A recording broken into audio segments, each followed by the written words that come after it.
Good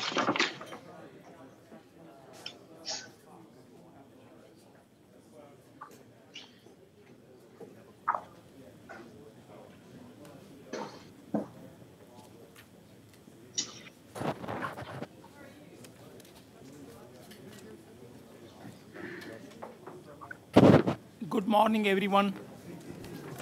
We are going to start the meeting.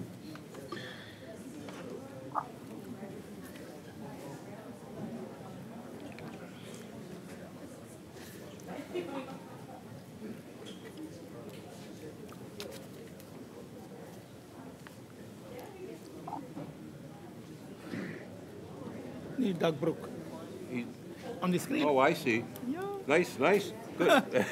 Good morning. Hey, Yeah. how are you? Yeah. Very good. Good morning, everyone. Welcome to our meeting. It is nice to be on the UH Clear Lake campus. Thank you for having us today. As a chair of this committee, I would like to call to order the Endowment Management Committee of the University of Houston System Board of Regents. There are 8 items listed on your agenda today. 4 action items requiring committee approval only, 3 items for committee and board approval, and 1 item for information only. After each action item has been presented, I will ask the committee if there are any questions and call for a vote. If circumstances warranted, I will call for a vote to place any item or items on the board's consent docket agenda for the final board approval. First item requiring committee approval today are the minutes from the Endowment Management Committee meeting held on November 15th, 2018. Does anyone have any corrections to these minutes?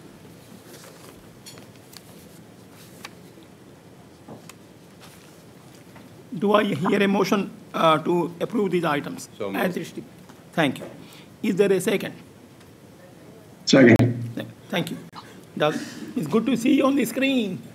Nice to be on the screen. I remember being on the screen from India for 5 hours one time on Texas Higher Education Board.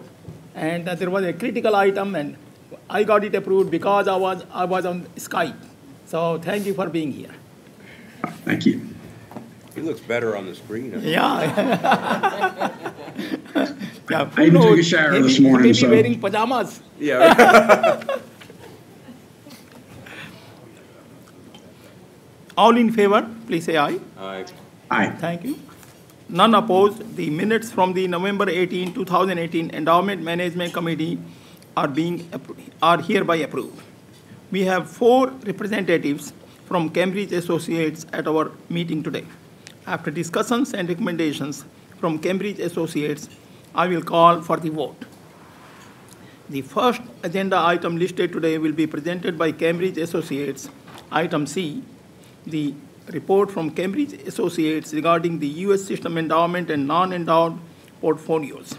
Mr. Raymond Bartlett, Senior Associate Vice Chancellor of Administration and Finance, will you please introduce this item? Yes. Thank you, Regent Agrawal, and good morning, everyone.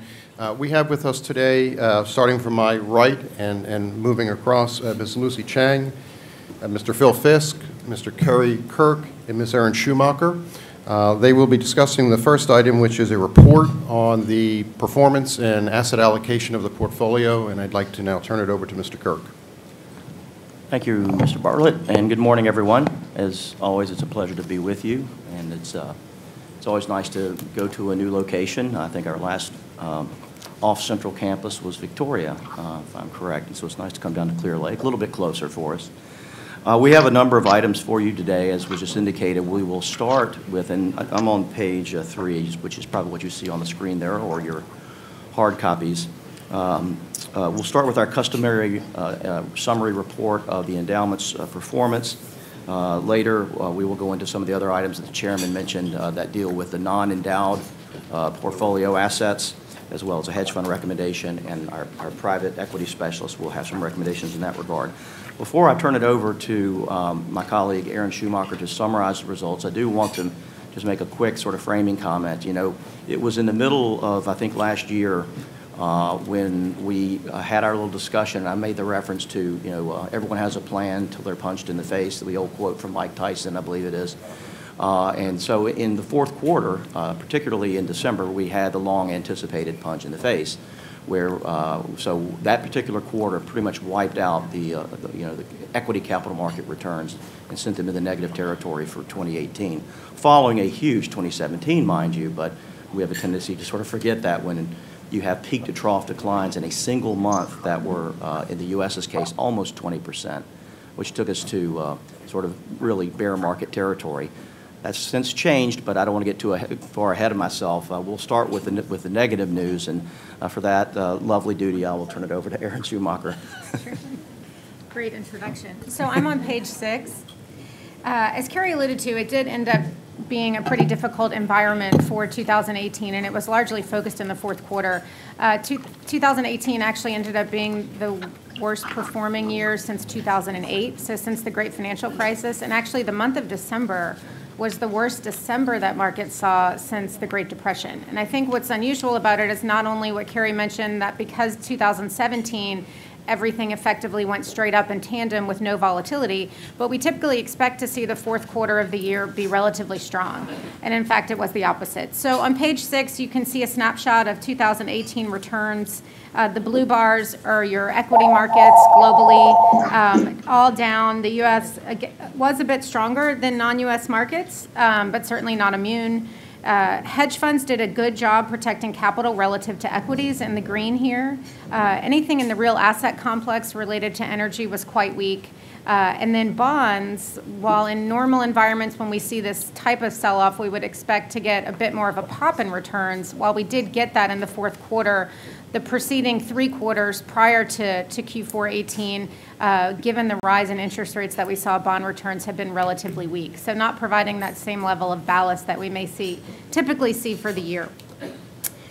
So I will update you just through this week. It has been a very different market environment in 2019, and I think if you think about the marks here that we're talking about for the calendar year, and then we think about the university on a fiscal year basis, they're 2 very different numbers that we're thinking about because your fiscal year end is not December. When we fast forward through February, actually the fiscal year numbers effectively kind of wash out the declines that we saw in the last quarter of 2018. So anyway, on a year-to-date basis, global equity markets are basically up low teens, so around 11%.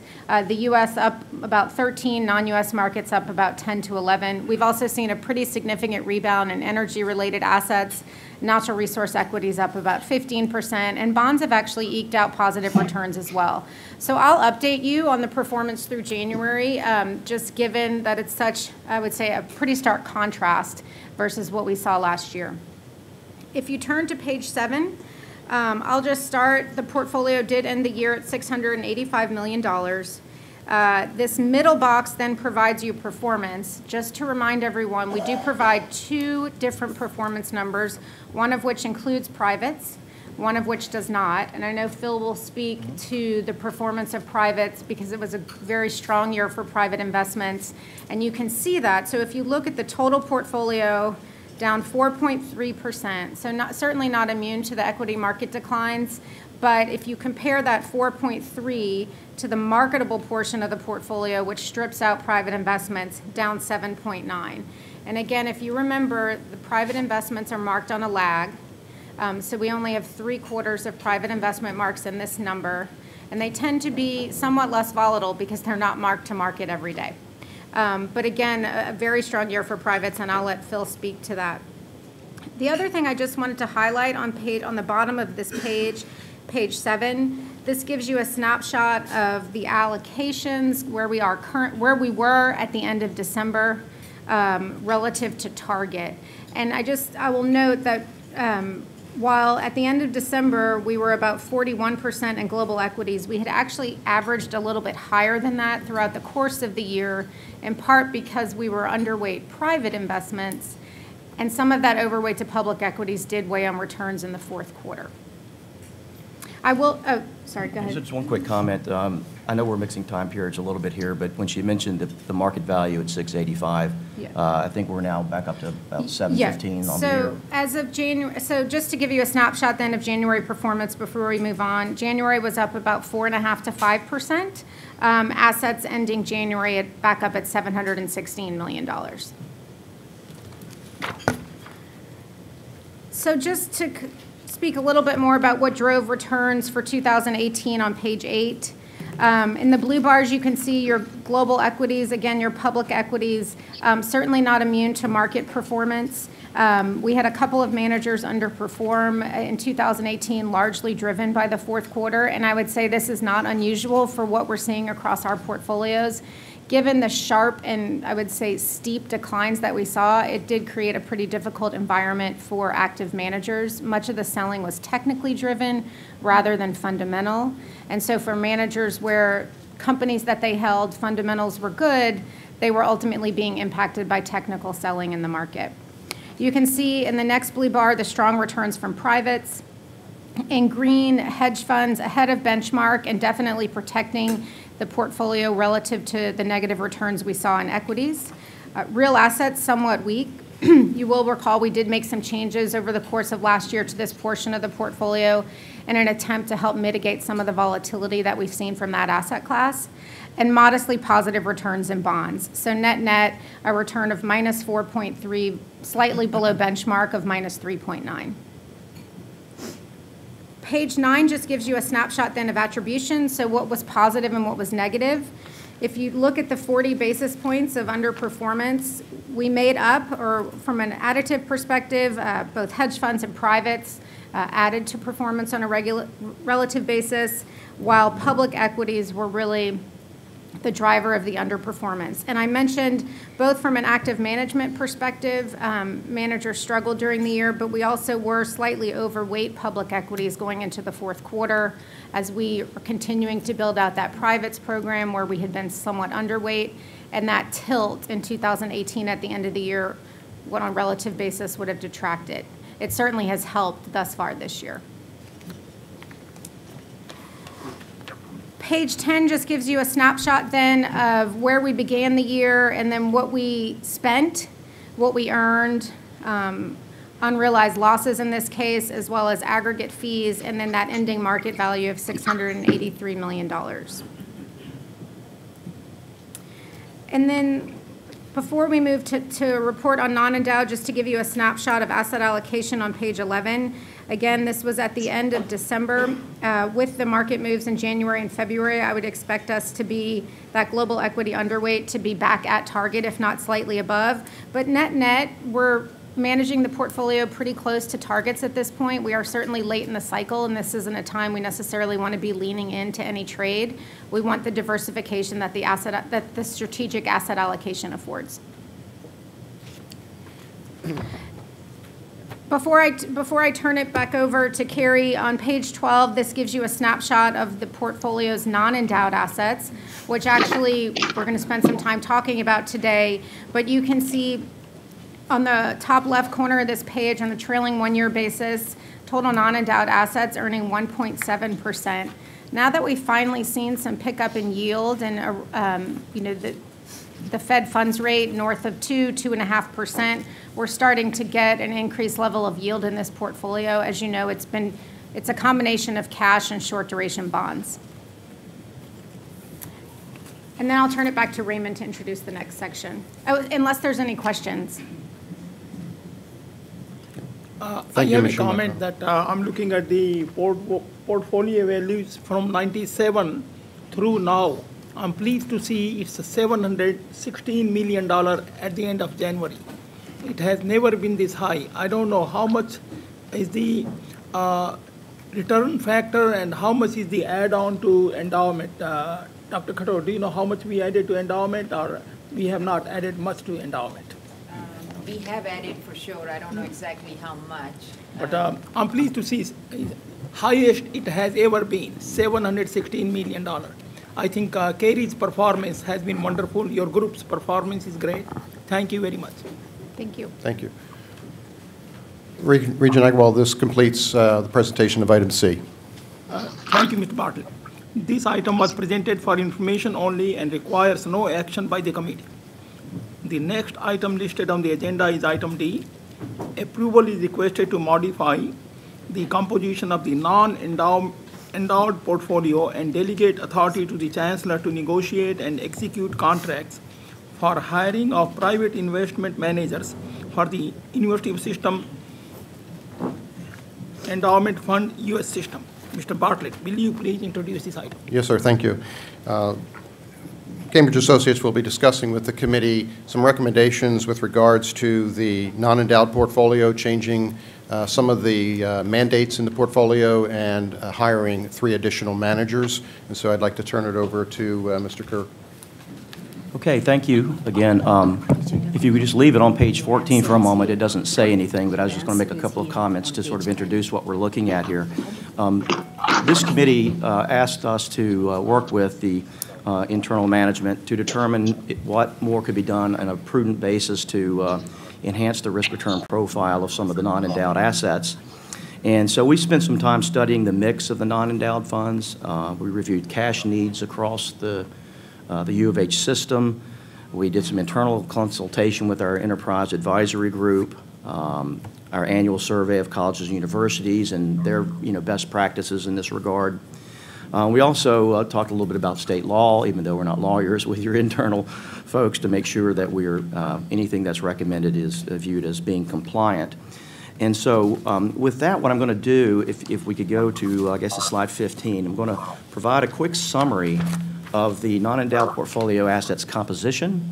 Then we're going to just briefly discuss the objectives and constraints associated with specifically what's boxed there in a hash marks, the liquidity pool component. And then, as Mr. Bartlett indicated, make some proposed modifications to that portion in terms of structure and manager structure and mandate. So the composition on slide 15 is illustrated. There are really 3 components to the non-endowed funds. There's the cash pool, which is in green, and you'll see the market value there and the percentage that it represents. Then you have the liquidity pool, which we'll refer to as the liquidity pool in blue, and that's roughly 38% or $240 million. And then you have that portion that has been transferred or invested into the long-term pool. And on the right-hand side, obviously color-coded appropriately, you'll see what the relative objectives and constraints are associated with those components. So, for example, it's clear that the cash is used for daily cash needs. It's an overnight sweep into T-bills, seeking a cash return. It's managed by Morgan Stanley, a household name. Current yield fairly low, but 1.3%, and keeping it very, very short in terms of interest rate sensitivity. The liquidity pool, however, is one that is a little bit further, could be a little bit further out. It's used for excess cash. Right now, it's currently managed by J.P. Morgan in basically a 1 to 5 year government credit fixed income mandate with restrictions on quality. The current yield is much higher, about 2.9%, with a duration that's obviously longer than 0. It's about 2.3, but still fairly short. The non-endowed or the endowed, or the quasi-endowment, if you will, that portion is, as you know, invested in the pool that we just talked about. So that's the composition. What we're really going to be talking about modifying, or potentially modifying with this committee's approval, is this blue portion.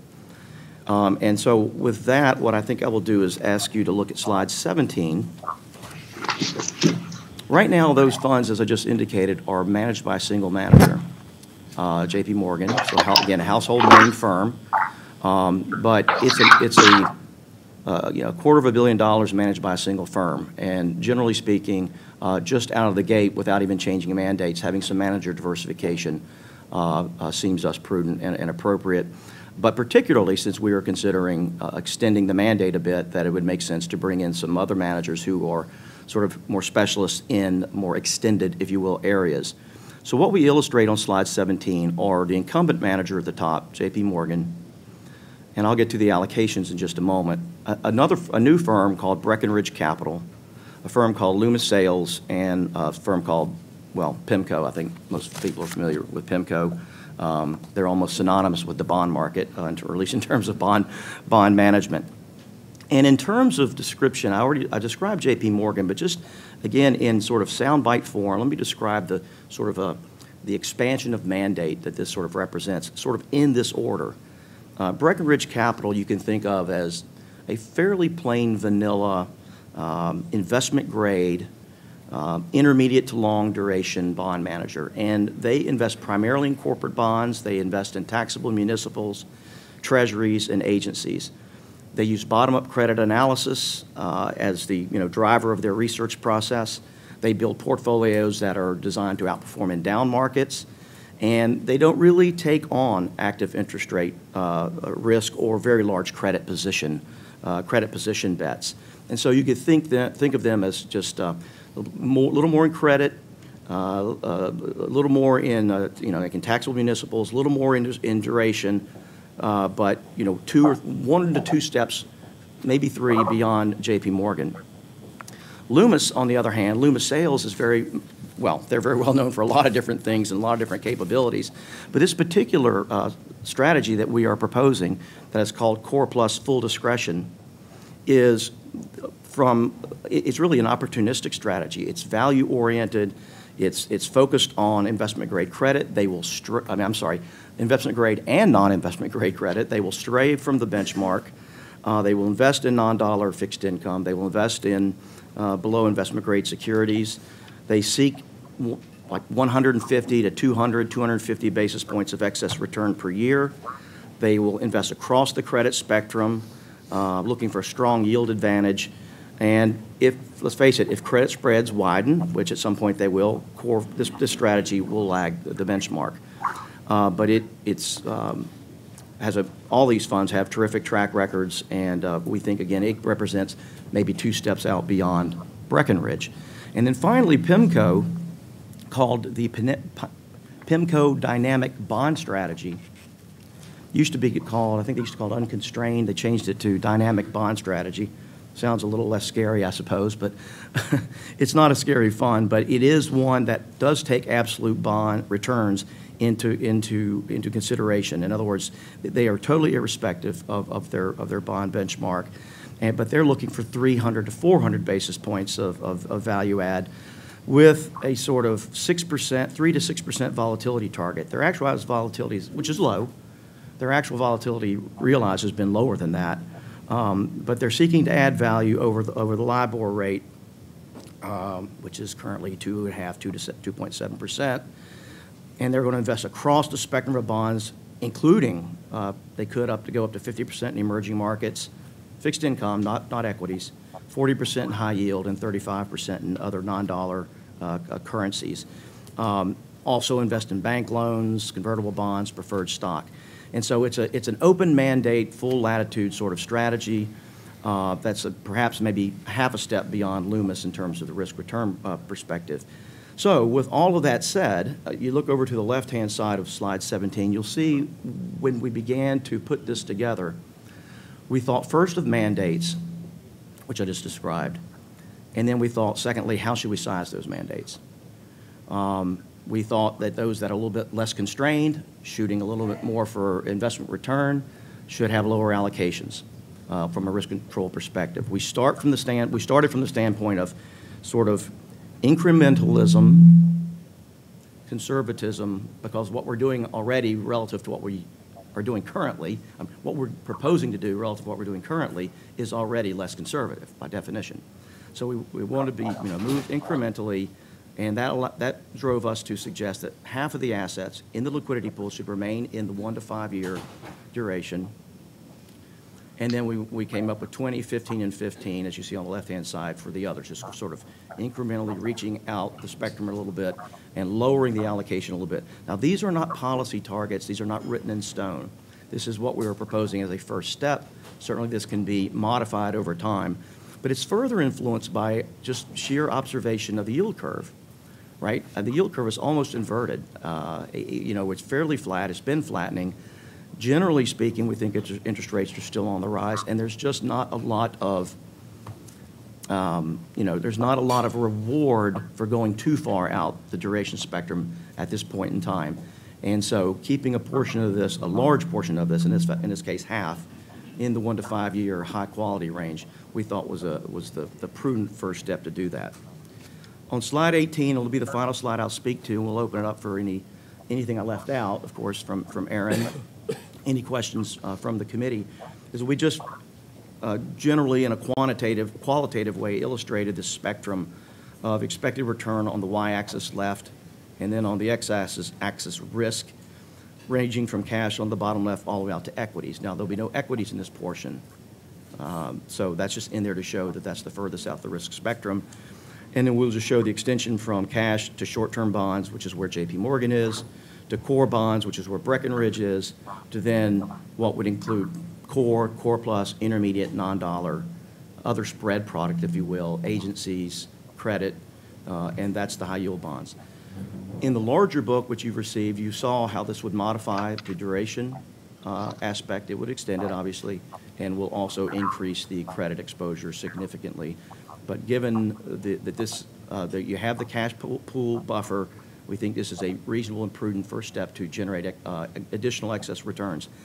In that book, we also illustrated what would have occurred historically had you had this structure that we're proposing. Now, we have to say, and everyone knows that past performance is not indicative of future results, but we also can't predict the future.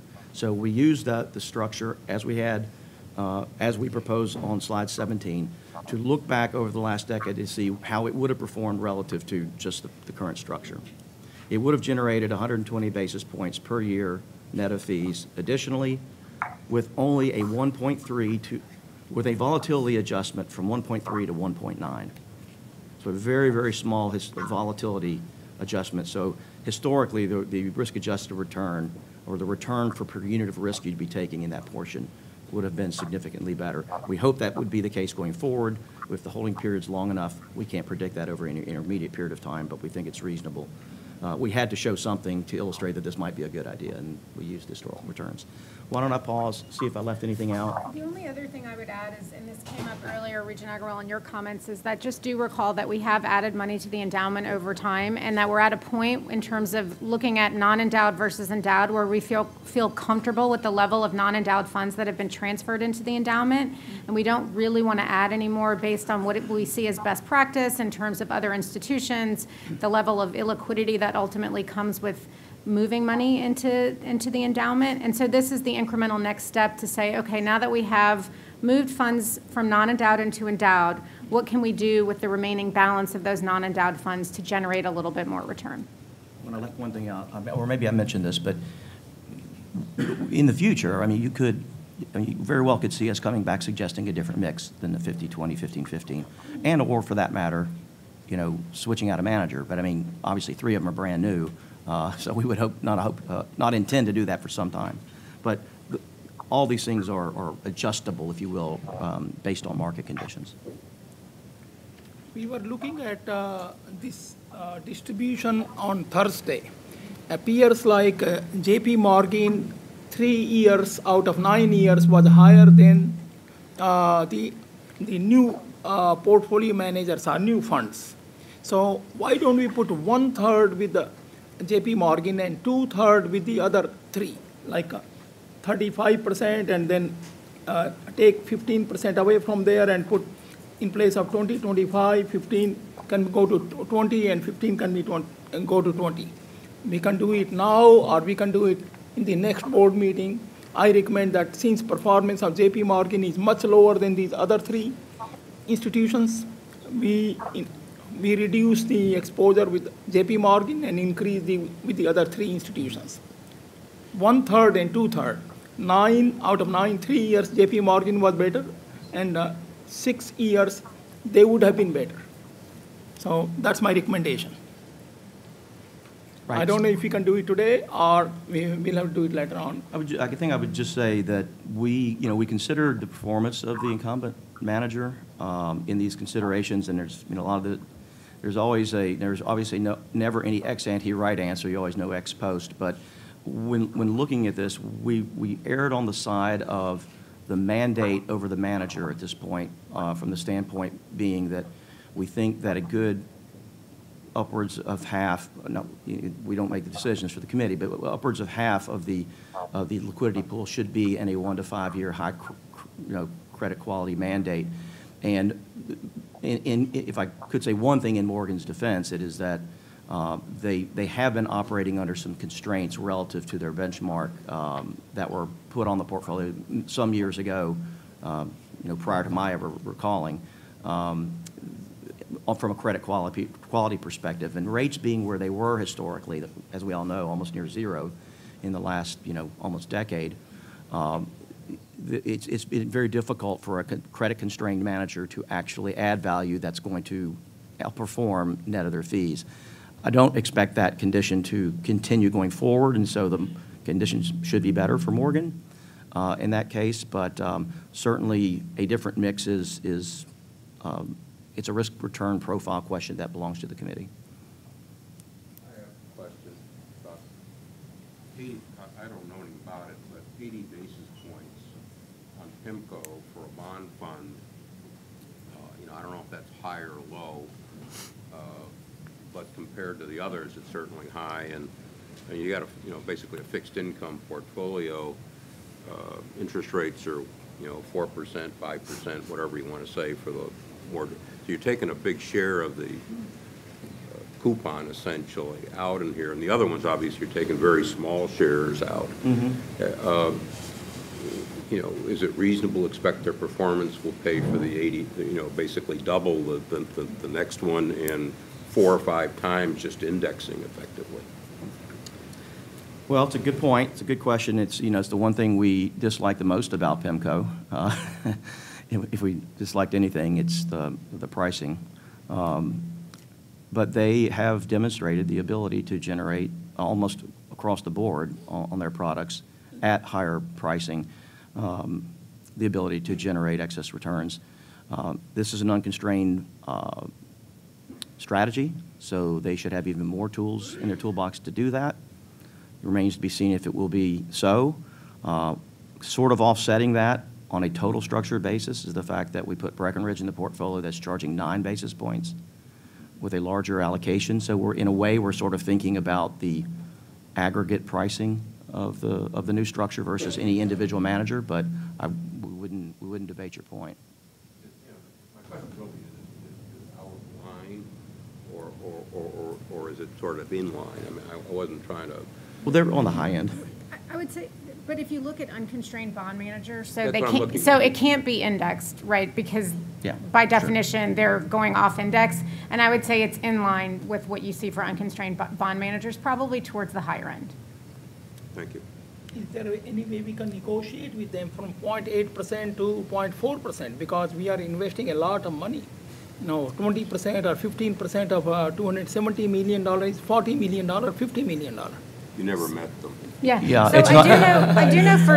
It's not a lot. It's not a lot for Yeah. unfortunately. I do know for Loomis, we've listed the mutual fund vehicle in here. We have spoken with them about them doing a separate account for $40 million instead of $50 million, which is typically their minimum. So we are constantly thinking about negotiating. The only thing I think we can go back to is PIMCO to say, would you do a separate account for this amount, and see what they say, and then if they would change fees.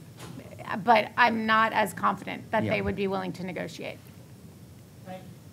I have a question and also a comment. I've been asked to remind everyone if they can speak close to the microphone so that Regent Brooks and those at home can follow our discussion. So just my question is, if you can just take me through the thought process on where you started on, we've got JP Morgan, how long have they been managing these funds? And then the process, I guess y'all made a decision that you needed to spread this out a little bit. How did you go about figuring out who could do it, having people come bid? If it's a bidding process or if it's something that you just, in your experience, people and you go out and you kind of have identified best performers in that space. Just how y'all do that process. Sure. So to your first question, let me get this here. To your first question, it's my understanding that JP Morgan has been managing this liquidity pool as far back as year-end 1997. So what is that? 22, almost 22 years. Fortunately, over that period, they've actually outperformed the current benchmark by about 10 basis points.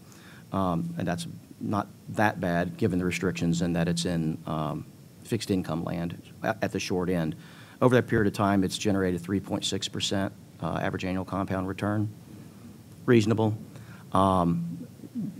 We began thinking more about this to your sort of, I guess, second question about, I guess, 2 meetings ago in conversation, well, really more like 3 when you think about the conversations we've had about transferring assets from the non-endowed into the endowed, into the endowment, and in search for additional returns on the non-endowed funds.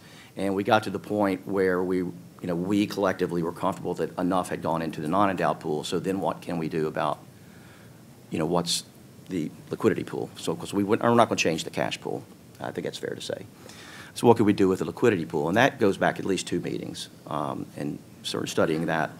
And the natural way to get additional return, of course, is to extend into beyond 1 to 5 year, to extend, the duration, extend the maturities, extend into different types of securities, spread product, mortgage, asset-backed credit, et cetera, beyond treasuries, and investment-grade credit.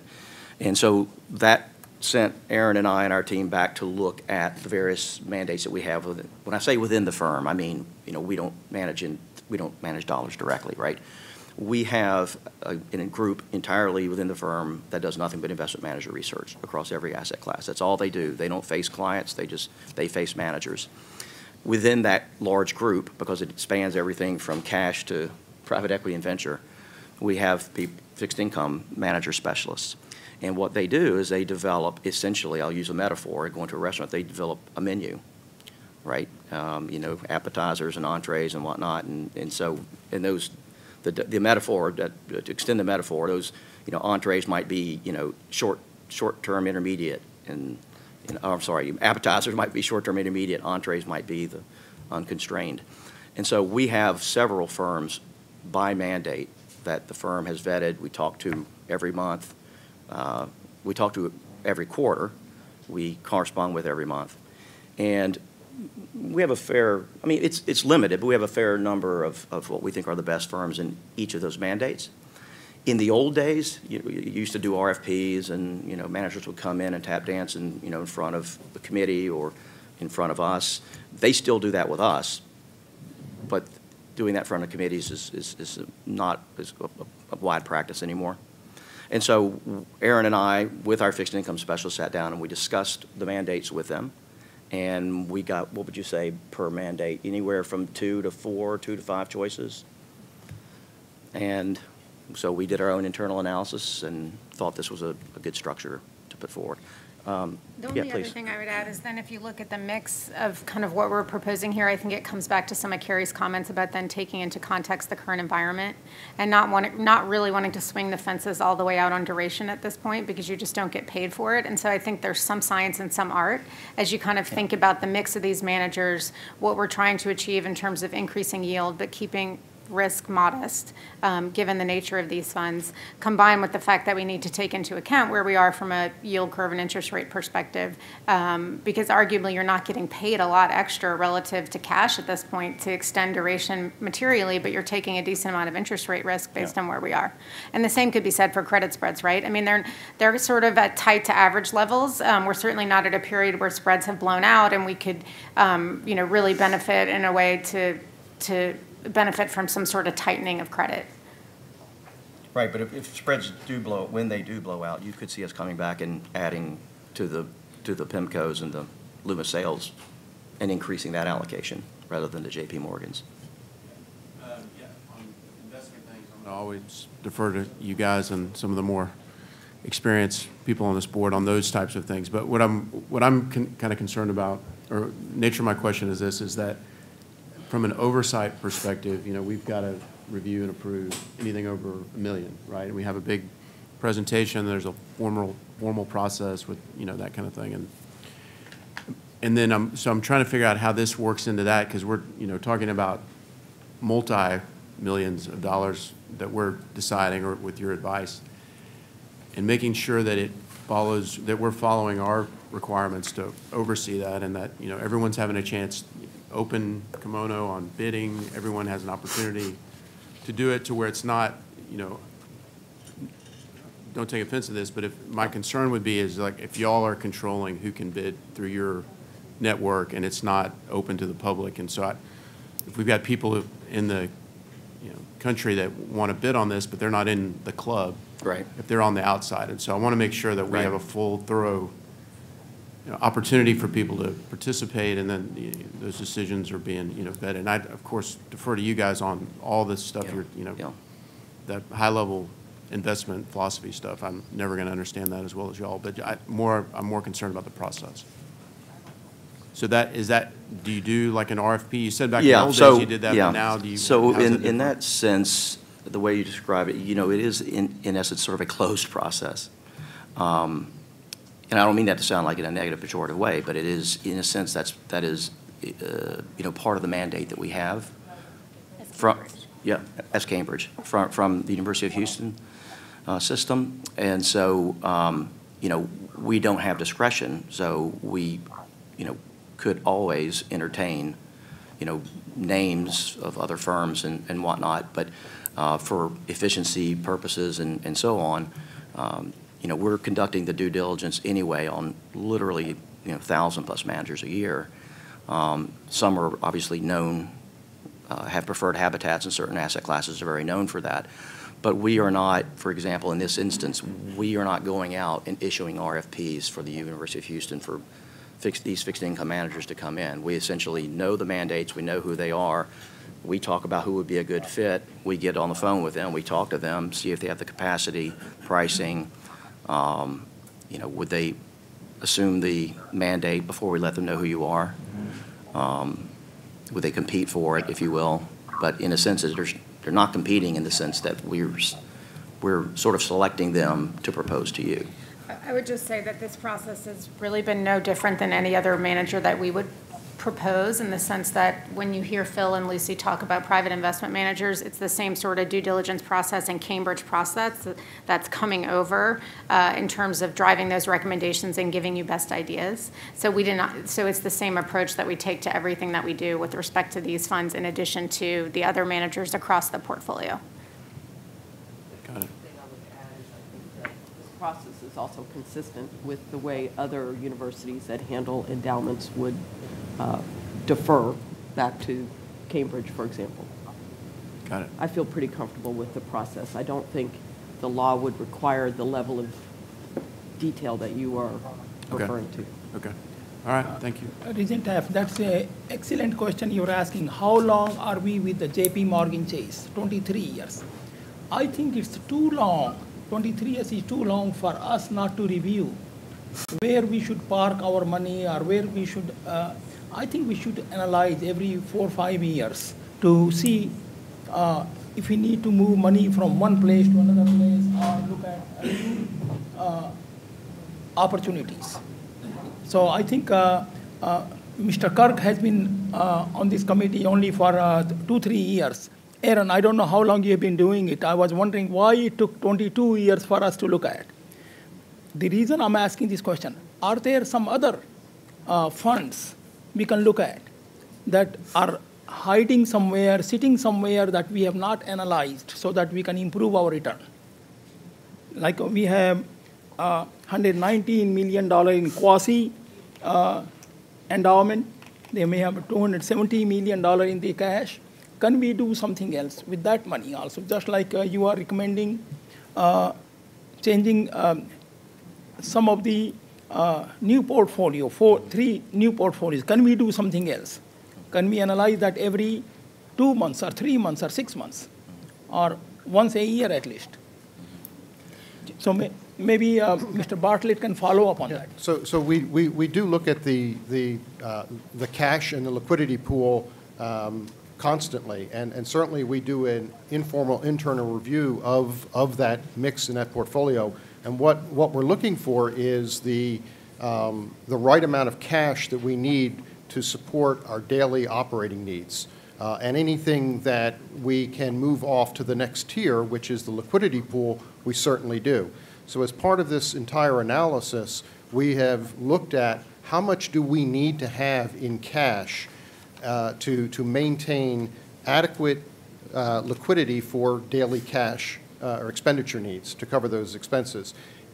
Anything beyond that, we have put into the liquidity pool. So we feel comfortable with the tiering that we've got and where those dollars are today. But I agree with you, we should constantly be looking at that and looking for opportunities. And as the university's reserves grow, we will constantly look at what is the right mix that we need between cash and liquidity. When you see this, keep in mind that what you're seeing in this presentation in terms of our cash balance is a snapshot. It's one day.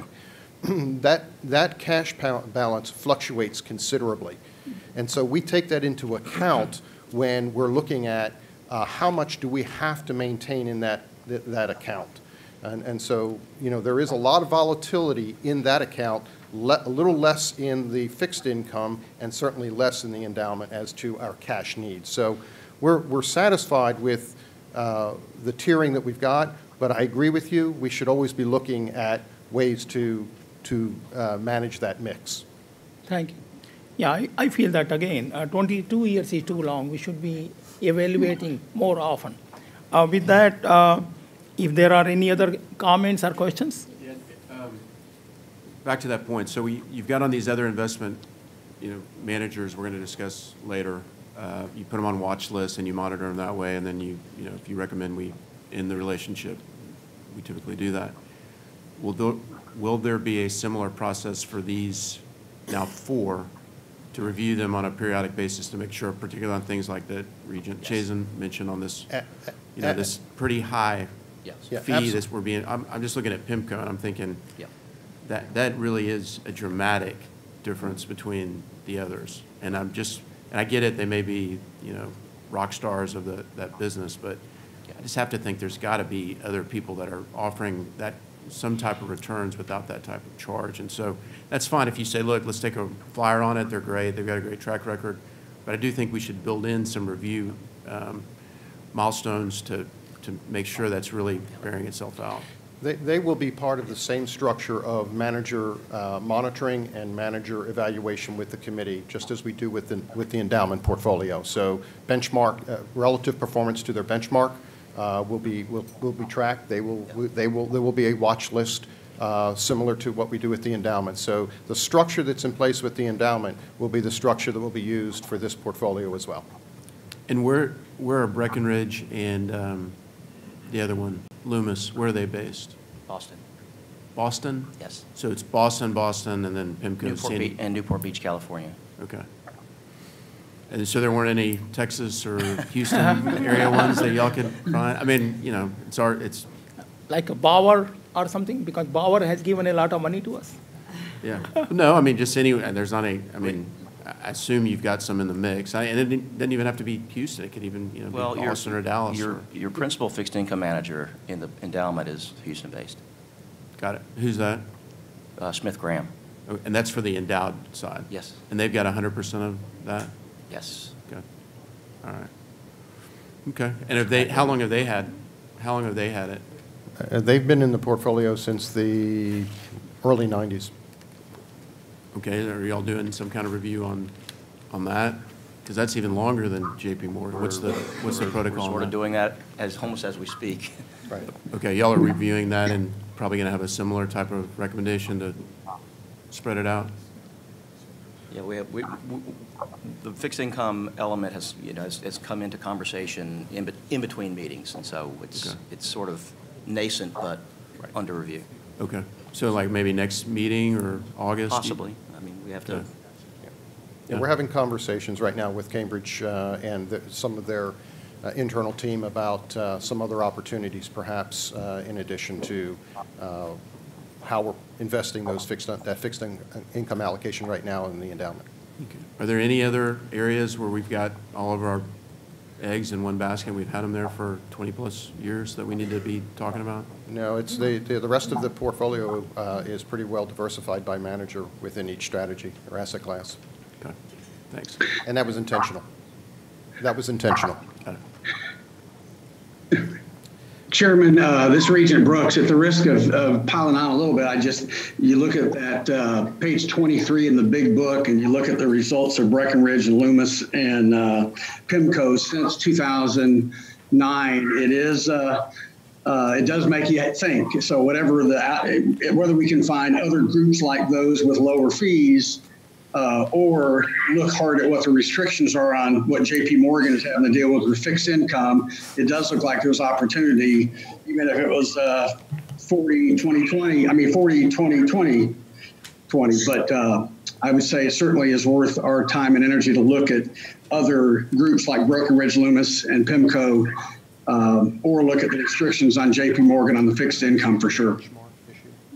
The only thing I would just comment on the JP Morgan mandate is that that's by design, in the sense that if you have your cash pool and that's for your day-to-day needs, we want a pretty significant portion of this pool to be very high quality and short duration, because in the event of some apocalyptic scenario where you need to dip into these funds, we don't want to be dipping into these funds where you're having to sell bonds at a loss.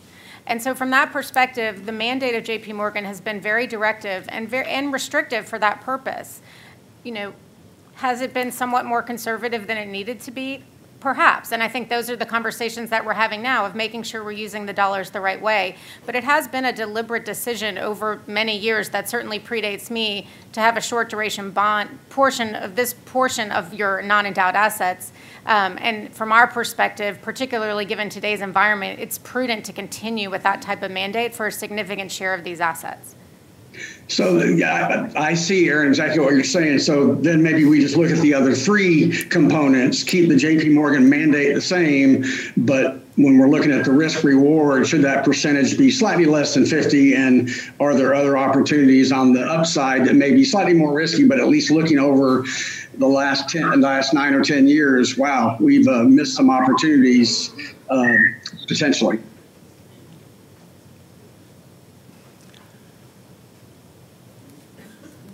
So I don't know what to do on this item.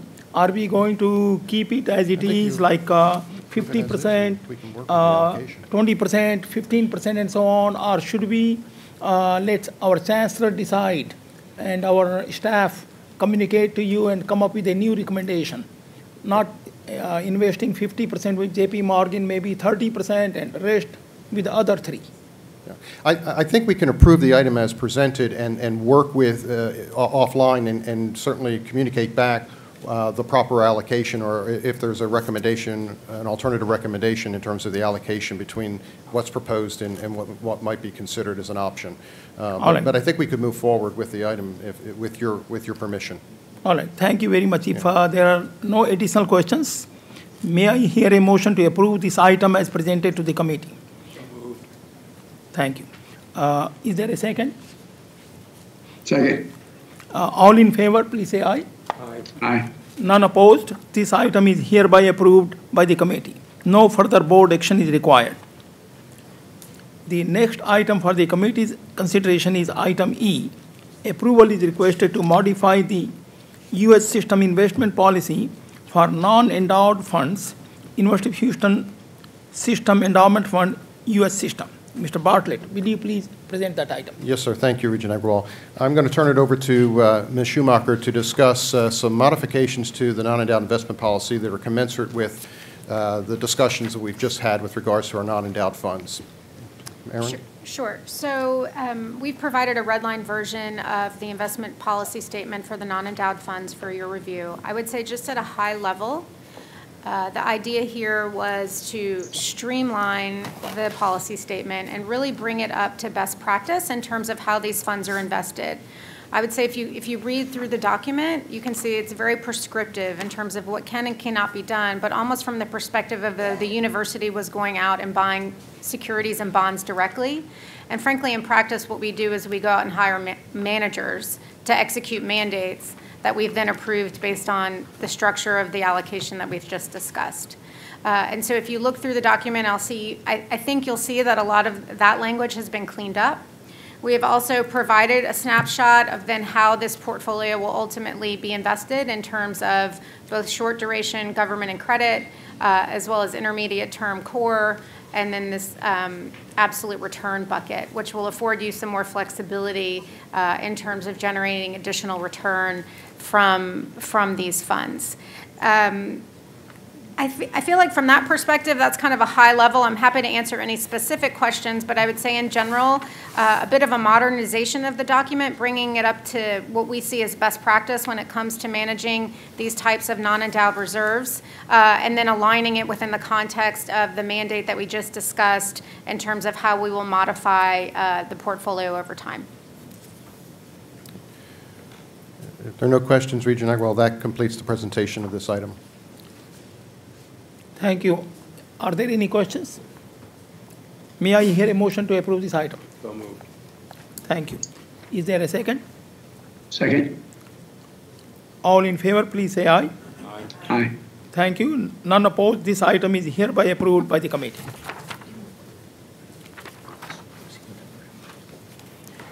Item F, the approval is requested to make a full redemption from a hedge fund manager and delegate to the Chancellor to negotiate and execute contracts for the hiring a new hedge fund manager for the University of Houston System Endowment Fund, U.S. System.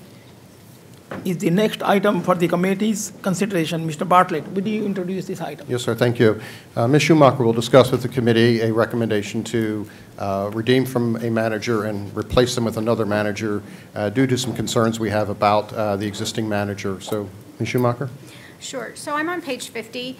The recommendation today is to redeem in full from Highline. It's a hedge fund manager, a long-short equity hedge fund manager you've been invested in since 2000. Oh, I'm sorry. I'm on the wrong. I think you're on 20. 20. Sorry about I have that. 50 pages. That's the other book. On page 20, so again, this is a manager you've been invested in since 2011.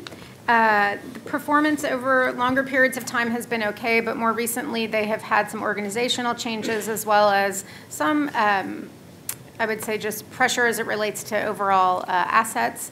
And so from that perspective, we're comfortable moving on.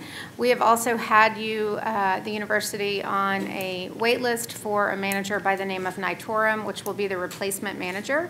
And I'm happy to speak a little bit more about that as well. I will note that notification for this redemption will be due at the end of this month by March 1st, and you will receive your funds at the end of March. So Nitorum is a manager that we have followed and known for some time. The organization was founded by Seth Rosen. He came from Eminence, which is another large organization. So he's a seasoned investor. He spent over 10 years at Nitorum and then, at Eminence, and then launched Nitorum in 2015. The portfolio is a fundamental long-short equity mandate. It's conservatively run. They will have about 30 to 40% net exposure to the market. And if you think about the return profile that we're looking for from hedge funds, we want managers that can participate in some upside of the equity markets, but use their hedges and shorting to protect against the downside.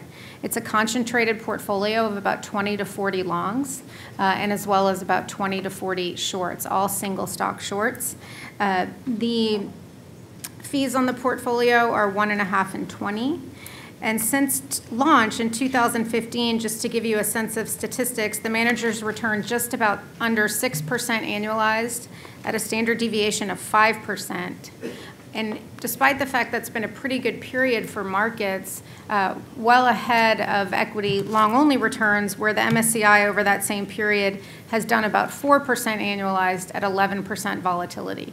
So again, we feel like this is an upgrade opportunity for the portfolio. We also feel like from a return perspective and what we're looking for in terms of that smoothing of volatility over time, it plays a great role in the context of your other managers within the context of the hedge fund allocation.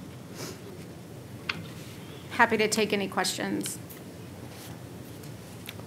If none, this completes the presentation. Thank you. Are there any additional questions? May I hear a motion to approve this item as presented? So moved. Thank you. Is there a second? Second. All in favor? Aye. Aye. Thank you. This item is hereby approved by the committee. The next item on the agenda is item G. Approval is requested to delegate authority to the Chancellor to negotiate and execute contract for hiring of private investment manager for the University of Houston System Endowment Fund, U.S. System. Mr. Bartlett, would you please present that item? Yes, thank you. Cambridge will discuss with the committee a recommendation for 5 new investments or commitments to additional private investment funds. Ms. Chang and Mr. Fisk will go through the 5 recommendations and then pause and see if there are any questions from the committee. So I'll turn it over to Mr. Fisk. Okay. So the discussion of the recommendations starts on page 23. I would preface our remarks by just reiterating some of the points that Aaron made. Your private investment program has been one that's generated very strong returns. Your since inception return is 14.6% on an annualized basis. That beats the benchmark by 290 basis points annualized. Your one-year return as of September 30 was 20.8%. And that was driven by 27% performance in your venture capital portfolio and 25% performance in your private equity portfolio. Today, you're roughly 20%. Overall, we've got a 25% target. We've made a lot of commitments, so you've got a fair amount of uncalled capital out there, and I would expect you to probably be at target sometime in the next 12 to 18 months. We have 5 recommendations today. 4 of them are recommendations to invest in funds that are with managers that are currently in the portfolio, and then we have 1 new manager to discuss with you. So the first recommendation is on page 23. We're recommending a $7.5 million commitment to Advent International Global Private Equity Fund 9. The university previously invested $5 million into Fund 7 and $6 million into Fund 8.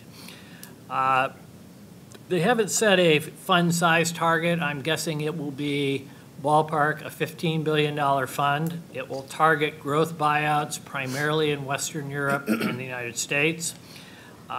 This is a firm that's very sector focused, so they have 5 industry sectors they focus on. Each of the partners in the firm focuses on an individual sector. It's a very deep, experienced investment team. The 32 senior people on the investment staff average 14 years with Advent. The track record has been exceptional. They are, within our database, the strongest manager in terms of their returns in Western European private equity over the last 20 years. So we're recommending a $7.5 million commitment to continue the relationship with the firm. I am going to talk about the next recommendation, which is a $10 million recommendation to Blackstone Real Estate Partners European Fund 6. UH has previously invested in 2 Blackstone flagship real estate funds and also 1 previous Blackstone European fund, so making this the 2nd Blackstone European recommendation. Consistent with Blackstone's European strategy, they will invest across various property types, but again, focus only on Western Europe.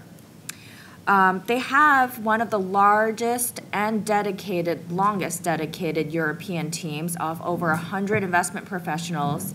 Blackstone has been investing in European real estate since 1996, and they've deployed over $21 billion.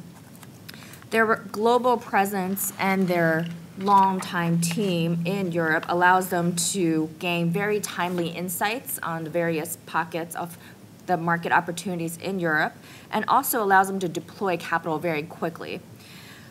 If you were to look at all their Blackstone European funds, they've ranked in the 1st and 2nd quartiles across all metrics, including the 2 funds that UH is invested in. So at this point, we're recommending $10 million to Fund 6 if the university can commit before the end of March. There is a 4-month fee holiday. Our third recommendation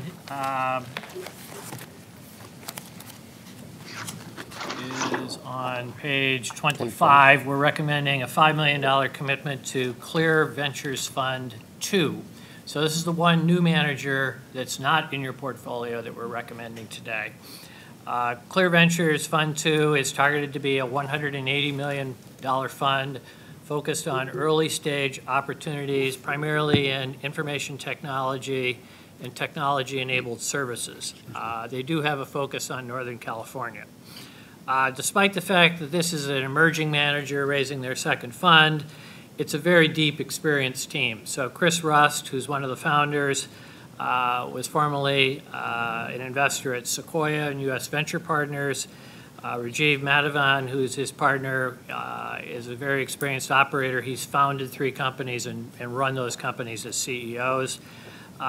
Combined in their investment history, the 2 founders have invested $333 million.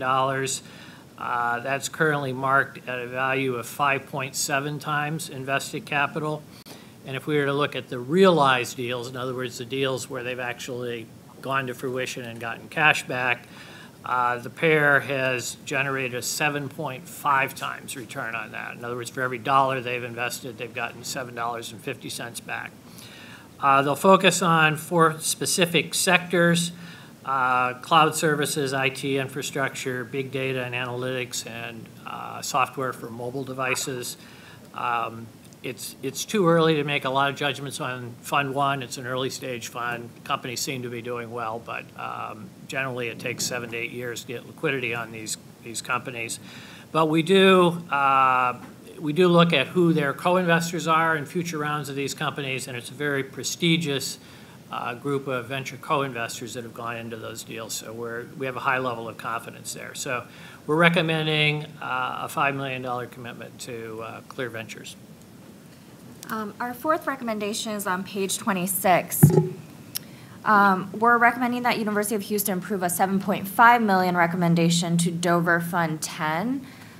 Dover is a secondary manager, and they strictly focus on North American and European buyout and venture assets. This is actually UH's 3rd secondary manager, but Dover's complementary in the respect that they will focus on the inefficient areas of the secondary market. And that means they will target the 2/3 complex deals, so whole fund liquidations, GP spinouts, take private transactions, and the remaining 1/3 is on your more traditional secondary market where they're looking at LP interests. We like Dover's very stable team. They have 9 managing directors that's been at the firm for over a decade, 16 years on average. Dover has built this reputation in the secondary market from over 30 years. And if you were to look at the 2 prior funds that UH is invested in, so that's Dover 8 and Dover 9, really strong double-digit net returns on both funds, above median on all metrics. Again, this is a $7.5 million recommendation. If University of Houston can commit to the first close, which is through May 31st, there's an additional fee discount. I will finish off the 5th recommendation, which is on page 27. And this is a recommendation for the university to commit $7.5 million to Trident Fund 8. Trident is the private equity vehicle of the firm named Stone Point. It's one of the few dedicated sector specialists in private equity. Trident specifically only focuses on the financial services. In particular, in financial services for Trident 8, they will look to fund financial startups, but they will also look at non-risk-taking entities, so more capital-light services like insurance or mortgage servicing or asset management, but they will also look at more balance sheet-heavy investments in banks or commercial lending. And given where we are in the cycle, they're more interested in counter-cyclical investments, so they're looking at more liquidation or appraisals companies, which is counter-cyclical. The senior team is stable, has not changed since the last 2 fundraisers. They have 5 IC members with 20 years of experience at the firm. Their sector-dedicated funds have all been over 2x and 15% net, including a prior fund that University of Houston, and University of Houston is actually in the very first Trident Fund, and now we're making a recommendation for Fund 8.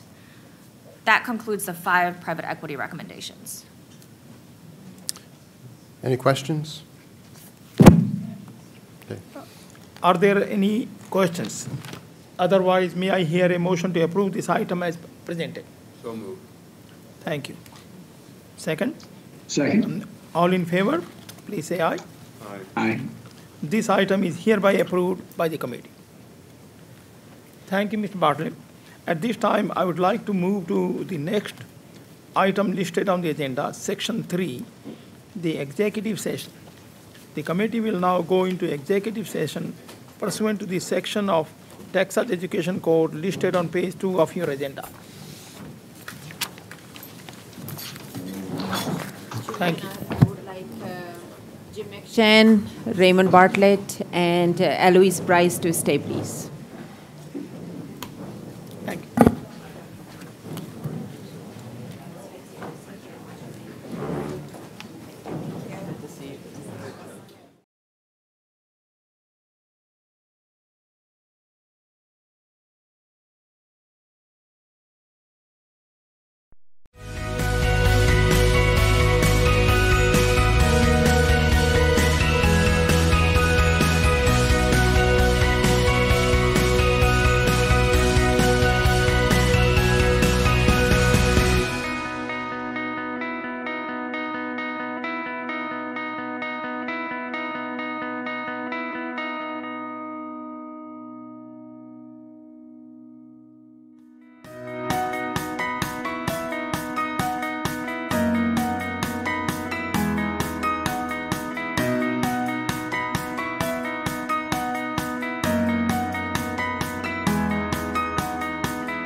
sustainability is a term and a construct that is cross-functional. So no matter where you are in the organization, you're going to be impacted by decisions that will be driven by the sustainability dialogue. Well, for the past decade, we've seen an increased trend whereby we're seeing green consumerism become more important, and we're seeing a push by consumers demanding more products and services by organizations that follow sustainable practices. And we're also seeing regulations become more stringent in terms of driving organizations to also be in compliance with environmental best practice as well as sustainability as a whole. I think the value is in both understanding how the government regulates and why they regulate, and in also understanding how companies can better utilize their own resources. It can often be much more cost-effective to act in a sustainable way than it is to just simply consume more and more and more non-renewable resources. And so I think that students who've been to this program will be a valuable asset to companies that are actually seeking to comply with future environmental regulations and also with burnishing their green image. Corporate sustainability is one of the #1 concerns that businesses currently have. Our businesses here, everybody is thinking about sustainability. There are reporting requirements. There are emissions requirements. There are all sorts of requirements for business and industry that relate to sustainability, and this concentration makes our graduates even more marketable, in our opinion, because companies are looking for people with background and understanding about these sorts of issues. I think a student coming to UHCL is looking for a degree that's going to set them up for the future. They obviously want to have success in their lives. They want to be leaders in businesses and in their communities. And I think doing something which looks at sustainability as well as just at the business aspect of things will set them up for a successful career. Communities in the future will have different needs from today, and thinking ahead to the problems and the challenges that will create and starting to think about how you're going to solve those problems and challenges now is a great way of creating the business leaders of the future.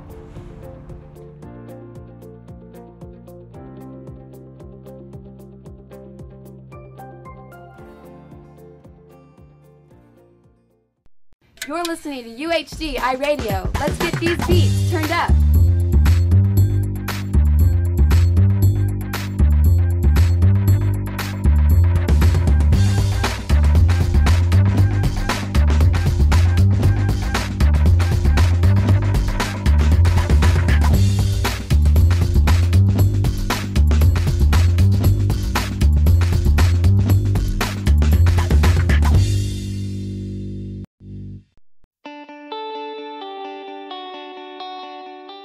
I had the honor of being asked by the Disney Pixar company to write the novel adaptation of their screenplay, Coco. The way I got the job was the editor that was in charge of the project had taken a children's literature course, and they had read Confetti Girl.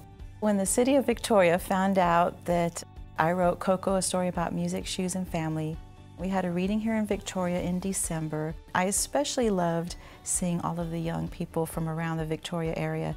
In February, I went over to the Katy campus, and again, we had a wonderful turnout. Here at UHV, our students get to taste the different genres, and we offer classes in poetry, fiction, creative nonfiction, and even screenwriting. What I like best about teaching creative writing at UHV is seeing the development of a writer and seeing a student realize their story. That brings me a lot of joy. We love hosting the American Book Review receptions. It's another way for us to give back to the community. I think the reading series gives us the opportunity to interact with artists in a way that viewing a painting or going to a play or going to a concert doesn't really give you, because you're able to meet with the artist personally. Having the author Deborah DeVlasi in our home gave us an opportunity to meet her and answer questions about her work. The American Book Review's 100th author really speaks to the vision that UHV had putting together this series, because this has been going on for 10 years and it's been wildly popular. I just love the idea that we have writers and poets that come here and share their stories. And I just love that, knowing that they're here and that, you know, the next day they could be in Paris. But for one night, they're in Victoria, Texas. I received the UHV Distinguished Faculty Service Award this past May in 2018. One of my biggest areas that I'm really proud of is my ability to help bring in over $3.5 million in external grant funding to the University of Houston, Victoria. This has allowed for stipends and scholarships for persons from disadvantaged backgrounds who want to become clinical mental health counselors, and then after they graduate, work in underserved communities. These projects provide them stipends and even full ride scholarships. The Clinical Mental Health Counseling Program is really excited to have our first group of graduates from our scholarship program. They're working with children and adolescents and adults and families and veterans. It's great to be a part of a community that values service. To be named Teacher of the Year was a tremendous honor. It was a big shock to me to find out that even though I'd only been teaching for 6 years, that I was the one they chose. I use superhero themes in my classroom to help inspire my students. UHV School of Education, Health Professions, and Human Development helped me become a better teacher. The professors at UHV were amazing at showing different ways to teach.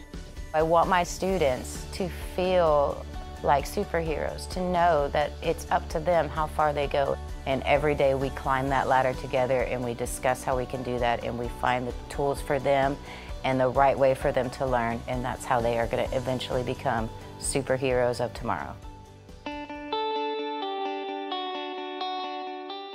The Strategic Master of Business Administration Best-in-Class Competition, we had to compile a paper that analyzed a company and create recommendations that would encourage them to be more profitable. For the competition, we had to analyze GameStop. I believe our team won because we worked really well together. Our information was accurate and very thoughtful. Knowing that other professors graded our papers gave us a sense that we could actually accomplish anything in the business world by using our knowledge from the MBA program. In 2017-2018, I was Vice President of the National Society of Leadership and Success. Every student is required to come to leadership training. Since I've graduated, I'm still working in the retail industry.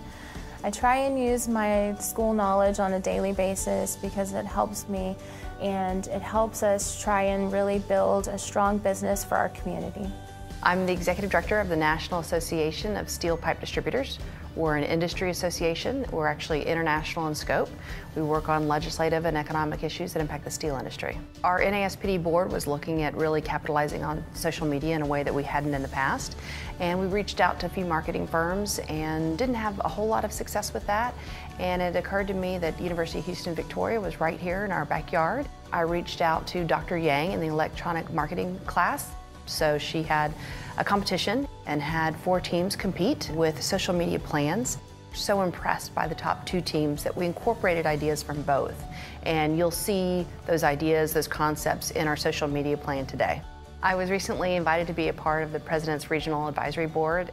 The most exciting thing to me is to listen to the plans we have for UHV and how it really will be the centerpiece of Victoria.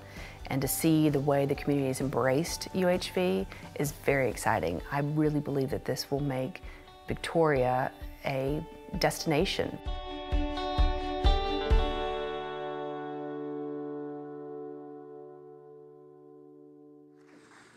Numerous ranking organizations recognize UHV degrees for their affordability and quality during the past year. Included were the Master's in Forensic Psychology, the Specialist degree in School Psychology, the Master of Arts in Interdisciplinary Studies, and the Bachelor of Science in Criminal Justice. Our MBA program was recognized by 2 organizations. In the School of Education, 95% of UHV students seeking initial teacher certification passed the Pedagogy and Professional Responsibilities test, which is one of the state exams required to be a teacher in Texas. Students took the state exams in 11 different areas, and in 8 of the areas, 100% of the students passed the exam. In addition to the highlights in the video, just want to mention a few others. The School of Arts and Sciences received a National Science Foundation grant in the amount of $645,000 to help increase enrollment, retention, and graduation of low-income students majoring in mathematics and computer science. The School of Business Administration streamlined its global and strategic Master of Business Administration programs to accommodate the changing lifestyles of students and better prepare them to compete in the business world. This included lowering the credit requirements and fees for both degrees. Also, they did away with the hated GMAT test. It's no longer a requirement. 11 students from the School of Business Administration each received a $2,000 scholarship to help pay for a 2-week trip to China, where they learned about the history and culture of the country and how those elements impact business strategies. The scholarships were made possible by a $600,000 grant, or actually a donation, in 2013 from Chinese businessman Benjing Wen. The School of Education, Health Professions, and Human Development had other successes in addition to the pass rates. The Commission on Collegiate Nursing Education accredited the university's registered nurse to Bachelor of Science in Nursing program through 2023, and the first 10 nurses graduated from the program. 15 of the 27 Teachers of the Year at schools in the Victoria Independent School District were UHV graduates. These award-winning teachers were selected based on nominations from their campus peers. So let's give a quick round of applause for all of our students and our success.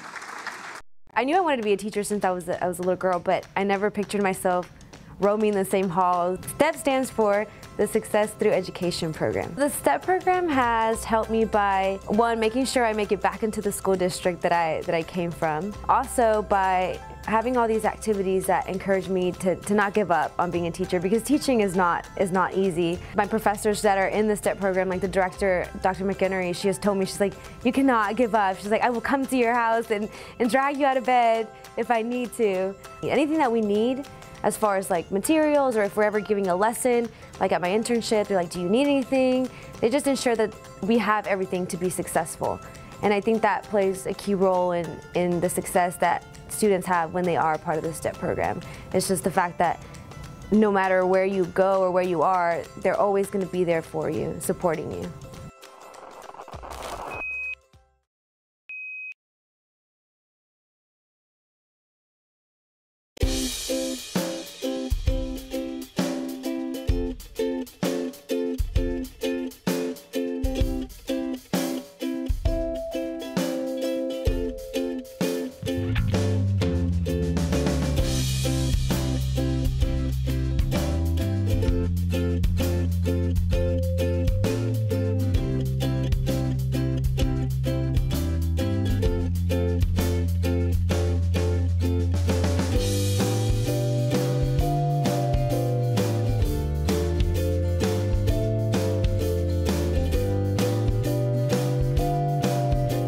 That's all right.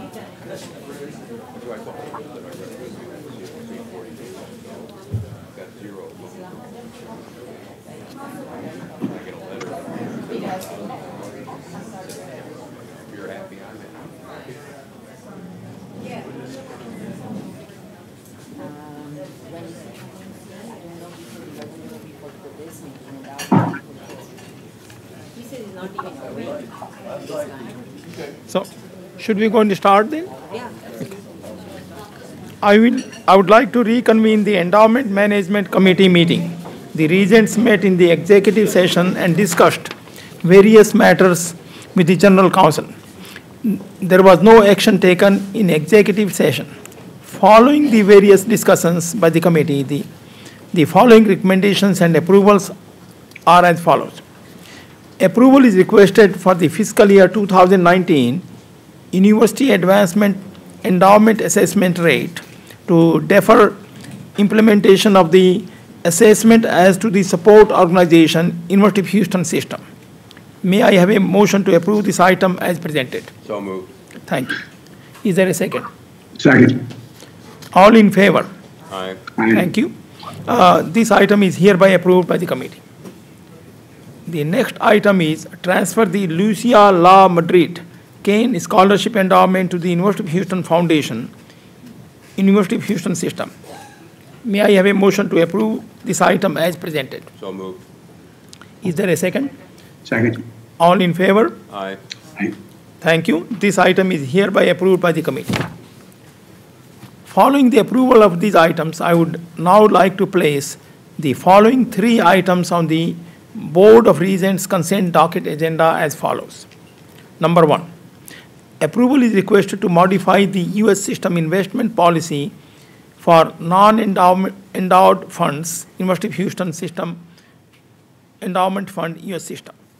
Approval is requested for the fiscal year 2019 University Advancement Endowment Assessment Rate to defer implementation of the assessment as to the support organization's U.S. system.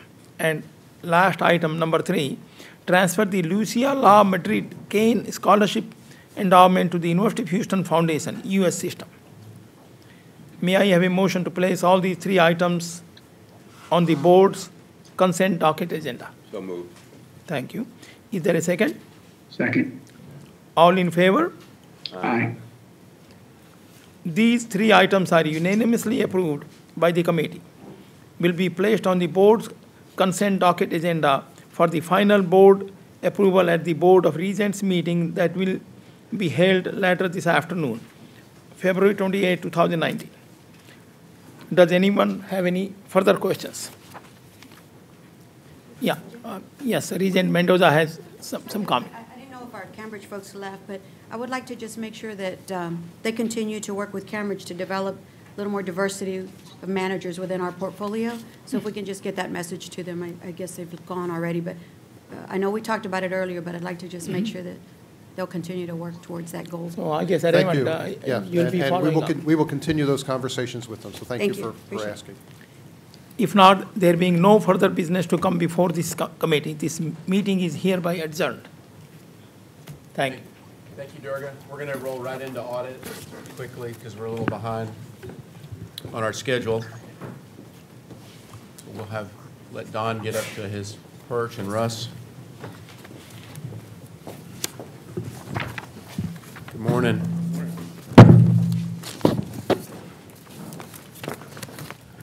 Good morning, everyone, and welcome to our meeting. As chair of this committee, I'd like to call to order the Audit and Compliance Committee meeting of the University of Houston System Board of Regents. We have 1 action item for the committee's approval and 6 informational items that are listed on the Audit and Compliance Committee's agenda today. I'd now like to move to the first item of the committee's approval, item B, approval of the Audit and Compliance Committee minutes from the November 15, 2018 meeting. Does anyone have any correction to these minutes? I don't hear any. Do I hear a motion to approve these minutes as distributed? Is there a second? Second. All in favor? Aye. Opposed? The minutes from the November 15th, 2018 Audit and Compliance Committee meeting are hereby approved. All remaining items presented today will be for information only. Our Chief Audit Executive, Mr. Don Guyton, will be presenting these items, and if anyone has any questions during his presentation, please let me know. Mr. Guyton, will you please proceed with your presentations? Yes, sir. Item C on page 6 of your iPad refers to the Board of Regents policies on internal audit, institutional compliance, and identity theft prevention. The Audit Committee Planner, item number 3.03, requires an annual review of these policies by the committee. There have been no suggested changes to these policies since they were last updated and reviewed by the committee on March 8, 2018. I'd like to point out a few things about the internal audit policy that our internal audit standards require us to cover with you each year. I'd like Russ Hoskins, Executive Director, Internal Audit, to address these items. All right, thank you, Don. This policy serves as the internal audit charter and establishes a framework for the internal audit function. Paragraph 4101 2C on page 7 of your iPad of this policy requires the internal audit department to adhere to the mandatory elements of the Institute of Internal Auditors International Professional Practices Framework, including the core principles for the professional practice of internal auditing, code of ethics, and international standards of the professional practice of internal auditing, and the definition of internal auditing. Internal Auditing Standard 1010 requires Chief Audit Executive to discuss the definition of internal auditing, the IA Code of Ethics and Standards with the board and senior management. Paragraph 41011C, which is on page 6 of the policy, is the definition of internal audit. And it states, internal auditing is an independent, objective assurance and consulting activity designed to add value and improve the system operations.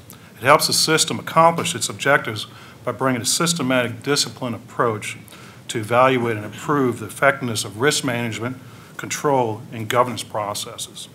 The Code of Ethics establishes 4 principles that internal auditors are expected to apply and uphold. They are integrity, objectivity, confidentiality, and competency. The Code of Ethics also contains 12 specific rules of conduct for these principles.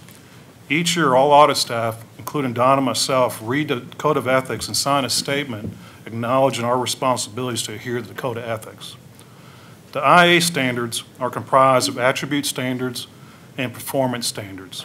The attribute standards are purpose, authority, responsibility, independence and objectivity, proficiency and due professional care, and quality assurance and improvement program. Performance standards are managed in internal audit activity, nature of work, engagement planning, performance engagement, communicating results, monitoring progress, and communicating acceptance of risks. Internal Audit Standard 1310, requirements for the quality assurance and improvement program, requires a program to include both an internal and external assessments. Every 3 years, the Internal Audit Department undergoes both internal assessment and external peer review to determine whether the department adheres to these standards in the Code of Ethics. The last peer review report that was issued was in June of 2018 and was on the agenda of the August 23rd, 2018 Audit and Compliance Committee meeting. There are no suggested changes to this policy at this time. If not, we'll move on to the next item. Item D on page 13 of your iPad refers to the following external audit reports for fiscal year 2018.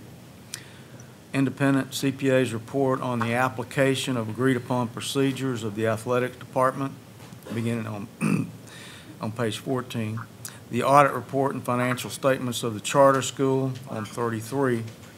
The audit report and financial statements of the UHS Endowment Fund, it's on page 95. And the agreed-upon procedures report for the UH's Cancer Prevention and Research Institute of Texas grants on page 134. The financial statements and independent accountants report on public media have been rescheduled for the May 16th Audit and Compliance Committee meeting. The other supplemental information has been excluded from the endowment fund financial statements. This information includes the schedule of non-current investments and the schedule of changes in that position by endowment. These schedules are on file in the Board of Regents office with the complete set of financial statements. The financial statements of the charter school were approved by the Charter School Board at its meeting on January 15, 2019. This year we had 2 CPA firms engaged to prepare reports for these engagements, Belt Harris Paycheck and BKD. Belt Harris Paycheck conducted the engagements for athletics in the charter school, and BKD conducted the engagements for the endowment funds of public media and the Cancer Prevention Research Institute grants. I'd like to introduce first Mr. Robert Belt of Belt Harris Paycheck, who will address the reports that their firm audited. Good morning. It's pleased to present to the Board of Regents the NCAA report We have applied the procedures as prescribed by the National Collegiate Athletic Association. The results of our report are presented here in detail for you. My executive summary would be that there was nothing that I believed within the report that would rise to the level that would need to be discussed here today. So I would believe it be what we'd call a clean report. Yeah. Okay. We're also here to present the charter schools report. We performed an audit in accordance with the TEA guidelines as well as professional auditing standards. Very pleased to announce it's an unmodified report, which is the highest level of assurance we can provide to you that all the disclosures required by generally accepted accounting principles have been included and that the financial statements are materially correct. There were no findings associated with our audit. Again, we would describe that as being a clean audit report. There's no questions? Thank you. Thank you, Mr. Belt. I'd also like to introduce Mr. Brian Kruger and Amanda Eves of BKD to discuss their engagements. Thank you. Good morning, Regents. Brian Kruger. I've got Amanda Eves with me as well. Pleased to have a couple minutes just to take time and talk about the engagements we worked on for you guys. As far as the endowment audit, we did issue an unmodified audit opinion. Mr. Belt did a good job of explaining what that is, so I won't belabor that. We did not have any adjustments that were required to be posted. We did have one immaterial adjustment that was not posted. You'll probably see that in your materials. A few of the managers were a little tardy getting fair value information on a few of these investments to the endowment timely, so that was the nature of that past adjustment. Certainly no material weaknesses or significant deficiencies that we need to discuss with you, and much like Mr. Belt said, a clean audit report for the endowment fund. Public media, we're very close to getting that done. We're probably within a couple weeks, so we'll hear about that next go-round. And then I would like to turn it over to Amanda to have a few brief words on the CPRIT engagement. Hello, thank you for your time today. Again, we really appreciate the opportunity to work with the University of Houston and present our reports to you today. So we did conduct our agreed upon procedures engagement over your cancer prevention grant, and those procedures really are prescribed by the Texas Cancer Prevention Research Institute of Texas. We performed our procedures, and I'm happy to inform you today that we found no exceptions, so a clean report. Any questions of the auditors? Thank you all very much. Appreciate it. Thank you. Next item on the agenda, item E, on page 145 of your iPad, refers to the institutional compliance status report for the 3 months ended December 31st, 2018. This report lists activities which include risk assessments, compliance audits, compliance committee meetings, risk mitigation, and hotline reports. You'll see on you will notice on the second page of this report, on page 146, we've listed the completion rates of the mandatory training at each of our institutions. It averaged 98% this year. The remainder of the compliance report summarizes the information provided for each institution for their compliance functions. Do you have any questions on this report? We'll move on to item F. This refers to the internal audit briefing booklet. That's on page 161 where it starts. The briefing booklet contains an activity outline on page 165. And you can see we prepared 8 internal audit reports since the November 2018 committee meeting. You can see on items 2 and 3 of this outline that we have various scheduled audits in the fieldwork in progress phase or the planning phase. These audits are included in the board-approved audit plan for 2019. As you can see on item 4, we have various special projects in progress. The state auditor recently issued the 2018 statewide audit and includes the results of their follow-up work on the FY 2017 recommendations for UH Title IV programs and federal research and development expenditures. The results of this report will be included on the May 2019 committee meeting. You'll notice behind the activity outline there's an audit plan status on page 166. The shaded areas are complete, and the footnotes indicate the status of the other areas. Are there any questions on the audit plan status? The executive summaries of the internal audit reports begin on page 169 in the briefing booklet, and the individual reports start on page 180. These reports address areas included in the board-approved audit plan and include our follow-up status report and our report on the construction and other contracts requiring board approval, reports on the joint admission medical programs at UH and UH Clear Lake, a report on the UHS contract administration pouring rights, and reports on departmental reviews of the UH Honors College and the UH College of Pharmacy. These reports will be submitted to the Sunset Advisory Commission, the Governor's Office of Budget and Planning and Policy, and the State Auditor and Legislative Budget Board, as required by the Texas Government Code. Our reports on the contract administration pouring rights and the departmental reviews contain management action plans, and they're included in the briefing booklet beginning on page 175. An overview of our recommendations are included in the reports. On these reports is on page 173. Audit report number 2019-08, our follow-up report, addresses the status of 64 action items in the 18 different audit reports. We verified that 57 of the action items have been implemented and 7 partially implemented. Updated management responses were obtained on the partially implemented items. We have 3 high-risk items in this report related to information technology, and those are on page 185 and 191, and they have all been implemented. There are 35 action items in this report that have a suffix behind the action item number, which means that the person responsible for implementing the action missed the deadline at least once. If you recall, in our last meeting, we changed the protocol such that if the deadline was missed twice, an explanation would have to be provided to the committee for the reasons that the item was not implemented. I'm pleased to report that we will not be receiving any explanations today because all of these items have been implemented.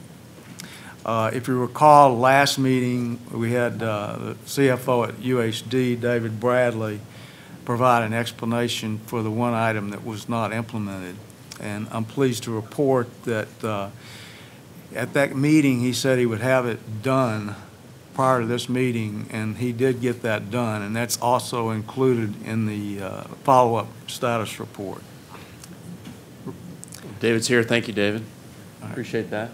I appreciate everyone who avoided the opportunity to speak to us by getting it done. I tried to time it where the chairman came in right before that. We discussed that, so that worked. Thank you, Don. Okay, thank you. Audit report number 2019-09 on 196 is our report on construction and other contracts requiring board approval. This is a standing report in our briefing booklet similar to our follow-up report. The objective of our review is to determine whether UH system is complying with policies and procedures and state statutes, particularly the Texas Education Code, and selecting its contractors for its major construction projects and other contracts requiring board approval. This report covers the activity from October 1st through December 31st, 2018. Appendix 1 in the report on page 198 indicates the scope of the internal audit review. As you can see from this appendix, internal audit performed procedures on 7 projects. We noted no unusual items or other matters that we considered non-compliant with policies and procedures or state statutes. Do you have any questions on that?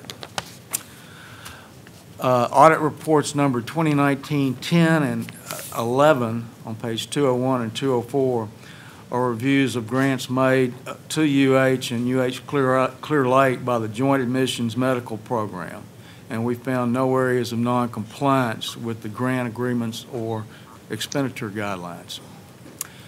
Audit report number 12 is our report on the contract administration pouring rights.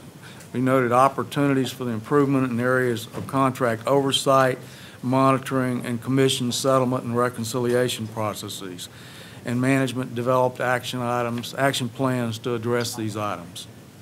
Audit reports number 13 and 14 on page 214 and 220 are departmental reviews on the UH Honors College and UH College of Pharmacy. There are no significant items noted in either one of those departmental reviews. Audit report number 15 on page 227 is required by the NCAA. This is the football attendance audit. Page 229 contains a table listing the paid attendance for each home game. This year's average attendance was 21,301, and last year's was 26,660. Do you have any questions on the follow-up activity or any of these audit reports? If not, we'll move on to item G on page 231 of the agenda. This refers to the certification of annual financial statements. The Audit Committee Planner number 3-13.13 requires that the UH System Chancellor and UH System Chief Financial Officer certify the annual financial statements for the UH system as a whole, and that each President and Chief Financial Officer certify the financial statements for their respective component institutions. This agenda item contains these certifications. Prior to the Chancellor and Vice Chancellor for Administration and Finance signing these certifications, the following steps took place. Number one, UH Clear Lake, UH Downtown, and UHV Chief Accounting Officers, Chief Financial Officers, and Presidents certified that the financial statements of their campuses are true and correct to the best of their knowledge. Number two, UH and UH System Administration, administrators, and unit heads representing 130 departments completed the FY 2018 Departmental Fraud Risk Survey, which included questions about verifying cost center verification transactions, reporting instances of fraud and noncompliance, and other internal controls. According to the survey results, the internal controls are adequate to ensure that the financials transactions created for FY 18 by UH and UH System Administration departments are true and correct. And number three, various responsible persons, including the CFO and Chancellor, signed the certification letter for UH, UH System Administration, and UH System Consolidated, based on the departmental surveys which indicate controls are adequate within the system, and C, certifications by each of the institutions. Do you have any questions on these certifications? Not, we'll move on to item H. On page 242 of your agenda, this refers to the UHS Emergency Management and Safety Security Audit. This report is required every 3 years by the Texas Education Code 51.217. This is the third time this report has been presented to the Board of Regents, and it will be transmitted to the Governor's Office of Emergency Management. I'd like to introduce Ms. Kelly Boyson, the UH Director of Emergency Management, to make this presentation.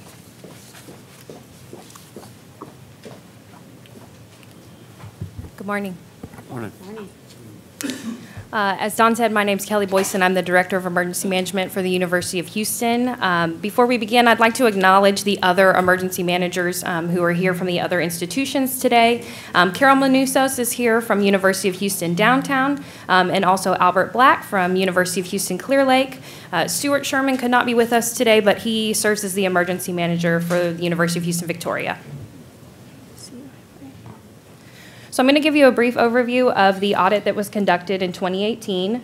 As Don mentioned, this audit is required by the Texas Education Code to be conducted every 3 years. And also the findings must be reported to the Board of Regents and then subsequently will be sent to the state through the Texas Division of Emergency Management. There's 4 main areas that are covered through this audit, and those are requirements that are in the Texas Education Code for each institution's multi-hazard emergency operations plan, the safety and security audit, and then each institution's emergency alert system. In addition to that, we have requirements from the State Office of Risk Management, which are also included as a part of this audit regarding continuity of operations planning. The code itself states that procedures should be followed that are given from the state's Division of Emergency Management. However, there are actually no formal audit procedures from the state on this. So the audit is actually developed in conjunction with the System Internal Audit Office, and we also use and work with the peer institutions from other Texas universities to come up with the criteria and also for the procedures for conducting the audit. So this kind of gives you a basic methodology for the audit. Essentially, there's a self-assessment that first each institution is required to complete. And the actual audits themselves are conducted through the use of peer review teams. So emergency management experts from the other institutions make up those peer review teams. And in addition to that, there is an outside emergency management expert from higher education that's a representative on each of the teams. The audit findings and recommendations are then compiled by the peer review teams, and then each institution then completes an action plan and also provides responses to recommendations that were given by the audit teams. So what you'll see in your report today, beginning on page 242, is that entire report. And I'd like to just cover kind of a high-level overview of some of the findings. Before I get into that, I'd like to point out, beginning on page 245, you'll see an example that each institution actually has their own appendix in the report. And each of those appendixes is going to include a quick one-pager that shows all the 30 requirements, what was in place, in progress, or found as not in place. After that, you'll see an action plan by each institution with a responsible party and a respective completion date for those action items. And then the last page includes the recommendations from the peer review teams, as well as the institution's management response. So there's quite a bit of detail in this report. However, what I'm going to show you on this slide here is simply a comparison from the last audit that was conducted 3 years ago. So you can see there were 31 findings in 2015. Flash forward to 2018, and there were 18 findings across the entire University of Houston system. And again, this is over 30 requirements for each institution. I would like to note that by the date of this report being compiled in December, there were 6 items that had already been closed and completed. And so we only have 12 remaining action items across the system, all of which will go in the internal audit follow-up database, will continue to be tracked until completion. So a couple of highlights. There's been a lot of improvements made across the various emergency management programs for the institutions with their emergency management programs, but also in the continuity of operations planning areas. In findings, there really wasn't much of a common theme across the campuses. They really were in different areas. A couple of key recommendations that I would like to highlight. One of those was about the development of a comprehensive continuity of operations planning program, just making sure that those existing plans that are already in place encompass input and feedback from the various colleges and divisions and essential departments. In addition to that, another key recommendation that was for several of the institutions was the need for full-time dedicated emergency management staffing. A lot of the institutions, they have someone who's responsible for the emergency management function, but that person typically also wears many other hats, and in some cases it's fire safety, environmental health and safety, risk management, what have you. And lastly, just rounding out the report, this shows all of the contents of the report as a whole. The individual codes themselves, as well as the actual audit tool, is also included in that report.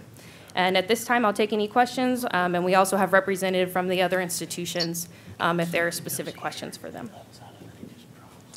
Thank you, Kelly. I'd like to refer to Jim. He's got a follow-up comment. Yes. Well, we just received our SARM, the State Office of Risk Management, just completed a review of our continuing operations continuity plan. And basically, to quote from their report, the plan meets and in places exceeds basic compliance. Kelly is a leader in this field. She's pretty much the top authority in the state of Texas. we're the place that people look to for best practices. And I think just one of their 6 comments of compliment kind of put it all together. Your response during Hurricane Harvey shows practical evidence that your co-op plan is executable, rich, well-structured, and broadly effective. So, I mean, that's the ultimate test, and I want to make sure you get your accolades, and we're very lucky to have her. Thank you, Jim. Add a comment? Of course. I just, of course, Kelly, there's a question for you as well at the end, but Hurricane Harvey and what we did really tested out, and I know in comparison to Hurricane Ike, and I was there for that time, so it's every 10 years, so now we can expect 9 more years later, another hurricane. Sounds good. But we can be easy for 9 years. But it tested out, and we realized that it really works very well. So your great work by you and all other people. From personal experience, what I noticed after Hurricane Harvey, that we had great, continuing, operations plan worked good. During the emergency worked good. Pre-emergency worked very well. And I know Texas code does not include that. What do you do? How do you come back up afterwards, after the emergency has passed or hurricane passed? And I realized that we ended up spending, or I personally, I know, ended up spending a lot of time after the operations for next 2 weeks in trying to just pay attention to very small things, but they make a huge impact on the welfare of your students, the staff, and the faculty. And so one of my recommendations, it's not an audit issue, but just in this context, one of my requests to our administration and finance was, let's come up institutionally with a plan that tells us how we are going to get back caring for our staff and caring for our students, which goes beyond than what is required by the emergency management plan. I wonder if you, while doing your review, do you come across any of those kinds of things, or anybody in Texas doing any of that? Yeah, so as you stated, kind of the first start is having that continuity of operations plan, but recovery is a different story, right? I mean, they're very closely related. They're siblings, if you will, but it is different. And at this point in time, kind of looking at peer institutions, I haven't seen them have a separate standalone recovery plan, but it is something that cities and counties look at doing. And so I think as a best practice, it's definitely would be a great thing for us to look into developing. Good. Thank you. And I know that we were invited to present what we did for Hurricane Harvey as a best practice example by the APLU, or Association for Public and Land Grant Universities. So I think definitely we did a good job all across the system. So, Mr. Chairman, I'd just like to make a quick comment as well. So thank you I like the way you include all of our family, as I call it, our sister universities, and introducing them and how you put this all together to show that, you work closely with the other campuses. So thank you for that, and job well done. Thank you. Regent Taft, that concludes my comments. Wow. All right, thank you, Mr. Guyton, and everyone for all of your presentations today. I would now like to move to Section 2 listed on your agenda, the executive session. The committee will now go into executive session pursuant to the sections of the Texas Government Code listed on page 2 of your agenda. And who do we need? Donna, who else do we need? We need. Right. Yeah. Now, first.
like it's a big accomplishment. It's taken me 5+ years to be here today.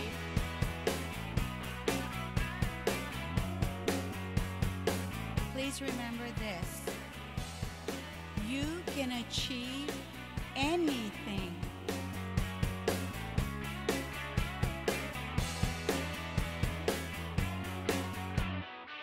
Today, your degree is not just a victory for you, but for your families, for Houston, and for Texas. I feel excited. It's been a little bit rough around the middle when I had to transition majors, but my advisors and the Career Center and everything really helped me out with it. So it was really great, and I made it, and I'm ready. You pursued that journey, and you have today reached an incredible milestone.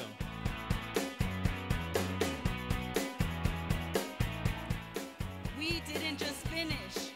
We finished strong. UHD strong.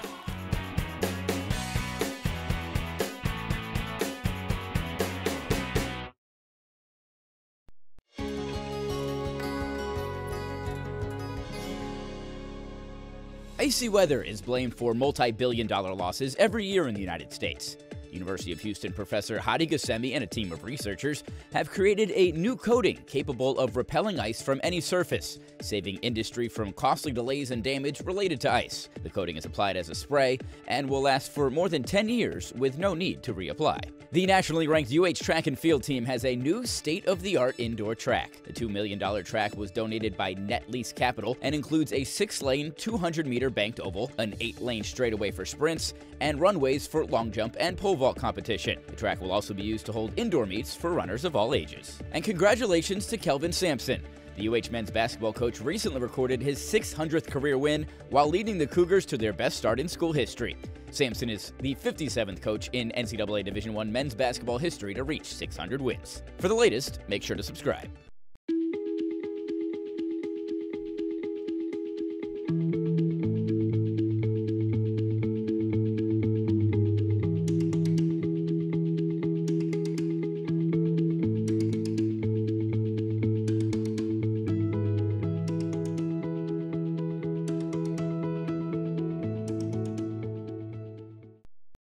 We want to honor a student who's going to be very surprised.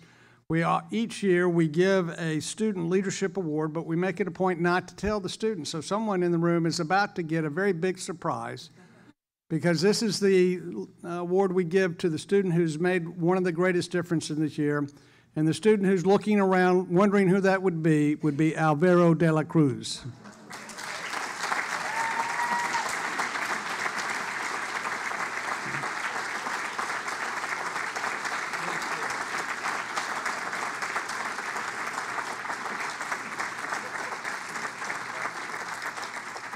Mr. De La Cruz is a senior from Converse who is majoring in biology and plans to attend medical school after graduation. He has served as a prominent member and leader in various student organizations for most of his time at UHV. He's held the positions of president of the Pre-Health Student Association, vice president of the Residence Hall Association, and president of the Student Government Association in 2017-2018. In addition, he has been a resident assistant each year at UHV and a senior resident assistant for the past 2 years. He always goes above and beyond to ensure students' residence needs are met, and he trains incoming resident assistants so they can transition them into their new roles. As president of the Student Government Association, his administration was able to accomplish a significant amount of positive change at UHV in a relatively short amount of time. The most significant accomplishment was the spearheading of the creation of the UHV alma mater, which was unveiled in May. His advisor said this about this particular accomplishment: "I was amazed by his ability to lead this initiative. He worked collaboratively with students, faculty, staff, and administration to bring about this new tradition to our institution.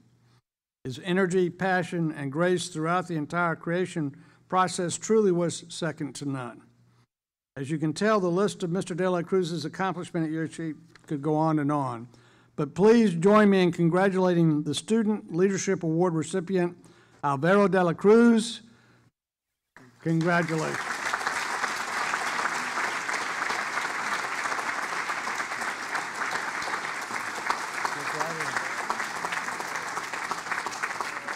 I'd like to give a special shout out to some of my professors, Dr. Bell, Dr. Tomek, Miss Jennifer Ortiz Garza, who really helped me since the first day I got here, Hillary Coffrin, Jay Lambert, I'm just gonna keep naming names, Michael Wilkinson, Christina Chavarria, Casey Waits, all those people really helped me to grow into the person that I am now. I'm very thankful for this award. I didn't really prepare anything, any speech. So just thank you all so much for this award. I really appreciate it.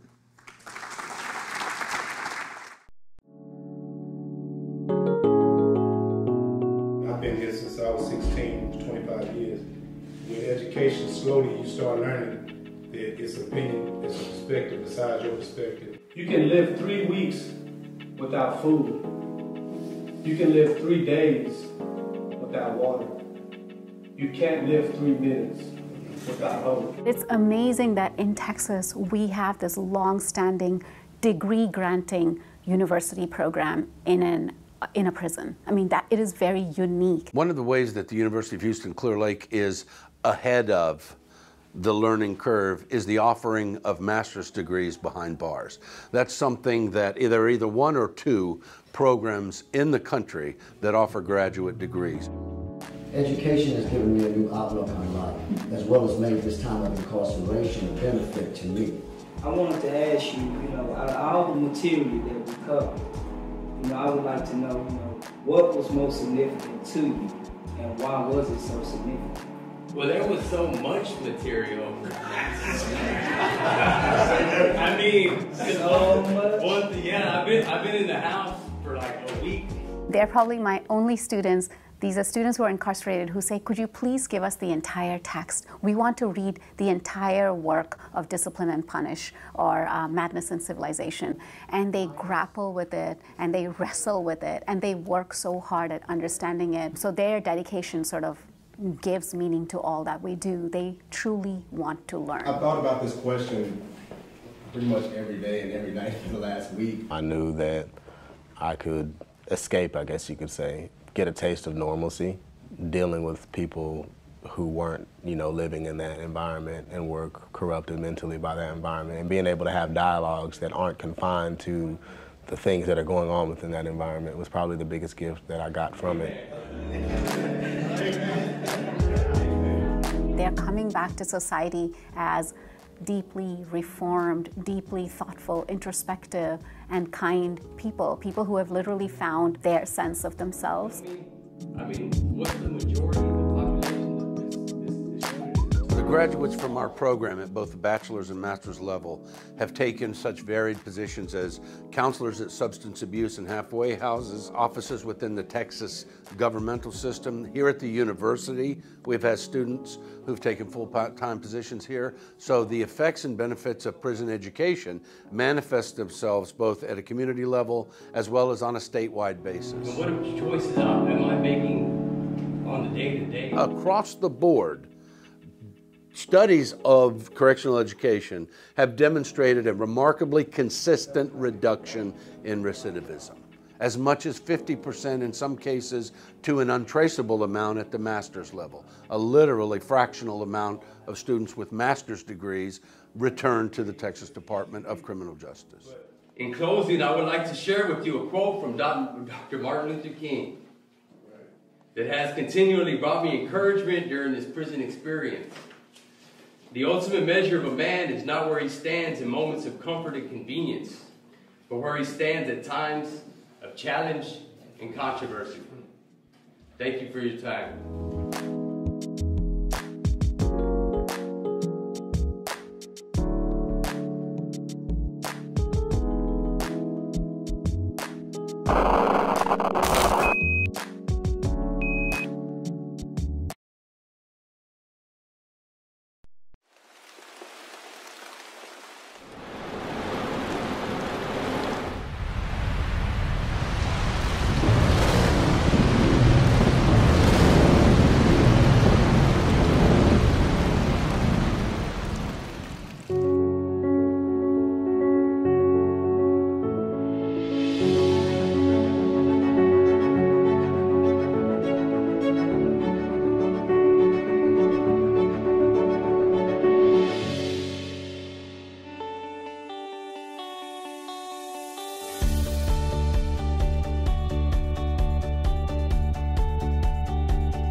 Like many of you, we started the school year wondering what we could do to help those who were struggling after Hurricane Harvey.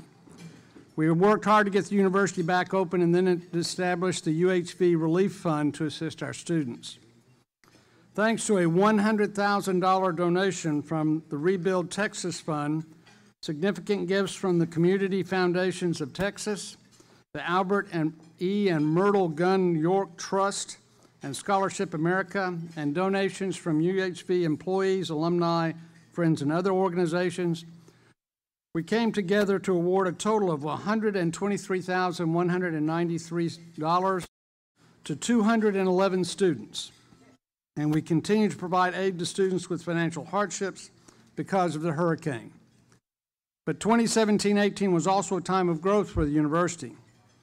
Many of you attended our groundbreaking ceremony for the Don and Mona Smith Hall, the university's 3-story, 272-bed residence hall slated for completion in fall of 2019. We celebrated a construction milestone with the topping out ceremony for the University Commons, our new Student Center and Learning Commons. We are excited that it will open sometime in the spring of 2019. The Bennett Wood family gave UHB the wonderful news that it was donating 65 acres of land to the university near the Victoria Regional Airport. This land, which would be the future home of a UHV athletics complex, is one of the largest gifts ever to the university and the largest in support of athletics. We are also growing in Katy and joined UH and community leaders for a groundbreaking ceremony for the UH Katy building, an 80,000 square foot building now under construction at the northeast corner of Grand Parkway and Interstate 10. Once it opens in the fall of 2019, it will offer both UH and UHV degree programs. We currently offer programs for transfer and graduate students at our UHV Katy Teaching Center, and we're thrilled when readers of the Katy Times newspaper voted us the best college in Katy for the 3rd year in a row. Spring brought some more good news for when the university's first alma mater was unveiled at a special community event. Development of UHV's school song began as a Student Government Association initiative and grew to include students, faculty, staff, and alumni. Students sang the alma mater during the spring commencement for the very first time and is now a part of our university's tradition.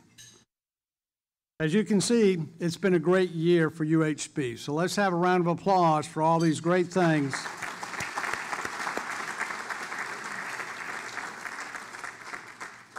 Many of the highlights I just mentioned could not have happened without the hard work of former administrators, faculty, staff, and community members during the last 45 years. They had a vision when they started UHV in 1973 as an off-campus center of the University of Houston, and now look how far we've gone. No, UHV could not have come this far without all of you and without everyone working together. Because of this, we have selected Together We Can as this year's annual report theme. Tonight, we've asked students, faculty, alumni, and community members to talk about their successes in 2017 and 2018. We've also put together a couple of short videos to focus on these amazing individuals. Our annual report is completely online this year. So go to uhvannualreport.com. On the report website, you'll be able to view the videos you will see here this evening, faculty, staff, student, and alumni highlights, UHV's enrollment and financial figures, a list of our generous donors, and much more. We'll also be adding videos filmed tonight and an event photo gallery that will feature many of you who are with us tonight.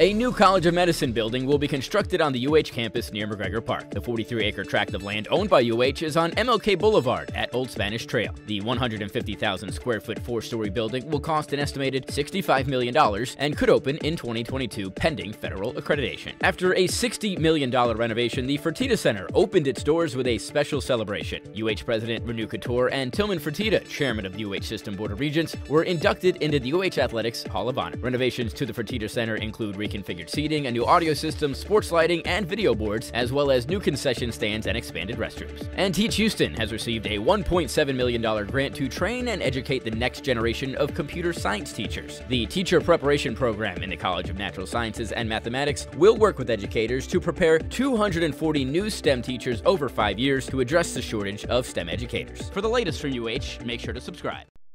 Hey Facebook friends, we're still here at the UHV Newton, and I'm here with some special guests, the residential assistants Felix and Noemi.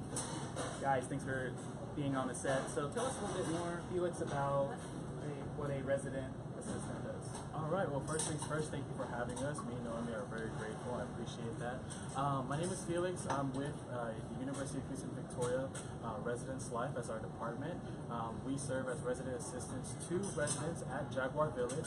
So that's Jaguar Hall, Jaguar Suites, and Jaguar Court. We do as much as we can as resident assistants to make residents feel accommodated and welcome on behalf of, being a freshman or a returning student. Like I said, we're just here to make them feel accommodated, make sure that they have what they need, that they're enjoying their stay, and that they're just engaging not just with other residents at UHB, but with the community as well. Noemi? Hey, hi everyone. My name is Noemi. I am a sophomore here at UHB. This is my first year as a resident assistant. I'm currently the RA for Jaguar Court. Well, I just want to say, along with being a resident assistant, I am also a student here at UHB. I am currently taking about 6 classes along with the RA job. My schedule, goes around it. I am a bio major, and I just wanted to say that this is a really exciting position. I'm really excited to be here. I'm really excited to be here for the students. I'm really excited to work with Res Life, work with every department here. It's a really fun experience. I'm enjoying it so much. Check-in is going great. It's just an amazing experience all around. Great. Thanks, Noemi and Felix. So this weekend is exciting. So this is really exciting, this weekend event, just because last year it was canceled because of storm conditions. Yeah. So this must be really exciting. So the whole weekend is planned out for the Jaguar Journey Woke-Up weekend. Are y'all going to be able to? Are y'all still going to have to be behind the counter? Are y'all going to be back and forth? Well, actually, the crazy thing is, like you said, it was very unfortunate that we had to go through Hurricane Harvey, but everyone is safe and sound for the most part. Victoria is recovering great and well, and like I said, we're definitely going to be involved. I mean, Jaguar Journey is happening. All incoming freshmen are definitely excited for that. On behalf of Residence Life, we're very excited as well. We'll still be assisting with check-ins, questions, making parents feel secured, and make sure that students are welcome again, especially for freshmen. We do want to take care of them. And again, for upperclassmen, they're also going to be engaging, being able to help freshmen too with their resources and accommodations as well. Noemi? Oh, I just wanted to say, maybe we'll pop in a couple of times in Jaguar Journey just to, show our faces so that they get to know their RAs, they get to make friends with everyone. We're here to be friends for you, basically, and also promote your safety, your well-being, your happiness, everything. Get you accustomed to the college life. Absolutely. Definitely agree. As well as the students making their mark here. It's the beginning of their journey going forward. Semester is going ahead. Great. So since we're in the cafeteria, why don't we get a bite to eat? Let's take a quick lunch break. Facebook friends, we'll be right back in just a bit. From everyone here, Noemi, Felix, Chris, both actually behind the camera, giving you today's Advocate Advantage.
thanks for sticking in. We're here for round 2 of the virtual tour of the Jaguar Village, Jaguar Hall, here with Brandon. So we're going to start here like we were on the first segment in the common area. We're going to go backwards. Brandon, lead the way. So after students leave their check-in area, that's the room we just left earlier, students will actually come in and pick up their Paul Pass, which is their university identification. And then students will actually check in for Jaguar Journey. So we'll kind of lead you in there. Where are we headed? So we're actually headed to our 1159 lounge, which is our student lounge. And once we get in there, I'll kind of tell you the significance of the 1159 lounge. It's an area for students to hang out in. If they want to study, there's ping pong in there, arcade games in there. We also have a snack shack in there also, to where we serve snacks throughout the day too. Right here on the left, Facebook friends, going into the 1159 lounge room. Yes, that is cool. So we're leading into the 1159 lounge. Today is being used as our station for our Paul Pass setup. So we have here one of our RAs, Nathaniel. So with the Paul Passes, all students here on campus are required to have a Paul Pass, which is the university ID card. So we're making sure all of them get that squared away and taken care of today when they do get in.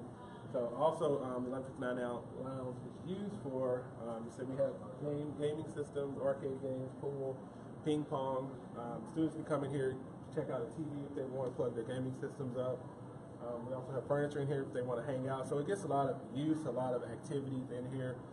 It's actually soundproof, so students are in here, like I said, if they're creating a lot of noise from the outside, it's not projecting any noise, from the outside or inside. So once those doors are closed, it's very quiet in here. Students want to just come in here and relax. So the significance of the 1159 lounge is midterms or any term papers are due by midnight. So that's where the term 1159 lounge came from. You have until then to get your term paper turned in. So a lot of students would come in here, get their papers done, kind of work on assignments, and get those papers turned in before midnight.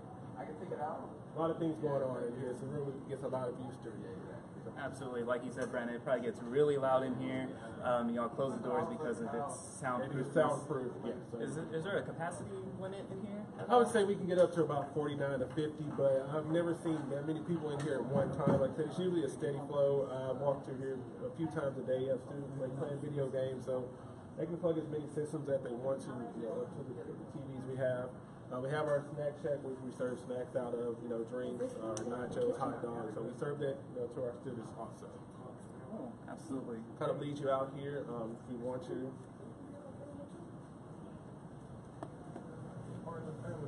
So we'll be leading out here to our orientation, Jaguar Journey, which is our student orientation. So in the common area, we have a lot of resources for students that are available.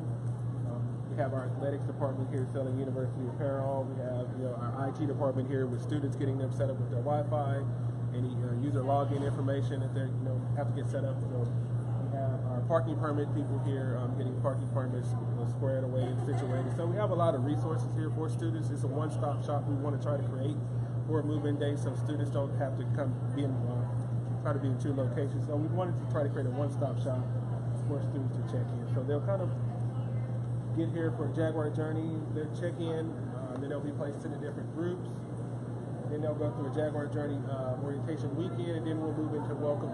So this is one of our larger areas on campus, so we're able to accommodate a large group at any time. So that's why we kind of had to set up here for students. And if you have students actually checking into rooms, we do have rooms located on the inside and rooms located on the outside. Yeah, so like you said, Brandon, lots of booths here, checking in process, student IDs, we got merchandise. Let's go a little bit up close and kind of see some of the dorms, right? Yeah. So we have inside and outside residence halls. Again, it's still a busy time. Students are still getting situated.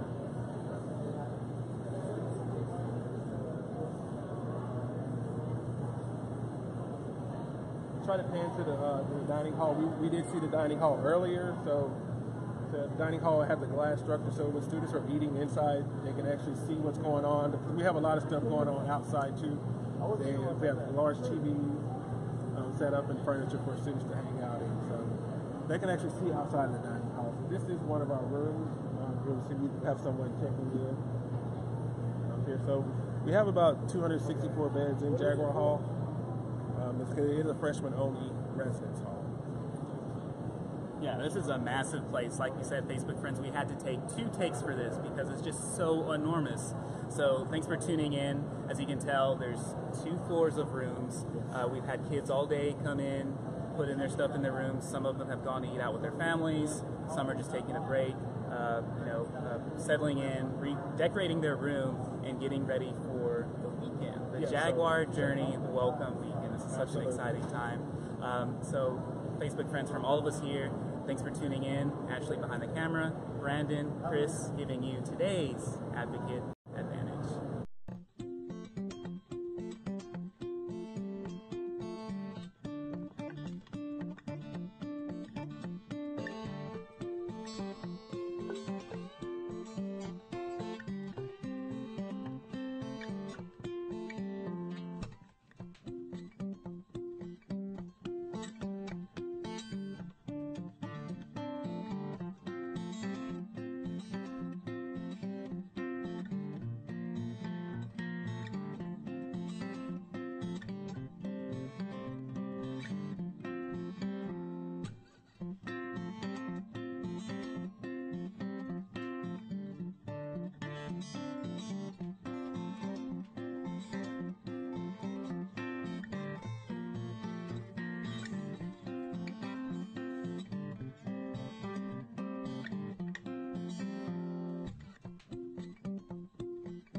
This year we celebrated many milestones, including record enrollment and the opening of 2 new state-of-the-art buildings.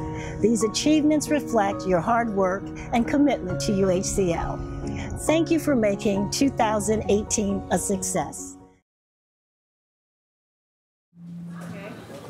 I'd like to reconvene the Audit and Compliance Committee meeting. The Regents met in executive session and discussed various matters with the Chief Audit Executive.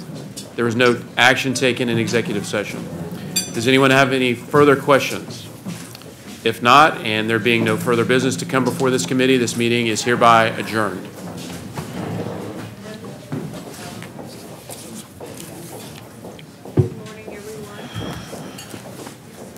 Does this work? Can you hear me?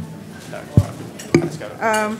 Good morning and welcome to our Academic and Student Success meeting. We are particularly thrilled to be here today at the University of Houston Clear Lake and thank Dr. Blake for this very warm welcome we have in these facilities. Thank you very much.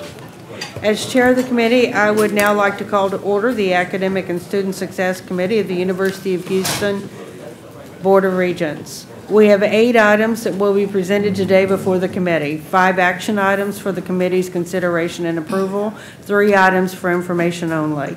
Following the presentation of the action items, I will ask the committee if there are any questions and call for a vote. Once all action items have been presented and approved, if appropriate, I will make a motion to place these items on the board's consent docket agenda for final board approval at the Board of Regents meeting scheduled for later today, February the 28th, 2019. The first item listed on your agenda today for today's consideration is item B, the approval of the committee meetings from November 15, 2018, Academic and Student Success Committee. Does anyone have any corrections to these minutes? Do I hear a motion to approve these minutes? Is there a second? Second. All in favor? Aye. Opposed? The minutes from the November 15, 2018 meeting are hereby approved. The first action item listed on the agenda today is item C, approval of a Master of Science in Manufacturing Engineering from the University of Houston. Dr. Paula Myrick-Short, Senior Vice Chancellor for Academic Affairs and Provost, will you please present this item? Thank you very much. As you said, the University of Houston requests your approval for a Master of Science degree in Manufacturing Engineering housed in the Department of Mechanical Engineering. It's a 30 student credit hour program, and it formalizes an engineering science-based education with a distinctive emphasis on micro and nano manufacturing, which will give students the skills and technical skills and background that they need to enter that field in manufacturing engineering. The University of Houston is currently in the final stage of winning a new federally funded manufacturing institute, so this particular degree will be a wonderful educational component to add to that effort. We're already home of the Advanced Superconductor Manufacturing Institute, and so this simply will leverage our national footprint in that area. There are a few existing programs in Texas, but this program is unique in that it is the only one that focuses on micro and nano manufacturing. The program does not require any new costs. All faculty costs, facilities costs exist for this program, so that they expect to generate revenue in the first year of implementation, and we request your approval of this degree program. Thank you, Dr. Short. Does anyone have any further questions? If not, may I hear a motion to approve this item as presented? So moved. Second. Is there all in favor? Aye. Opposed? This item has been approved. The next item listed on your agenda is item D, approval of a Master of Science in Engineering Data Science, University of Houston. Dr. Short, will you present this item? Thank you. This is a 30 credit hour degree, Master of Science in Engineering Data Science. It will consist of mathematics and data science and engineering courses with the option of a student taking a capstone thesis, experience supervised by a faculty member. The degree is specifically designed to provide students with a solid background in data science that's both complemented and completed by knowledge of its application in the field, in various fields in engineering. There are 12 universities in Texas that do offer a degree in data science, but this would be the only degree offered that connects data science specifically to its application in engineering fields. The program faculty and resources already exist to support this program, so it expects to generate revenue in year 1 of the program or year 3 of the program, and we request your approval of this program for the College of Engineering. Thank you, Dr. Short. Does anyone have any questions? If not, may I hear a motion to approve this item as presented? So moved. Second? Second. All in favor? Aye. Aye. Opposed? This item is hereby approved. Item E, Board of Regents policy statement on the use of race and ethnicity in student admission, University of Houston, is our next action item for today for the committee's consideration and approval. Dr. Short, will you present this item? Thank you, Regent Madison. And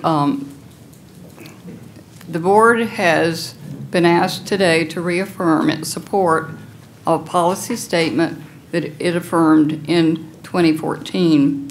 The policy is being brought back to you because you need to review it every 5 years and vote that you still support the premise of the policy. As most of you know, in 2003, the Supreme Court provided guidelines for considering race and ethnicity, among other factors, in admission to institutions of higher education. The guidelines focus on admission procedures which use what we call individualized, holistic candidate review, which ensure that race and ethnicity, if considered, are evaluated flexibly as a plus for each of the candidates. 2013 court decision reaffirmed that any consideration of race in admissions must be narrowly tailored to obtain the educational benefits of diversity. The University of Houston System Board of Regents recognizes and endorses the benefits of diversity in the university setting for the purposes of breaking down stereotypes and promoting cross-racial understanding. Therefore, to the extent possible and necessary to achieve a diverse student body, after race-neutral alternatives have proven unsuccessful, we, the University of Houston System, believe each component institution should have the discretion to adopt admission policies which consider the totality of an individual applicant's background and strengths. Any UHS institution proposing such an admission plan must do so based on the guidelines set forth by the Supreme Court. And the Chancellor has delegated approval of these plans to the Senior Vice Chancellor for Academic Affairs in conjunction with the Office of General Counsel. As with all changes in admission policies at the University of Houston System, it must be published for at least 1 year in advance of consideration of the application. So we're requesting that the board reaffirms today with your vote the position statement of the University of Houston System regarding the use of race and ethnicity in student admission. Thank you, Dr. Short. Does anyone have any questions? So moved. May I hear a motion? That this item, all in favor? Aye. Opposed? This item is hereby approved. The next approval item listed on the agenda is item F, University of Houston Law Center Admission Standards Modification.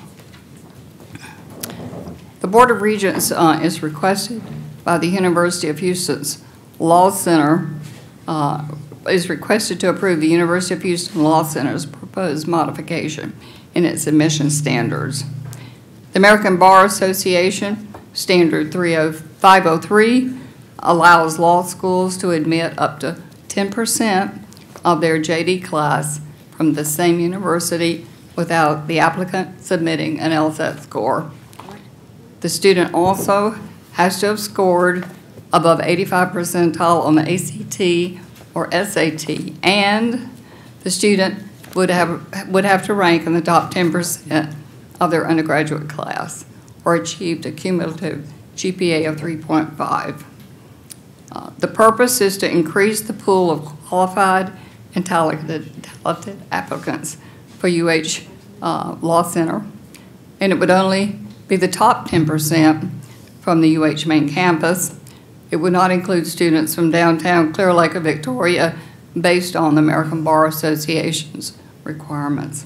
I've invited Lynn Baines, Dean of the UH Law Center, to talk to you about the analysis that they conducted that led them to propose these admission changes. Thank you, Provost Short. So my faculty did a comprehensive analysis of the students who we already have who are UH students who happen to have a LSAT score but also have the other criteria of being in the top of their class and having an SAT score that's 85% or higher. And we found that those students, a small number of students, but those students are on par with the students we already admit. That they basically have the same median grade point average, that they actually had a little bit higher median LSAT score of 160 than the students at that time, and then they actually passed the bar exam a little bit higher than the students that we have in our regular class. And so looking at all that together, it really makes us say, well, you know, the not having a LSAT is not necessarily determinative of what their success would be, because they have prior indicators of their GPA and their SAT that suggest that they would be very, very strong candidates. The pool is very, very small, and the goal with all of this is really to make sure that we have the best qualified students that we possibly can have.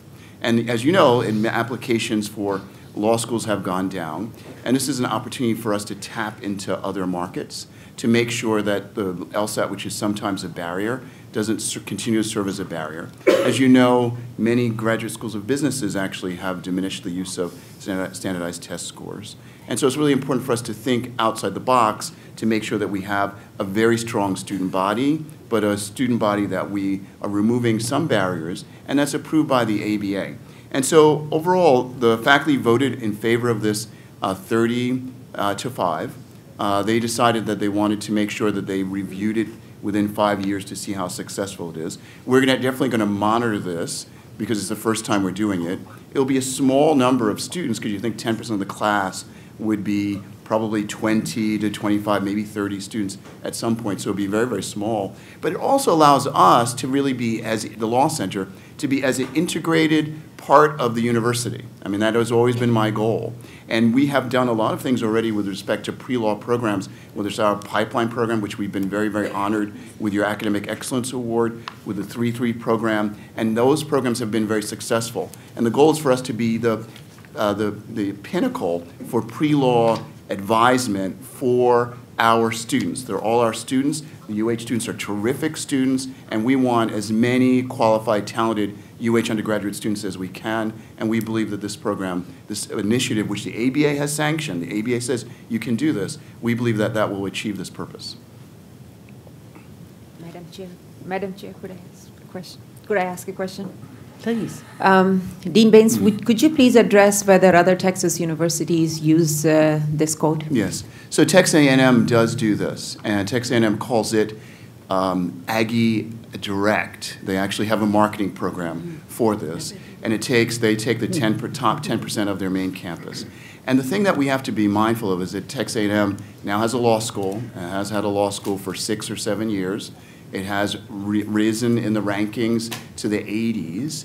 The Texas A&M used to be one of our big feeder colleges. It used to be number 2 after UT. It has declined to number 3 in terms of our feeder colleges. And so we need to make sure that they don't take, that we're competitive, and they don't take all of the really great students, and then we take our students. And so my fear and my concern is that in terms of the market, that what we see in the future is that Texas A&M, which is a great school, I know some of our alums have Texas A&M backgrounds, on many of them, and we want to make sure that we continue to have as many really great students as we possibly can. I might mention that there are 22 schools across the country that have implemented, such as Michigan and Harvard and other universities. So we wouldn't be the first. Thank you. I think this is wonderful. I think, everything that you've said, and I won't reiterate it, but I think this is great. We want to, number one, keep our students here to go to our law school and want to go to our law school, but to make it a little more accessible to them. So this is wonderful. Thank you. And on the integration piece, you talked about wanting to integrate, make sure the law school is part of the university as a whole. I just use that as a hook to talk about the law students who participated in UH Day at the Capitol. Had a big showing of those, and I went with some of them. They're all very impressive, and I really appreciated their... And we appreciate your participation. It was great. It was a great day. Any other questions? Thank you. Thank you. Do I hear a motion? So moved. Second. All in favor? Aye. Opposed? Our last item for approval to be considered today is item G. Approval is requested to delegate authority to the Chancellor to negotiate and execute multi-year contracts for upcoming faculty, non-tenured faculty hires in the College of Medicine at University of Houston. Dr. Short. Thank you. Approval is requested to delegate authority to the Chancellor to negotiate and execute multi-year contracts exceeding $1 million in total value for the upcoming hires in our new College of Medicine. The hire that we're getting ready to make would be the Associate Dean, Graduate Medical Education, and Faculty Affairs. So we request your approval for delegated authority to the Chancellor to negotiate that. Does anyone have? If I can just add one piece of information, there's none of these faculty in the College of Medicine are being hired on tenure because we are still we're going through LCME accreditation, but then it's hard to attract faculty to come here and leave a job and come here for 1 year. So what we are doing is we're giving a 3-year contract to them, and that's the reason why the contract sometimes surpasses $1 million, and therefore we need to come to the board for permission. Thank you. Any other questions? Do I hear a motion? Second? Second. All in favor? Aye. Opposed? This item is hereby approved. I want to thank you, Dr. Short, if I've been just a little snippy here. You're aware that we started, almost an hour late. So thank you for your patience with us and allowing us to I'm getting really good at speeding up this committee.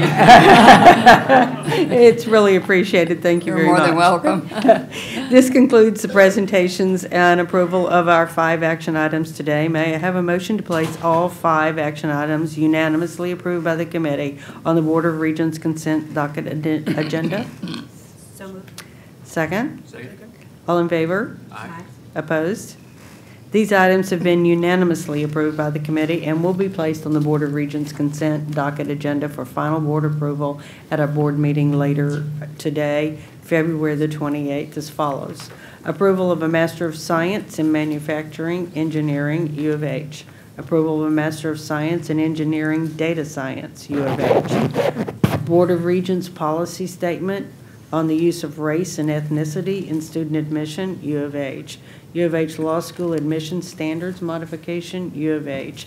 And approval is requested to delegate authority to the Chancellor to negotiate and execute multi-year contracts for upcoming faculty, non-tenured faculty hires in the College of Medicine, U of H.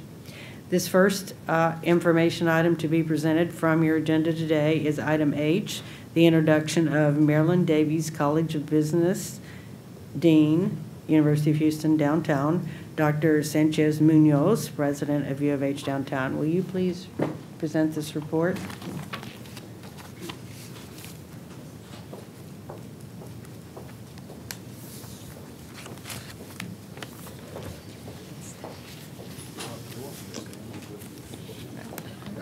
Perfect.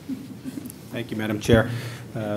I have several to introduce. Would you like me to begin with the chair of the Marilyn Davis College or in a different order? I'm happy. It's up to you. It's your Okay. presentation. Well, then, Thank you. if I have the discretion, thank you. I'd like to begin by introducing our new provost and then the dean of the business college and then finally the dean of the University College.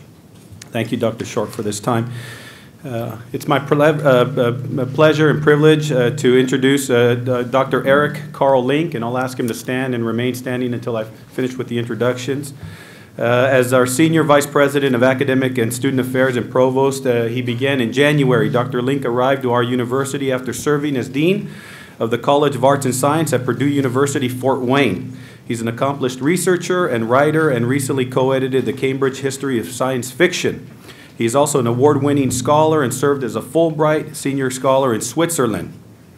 And now he's back in Houston. Good. And Dr. Link holds a PhD in 19th and 20th century American literature from Purdue University, a Master of Arts in English Language and Literature from Southwestern Missouri State University, and a Bachelor's of Science in Communication from Evangel University.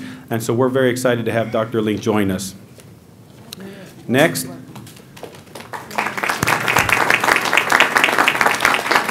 Next, I'd like to introduce Dr. Charles Gangler, the Dean of the Maryland Davies College of Business. Dr. Gangler joined our university in July of 2018. He came to UHD after serving at City University of New York College. Previously, he served as chair of the Department of Marketing and International Business for CUNY Baruch College, which I believe is the largest business college. Is that accurate? Okay, good. And now you're at the best college, but no, that's... He's also held teaching positions for esteemed institutions such as Rutgers University in Clarkson. He holds a Bachelor's of Science in Mathematics and Computer Science from the University of Illinois, Urbana, Master's of Science in Marketing from Texas, from the University of Texas in Dallas, and a PhD in Management Science Marketing, also from UTD. Thank you, Dr. Gangler. And I might just add that Dr. Gangler stepped in mid-cycle and helped shepherd us through our recent AACSB accreditation, an extraordinary feat, and we're very pleased to have you, Dr. Gangler.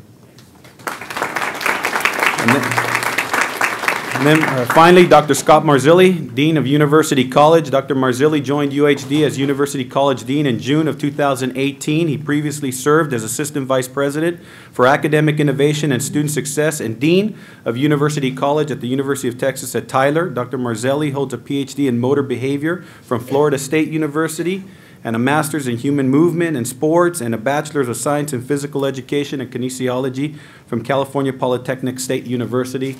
Welcome aboard, Dr. Marzilli.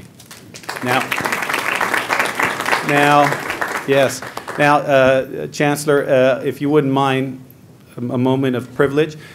So these three are going to help us achieve new heights at UH Downtown. But in the spirit of where we're at, in a proximity of NASA and the Chancellor's support for the University of Houston Downtown, I'd like to ask if the Provost and the Deans would join me in presenting the Chancellor for her office. This patch and photograph that was carried to the International Space Station and brought back. Now, we're not going to quite get there, but we hope to get somewhere close to it. And the patch, if you will see this photograph, and in the background is the Earth. So, on behalf of your stellar galactical support of UH Downtown.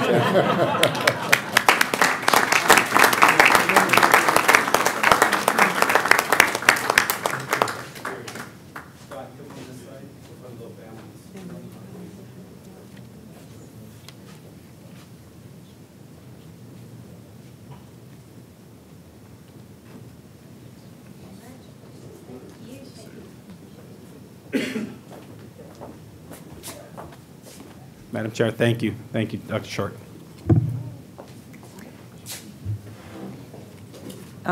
Thank you very much.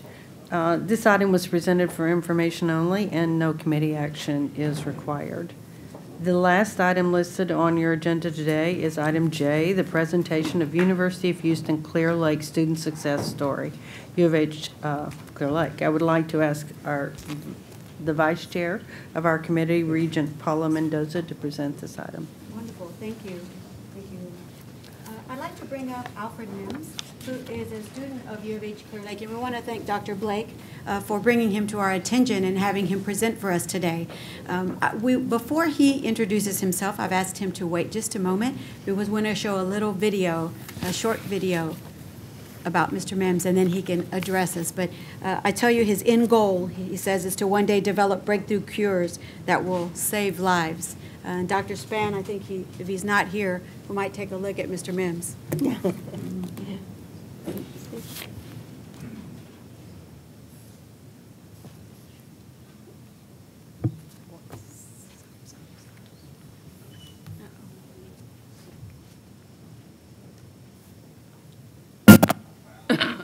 With a concentration in cellular, molecular. My name is Alfred Mims. I am a former combat medic in the U.S. Army. I am currently in the undergrad program at UHCL in a tissue culture class pursuing my bachelor's in biology with a concentration in cellular, molecular, and biotechnology. When I get my degree, hopefully I can be good enough to work for MD Anderson and help cure cancer. I enjoy the Muse Analyzer. I've been waiting to work with a flow cytometer. One of the reasons is that the job description, many of the job descriptions at MD Anderson require experience with such a device. So UHCL is now providing me the opportunity to work with something that I would normally have to wait until graduation to get a chance to work with. Dr. Rodi and I are planning on working in the future for a particular research project. The ultimate goal is to actually produce a lotion or some type of cream that can possibly protect future spacefarers against cosmic radiation. The issue with cosmic radiation is that it ends up causing mutations that could ultimately cause cancer. I enjoy my time here as a husband, as a father, as a veteran. I feel that UHCL definitely helps people towards their goals, and I look forward to working with UHCL and its faculty in the near future.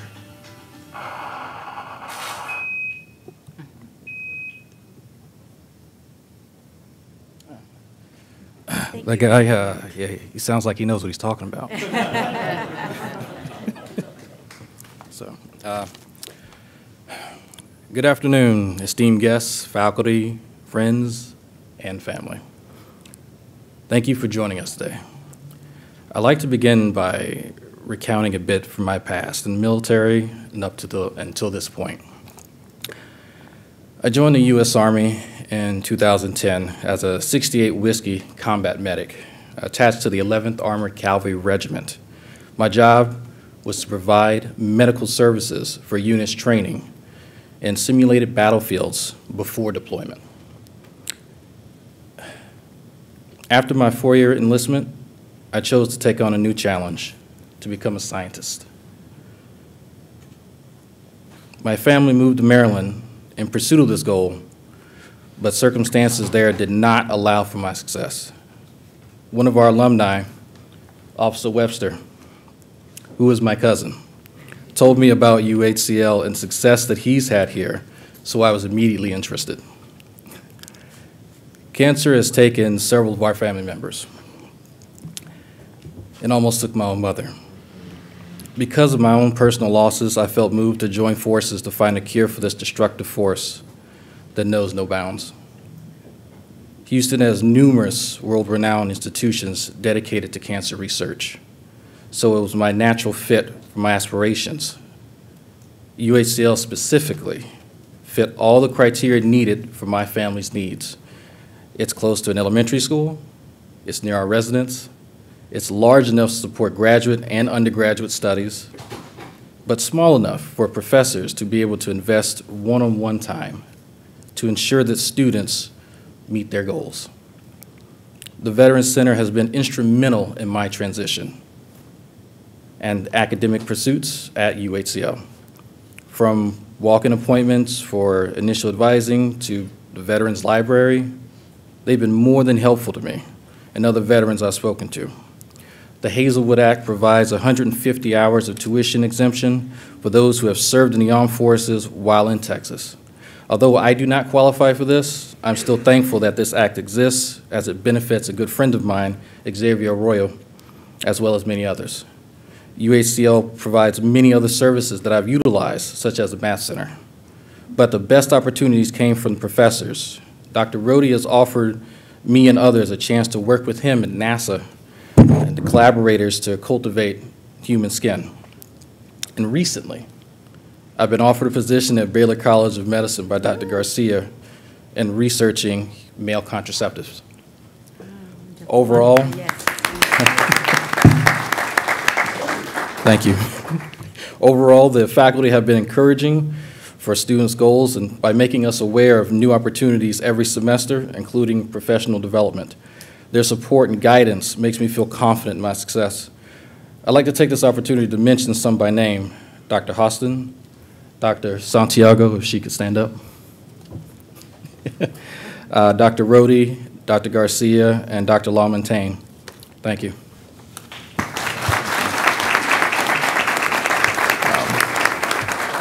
I'm terrible at speeches. They made me write this, but I would like to just speak candidly, if I could, for a minute, if that's okay. Sure.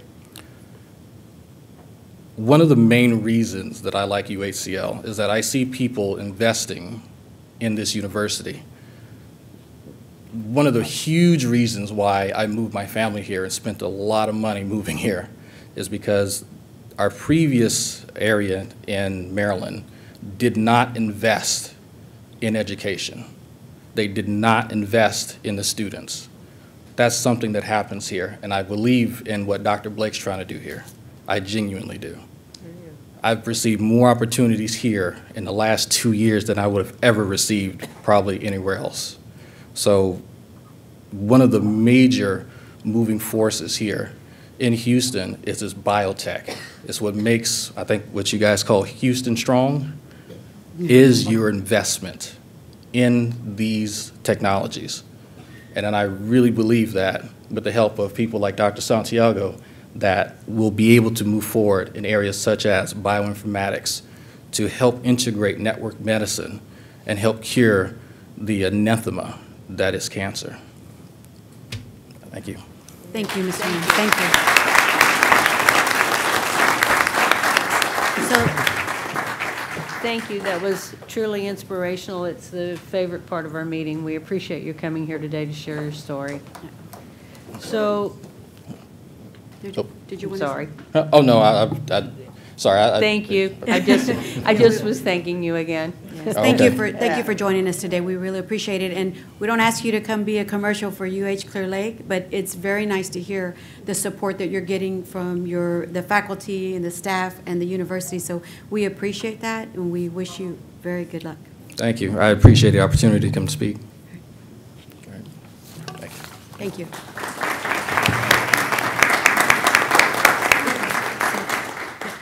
It should be noted that an executive session will not be held. Does anyone have any further questions for this committee? I have one more comment, Madam Chair, if I may. I just wanted to, the Academic Success Committee, I wanted to congratulate our Regent Teo on being accepted to both Duke Law Center and Berkeley. Congratulations.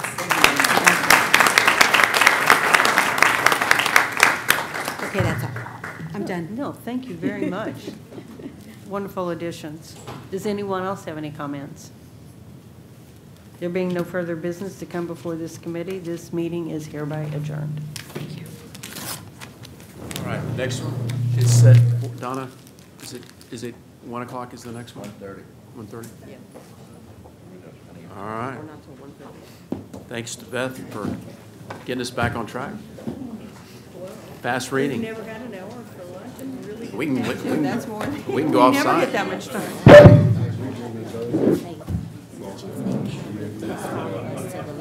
Where is it?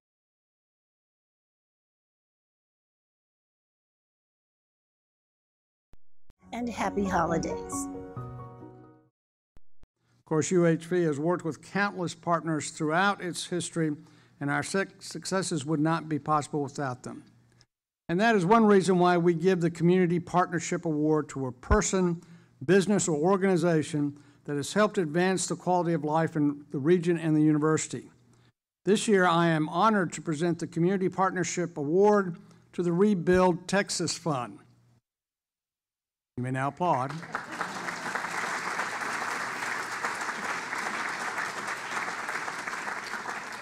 I'm sorry, it says pause for applause. I mentioned earlier that shortly after Hurricane Harvey devastated the Texas coast last fall, our university created the UHV Relief Fund to help impacted students. Thanks to a number of donations from generous faculty, staff, alumni, friends, and organizations, the university has been able to award $123,193 to 211 students, and we are continuing to provide aid. One of the donations we received to the UHV Relief Fund was a $100,000 grant from the Rebuild Texas Fund. Those funds were used to provide child care expenses and other targeted aid to UHV students in need of additional financial assistance. The Foundation understands the needs of UHV in its region. This grant is about rebuilding Texas, and the dream of receiving a university degree is a part of that. The Rebuild Texas Fund has done so much to support the relief, recovery, and rebuilding of Texas communities devastated by the hurricane.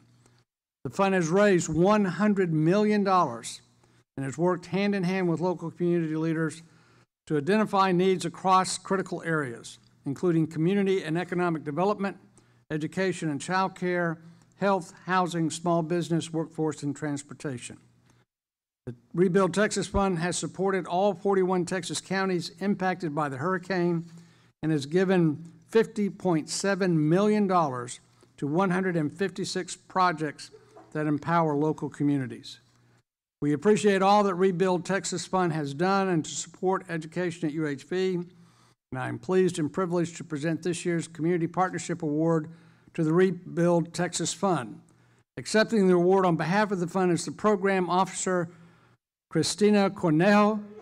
Please come to the lectern to receive the award and make some remarks.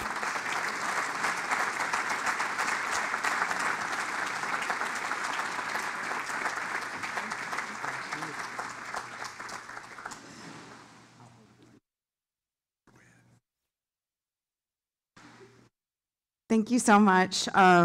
Thank you so much, President Glenn, and thank you to all of the U of H faculty and staff that I've had the privilege of working with. The Rebuild Texas Fund was put together literally as the rain was still falling in Houston. And it has been my honor to work as the program officer in this area and work with communities locally. For the past year, we've been hoping that, we could service communities in the best ways possible.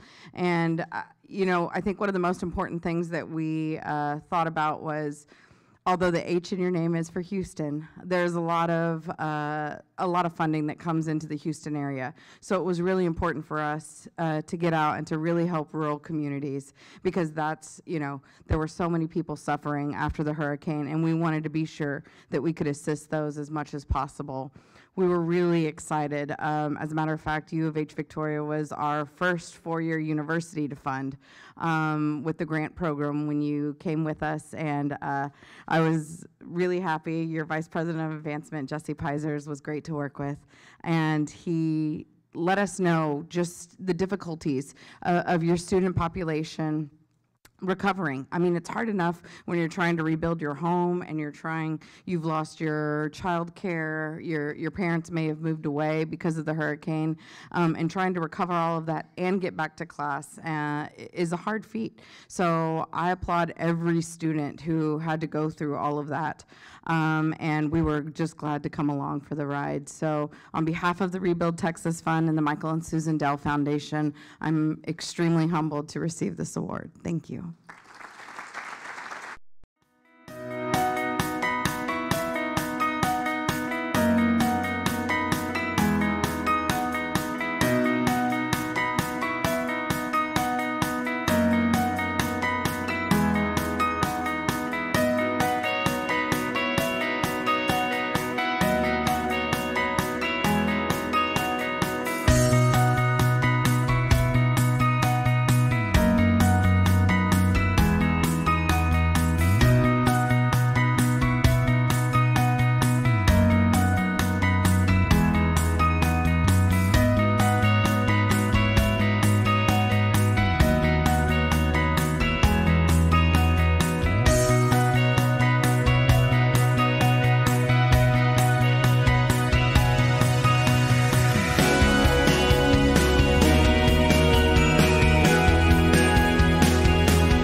if I had a nickel for every time I heard something good or positive about Dr. Morgan and his wife, I'd have enough money to take a long, extended vacation, go anywhere I want to, and stay away for a good while.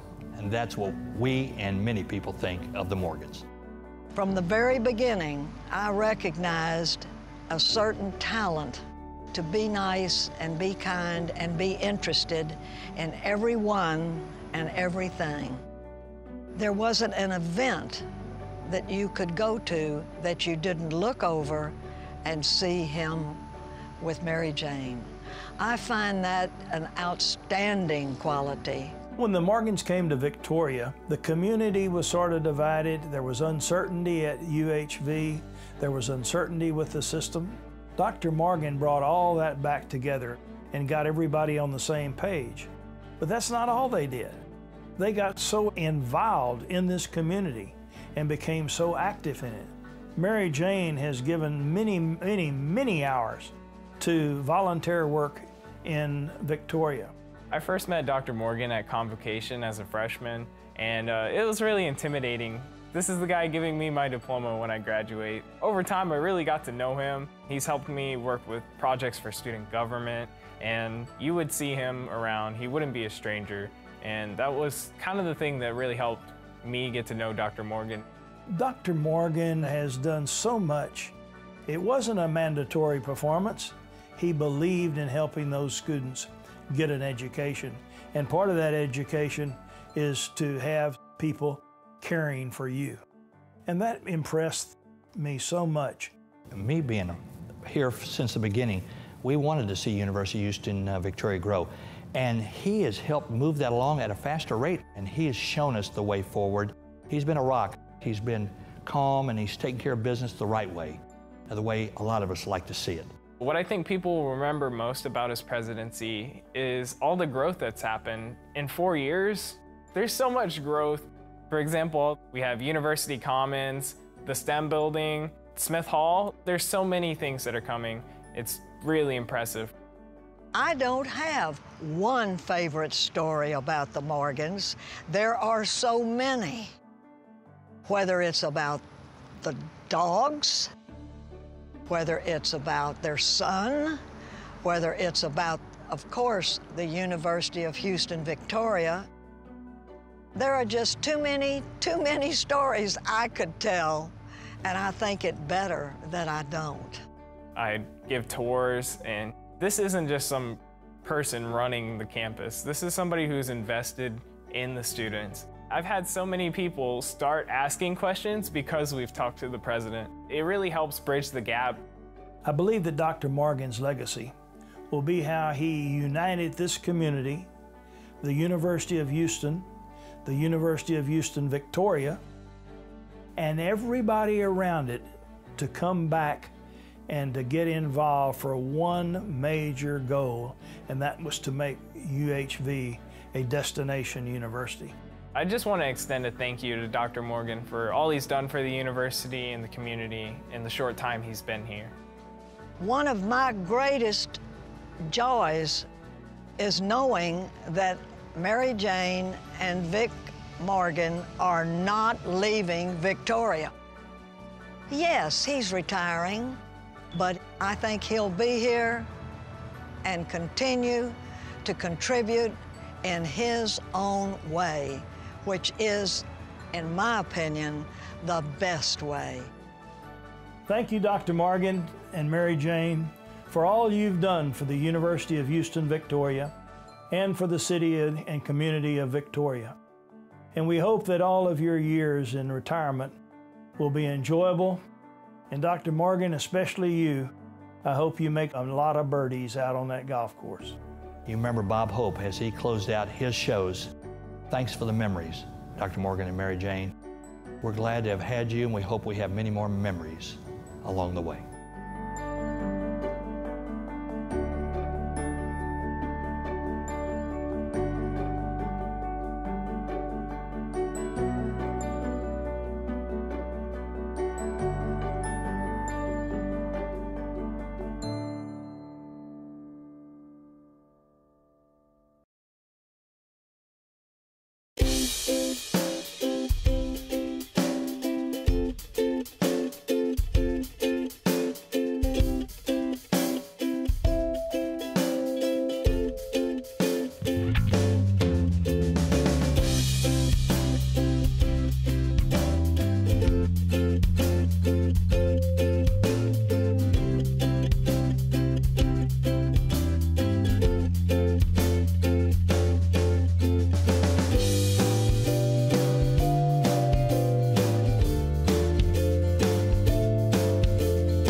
Harvey hit, I was home, ready to come here and move into the dorms. We got the message that Victoria was evacuating. Everybody in my neighborhood got affected by Hurricane Harvey, so I was devastated. We had to wait 2 weeks for everything to pass, for the school to be safe enough for us to come back. The university worked really hard to make sure that people that were affected by the hurricane were taken care of. It was great to see students come together after the hurricane. You've seen hope. After Hurricane Harvey, the women's soccer team did a lot of volunteer work. It was an experience not only for me, but for the team. I believe that everyone deserves a chance to have a good life. And if I have the chance to volunteer my time to make someone else's life better, then why wouldn't I do that? It was a lot of students that was getting involved into volunteer opportunities that various departments around campus put on to help the community. It speaks volumes about the university.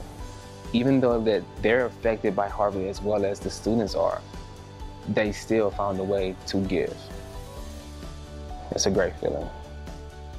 Last year, for the third time, we received the NAIA Champions of Character 5-Star Institution Award, and I think this was a great achievement. It shows that we don't only just work on the field and in practice, but we give back to the community when they're in need. One of the team accomplishments we were involved in last year was Warriors Weekend. It allowed us to give back to our military veterans and show how appreciative we are of all the sacrifices they made. My hometown is Falkirk, Scotland. I've been playing soccer since the age of 7 years old. Attending college in America has always been a dream for me.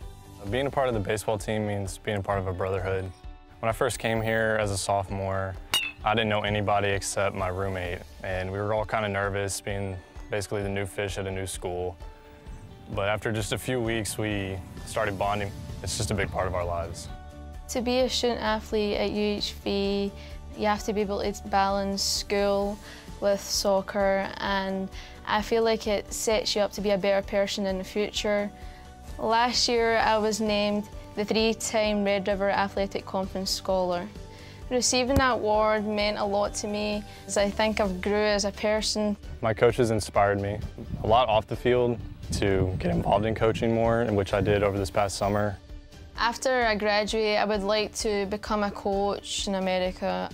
After graduation, I hope to continue playing professional baseball, and with my major, which is political science, I hopefully plan on getting involved in politics at the state or local level. My favorite events coming from student life. The Homecoming Carnival was amazing. It's a way to get students involved, engaged. A lot of people come here to experience different cultures. For Dia de los Muertos, the Hispanic Student Association did interactive booths for students related to the holiday, and we basically just wanted students to learn the culture behind it. Last year I was a part of intramural sports. I played 7-on-7 football, I played co-ed volleyball, I played basketball also. It's a great way for students who are not in athletics to play sports, to get them involved in student life.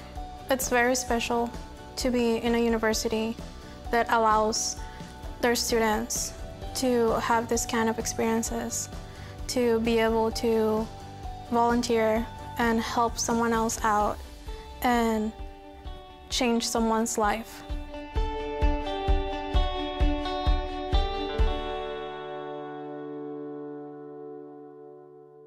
Good evening. It is an honor to be here tonight to represent our students. I'm very proud of their efforts, and I'm thankful to share a few highlights.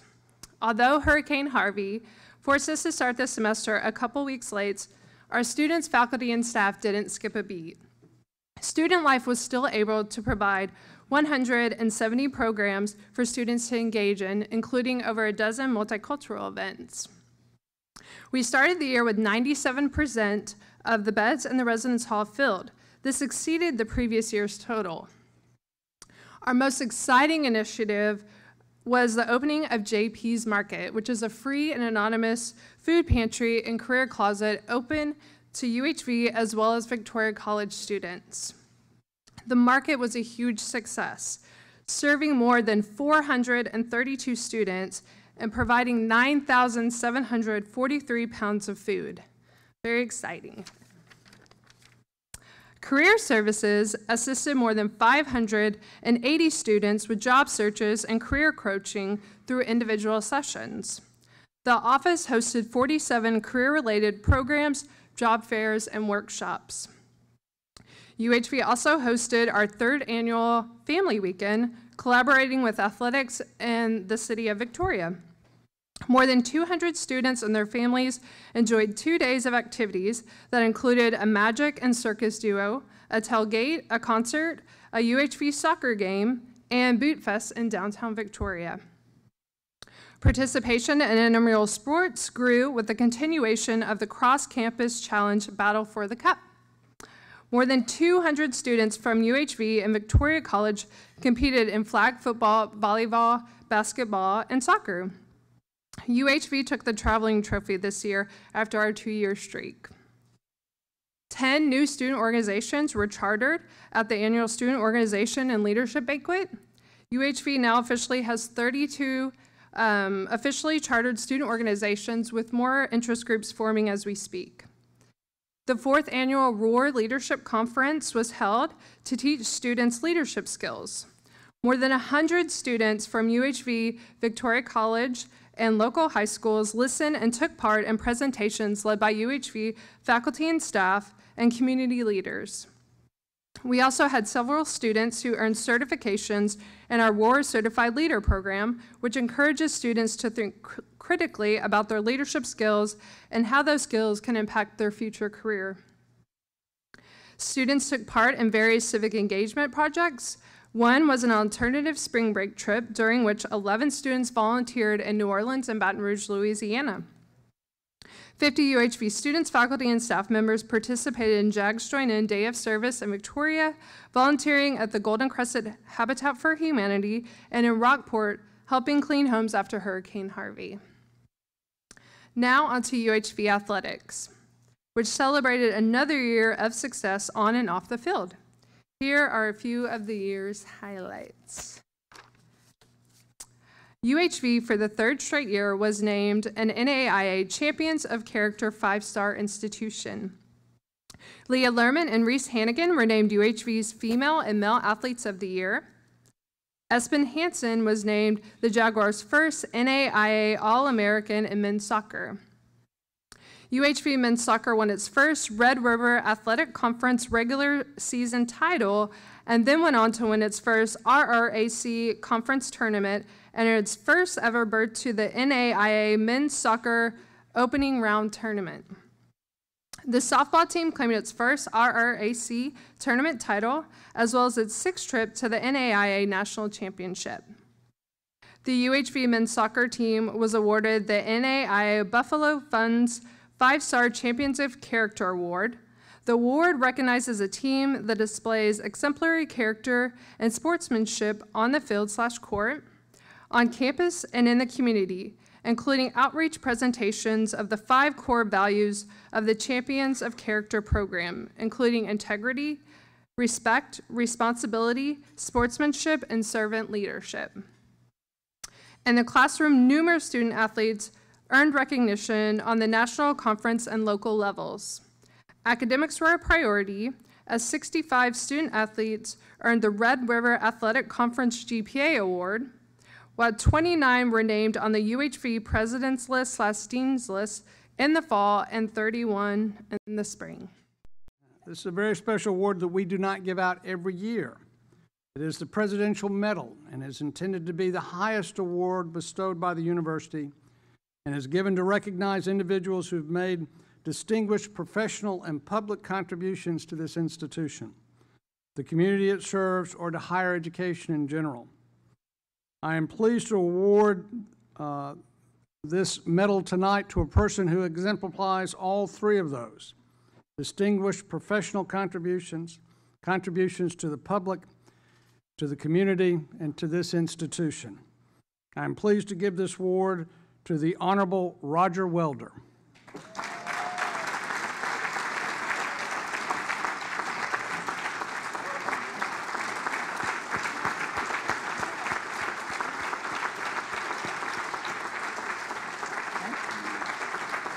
I told you to dress pretty.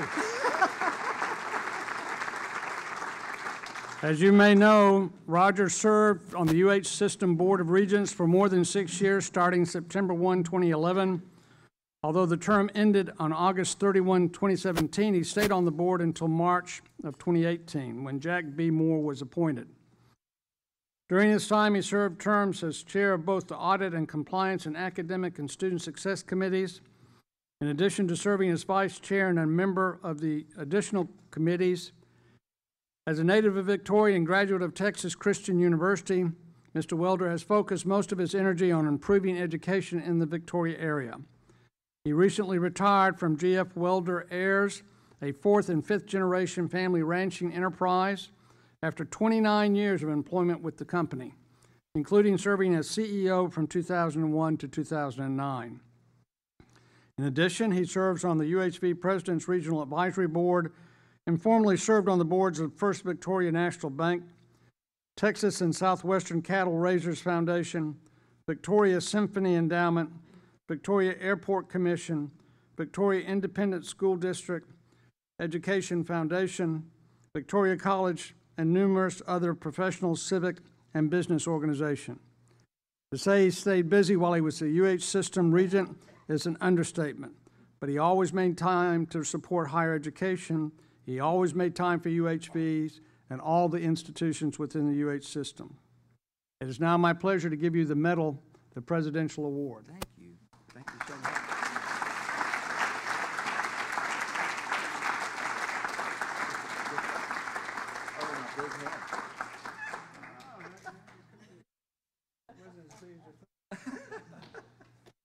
Thank you. Thank you.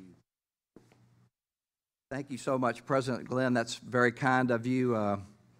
Obviously, it's a big honor to receive this. I personally don't feel it's deserved. I just was trying to throw in a helping hand. I can say that I was very proud to serve in this role with the university.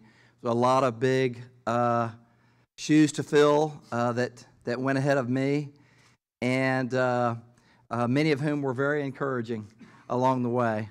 And we're blessed to have UHV in our hometown.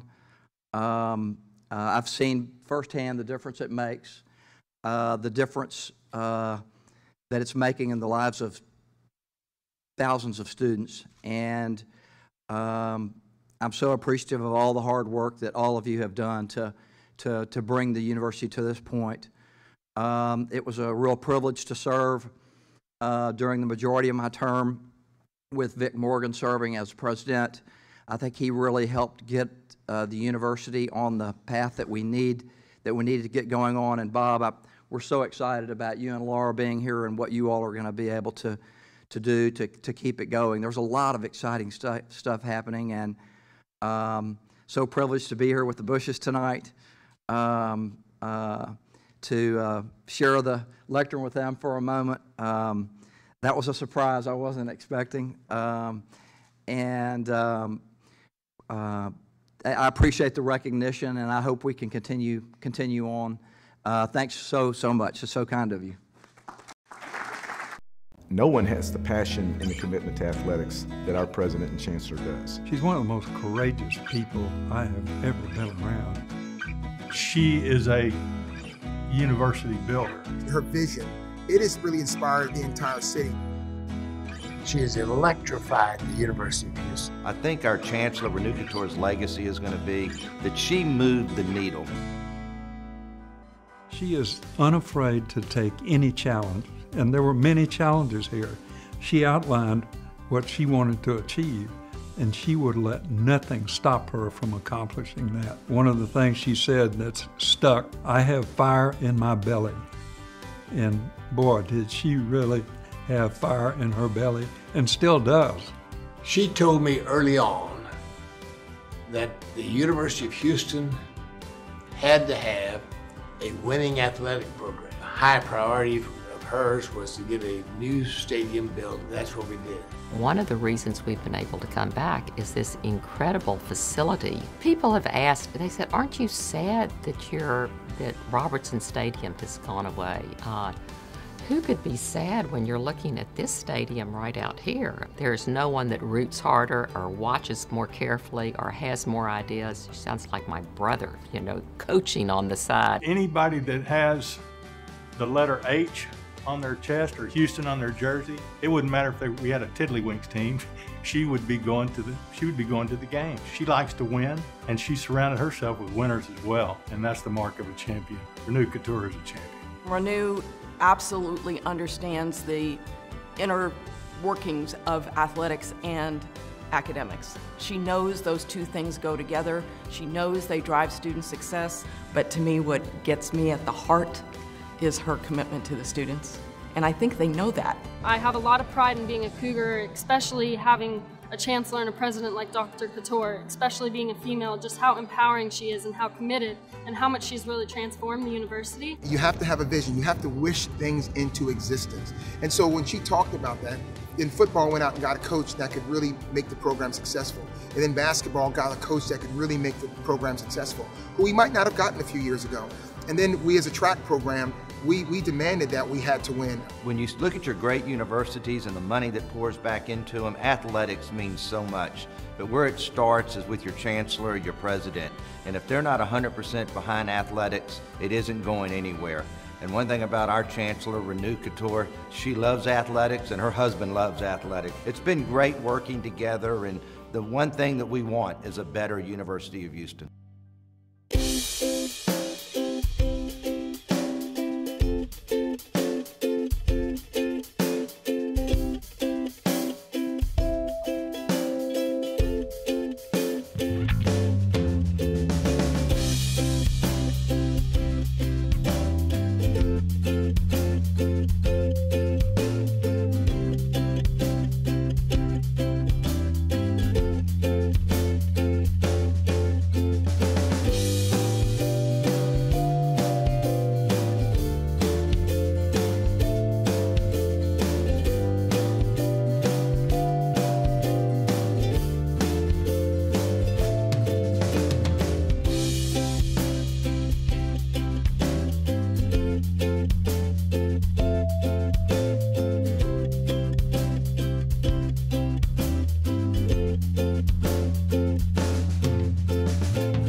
I'm Larry Rohde. I am an associate professor of biology and biotechnology here at the University of Houston, Clear Lake.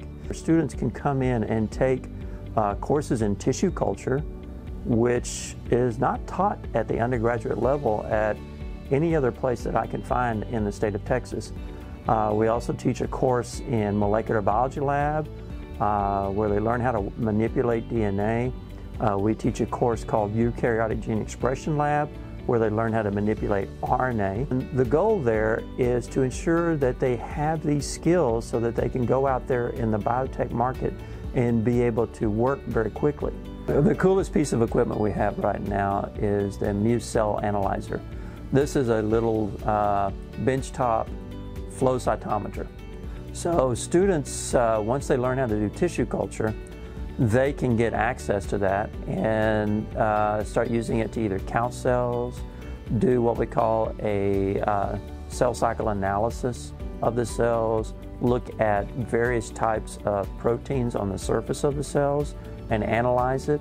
It's a great piece of equipment for doing that, and flow cytometry is an important thing nowadays for jobs.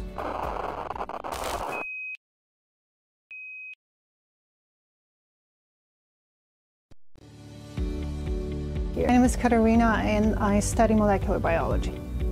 I'm here because I love science. I can't get enough of it. I came back to school to get my degree in molecular biology. I am a histology technician at Baylor College of Medicine, and as much as I love histology, I would like to learn more, and I would like to be in research, preferably cancer research, which is why I'm here.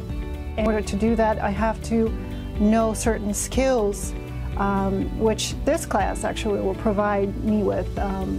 Learning tissue culture is very beneficial in that field. You can always ask questions. You can come and do your experiments individually at your own time, which is perfect for people who work full-time like me. I would encourage people to pursue this degree because you get to learn really cool stuff. Maybe certain people heard about CRISPR, and this is like the newest technique in research, and this is on Dr. Rohde's syllabus, so if you come here, you get to learn all the new stuff.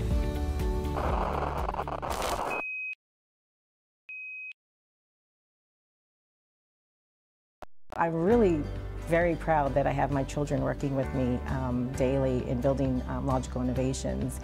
They started out same as I did, going to school locally. We all started out at College of the Mainland, course years apart. So we transferred over and pursued our bachelor's degrees, and then went on to all of us pursue our master's degrees. So the three of us have 6 degrees here from U of H Clear Lake. Giving back has always been very important to me. You know, I always talk about no one's really a self-made person. We all have that support group. I've always enjoyed family and friends who have always been back there to support me and motivate me and keep me on track. And so I think it's our responsibility to go and pay it forward. And so I'm really interested in looking at these future generations. You know, there's a lot of kids out there that have that academic potential, and they just don't maybe have the means to do it, or the family network that's able to provide for that. And we want to be able to do what we can in any small part to be part of someone else's success story, helping them go through and build their careers, build their academic backgrounds, and then one day be able to pay it forward and keep this momentum going as they also look out for future generations.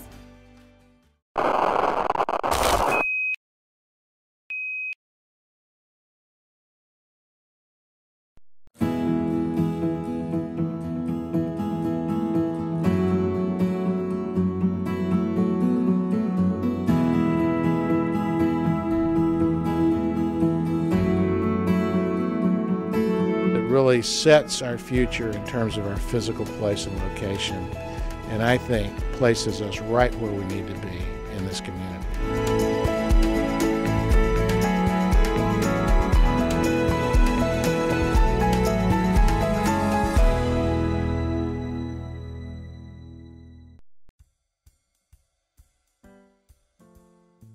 Hi, I'm Mike Cadet, class of '89 at the University of Houston, Conrad Hilton College as a matter of fact, and I'm your AVP for Alumni Relations. We're so proud of the traditions we have here at the University of Houston, dating all the way back to 1927. Whether they be our class rings, rubbing the paw on campus, push-ups on the field, Frontier Fiesta, whatever those may be, we're super proud of the diversity and the culture that we have here at the university. During today's Cougar Connection, we're going to talk you through a few of those traditions so that when the next time somebody asks you what goes on at the University of Houston, you will know it like the back of your hand.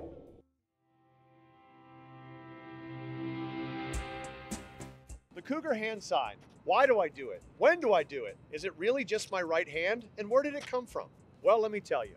In 1953, we were transporting Shasta 1 to the University of Texas for a football game on their campus. On the way, Shasta's right paw tragically got caught in her cage, and this finger had to be amputated. At the game, the fans realized they might make fun of our mascot and started to taunt our fans with this hand sign. Well, we lost that game. We went there in the 60s and tied a game. And then in our first year in the Southwest Conference, we went to Austin and beat them 30-0 on their own field. And this was officially adopted as the hand sign for the University of Houston Cougar fans.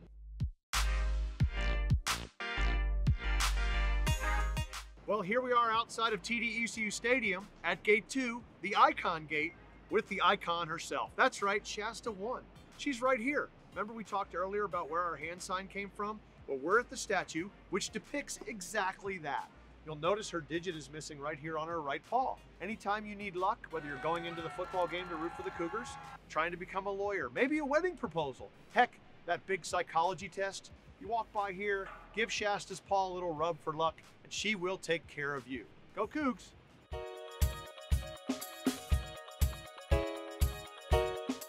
So many University of Houston traditions reside in the hearts of our students and alumni, but the UH class ring is the only tradition that is with you year-round. The ring is presented each year at ring ceremonies in the Fertitta Center. Tradition dictates that current students must wear their ring facing inward, with only alumni wearing their ring facing outward. Each ring spends the night before the ring ceremonies with our live mascot Shasta 6 in the cougar habitat at the Houston Zoo.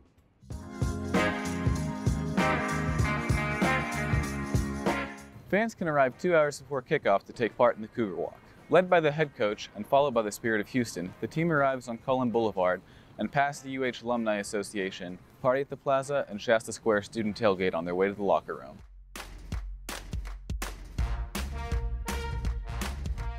The Frontiersmen were established in 1948 as a result of the concentrated effort to promote more school spirit within the student body.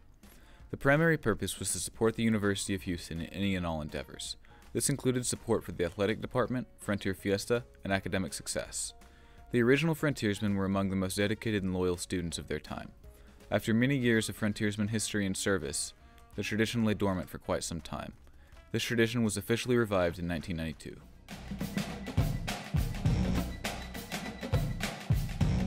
Ever been to a game and wondered, why push-ups?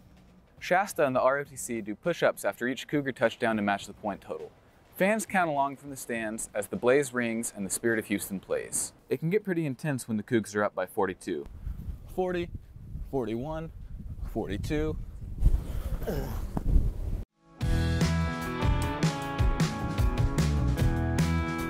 Hello, my name is Ann Johnson, class of 2020, and I'm currently on the board for Frontier Fiesta.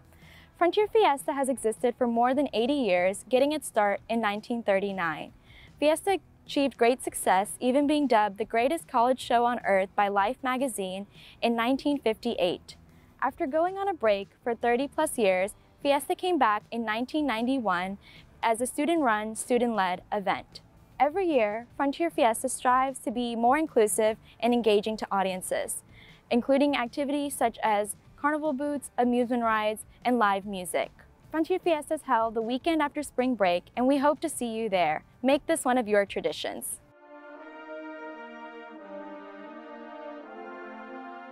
Now we're at the Cullen Performance Hall, a beloved campus landmark and home to many shows and performances throughout the year. Another proud UH tradition is the alma mater, which ends with the iconic line, "True will ever be." The words and music were created by the Harmony class of 1942.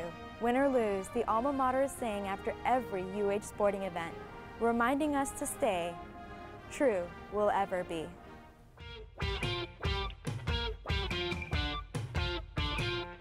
Wearing red on Fridays is more than just a tradition. It's who we are. We wear red to share our pride and passion for the university. It's our visual identity. The color unites us to live and celebrate together and behold our individual achievements as a singular legacy of the pride. We encourage the UH campus, alumni, and the City of Houston to wear red on Fridays and share their Cougar pride. Go Cougs! Well, we're back at beautiful Cullen Family Plaza, the most relaxing place on campus. Well, did you learn something about our traditions today? Did you know them all? Did you learn a few new ones? I hope you'll take a moment to share those with your families and friends, classmates and alumni. We're here at the Alumni Association to connect you to the University of Houston. I hope you'll go to our website at houstonalumni.com, and true will ever be, go Cougs!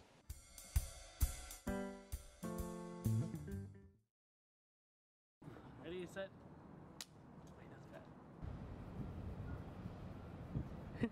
That works. The 41st president of this great country, Dr. George Herbert Walker Bush.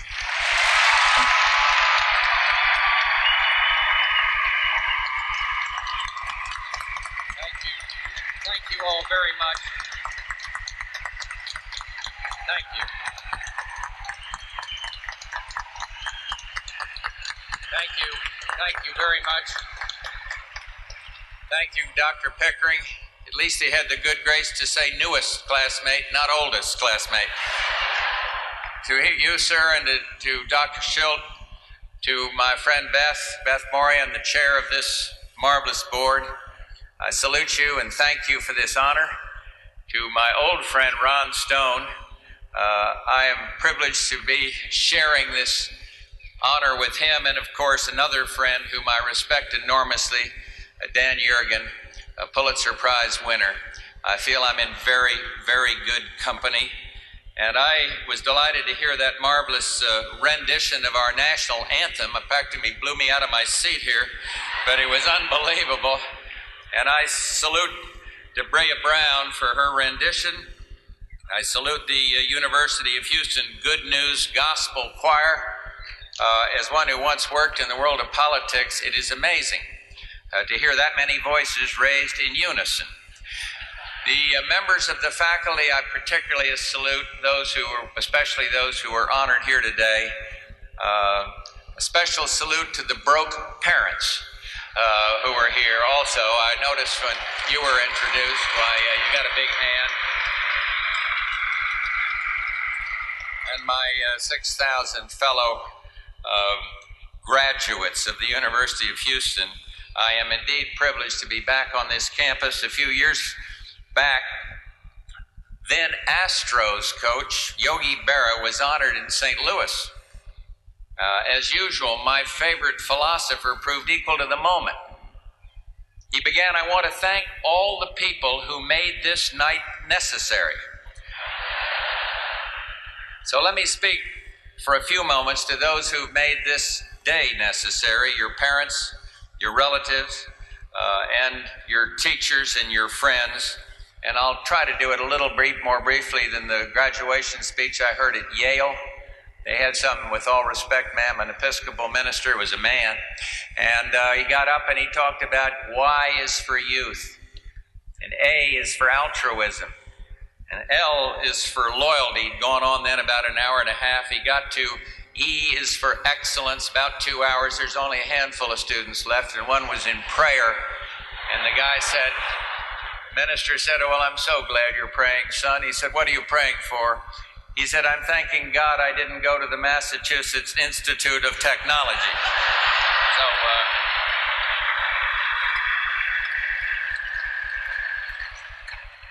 46 years ago, Barbara and I packed up our red Studebaker and took off for West Texas.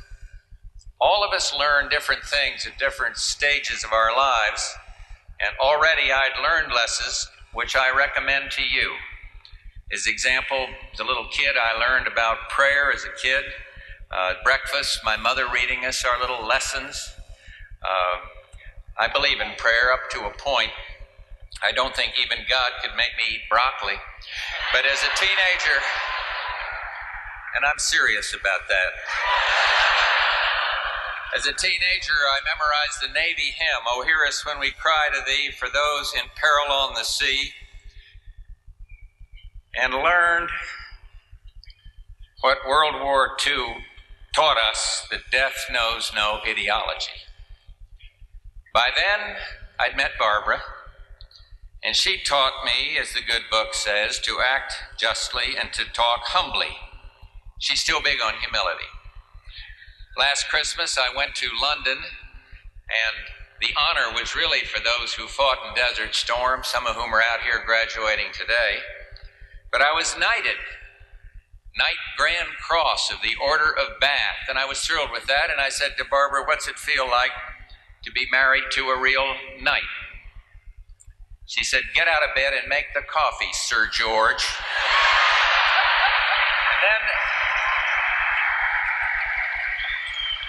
And then came the post-war years for us, West Texas, and then Houston. We moved here about the time Ron did, where we lived the dream, the Little League and the PTA and the barbecues in the backyard. And I relearned something that my folks had taught me: service. how America can meet its better angels by helping neighbors serve neighbor. And I learned not to be afraid of daring and dreaming, and how much worse than failing is not trying to succeed. And we all stumble.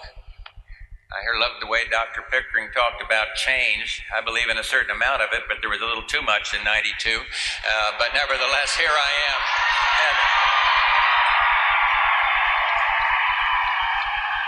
we all stumble. We all make mistakes. And that's what makes us human. But none of us should ever sit at a grandchild's graduation and think, I wish that were me starting over again. There's so much I'd do differently. You have a lifetime of chances in your grasp today, and don't lose them.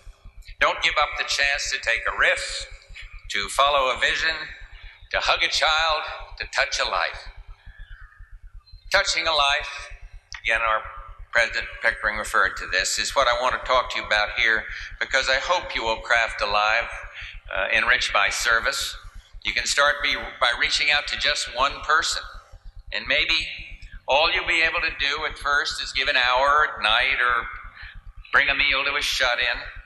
And maybe you can work on weekends, I know some of you already have, to teach the written word to an adult who can't read.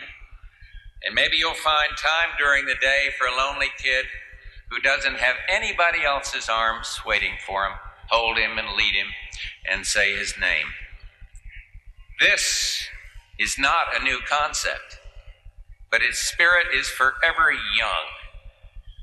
Speaking of forever young, those of us who are getting along find it difficult, but I was in a barber shop over here at the Houstonian the other day, and I saw two little kids looking around the corner. One of them said, no, it's not. And the other one said, yes, it is. I can tell from the wrinkles. And so it's a sad, but it's unfortunately a very true story. The most powerful idea in the world is the bridge of touch. What Thornton Wilder meant when he wrote, there is a land of the living and a land of the dying, and the bridge is love, the only survival. When I was president, I did speak of how Americans can become points of light, volunteering to help each other. And each day in my presidency, we named an official point of light in recognition of selfless work done by individuals and organizations all across this country. Government does some things very well. But while government is limited in what it can do, man's willingness to help his fellow man knows no limits. And it's God who gave you life, but it's you who give that life meaning. A lot of my time now is devoted to believing, as I hope you do and will, that joined by every graduating senior of every college in this country, and all the undergraduates and all the alumni and all of what Walter Winchell called Mr. and Mrs. America, together as private citizens, we can transform America. For that's the genius of this great and good land, and that's how we will renew its soul through one act of consequence at a time. Already, your education has given you the means to achieve, and now comes payback time to your parents, to your community, to those who have taught you at this great institution, to an America that is general, self-reliant, enterprising, and proud. My grandkids say, reality bites. And I tell them that reality challenges too. Barbara, she sees that reality in her crusade against illiteracy. And both of us feel it in our work for MD Anderson Hospital. What a metaphor for caring that institution is. Franklin Roosevelt said, to some generations much is given, of other generations much is expected. And both statements are true of your generation. Bing Crosby, philosopher, once observed, there is nothing I wouldn't do for Bob Hope, and there is nothing he wouldn't do for me. We spend our lives doing nothing for each other. He was kidding. They were good friends and would agree that the definition of a successful life must include helping others. And I am proud of how our administration helped make ours a better and safer and more peaceful world.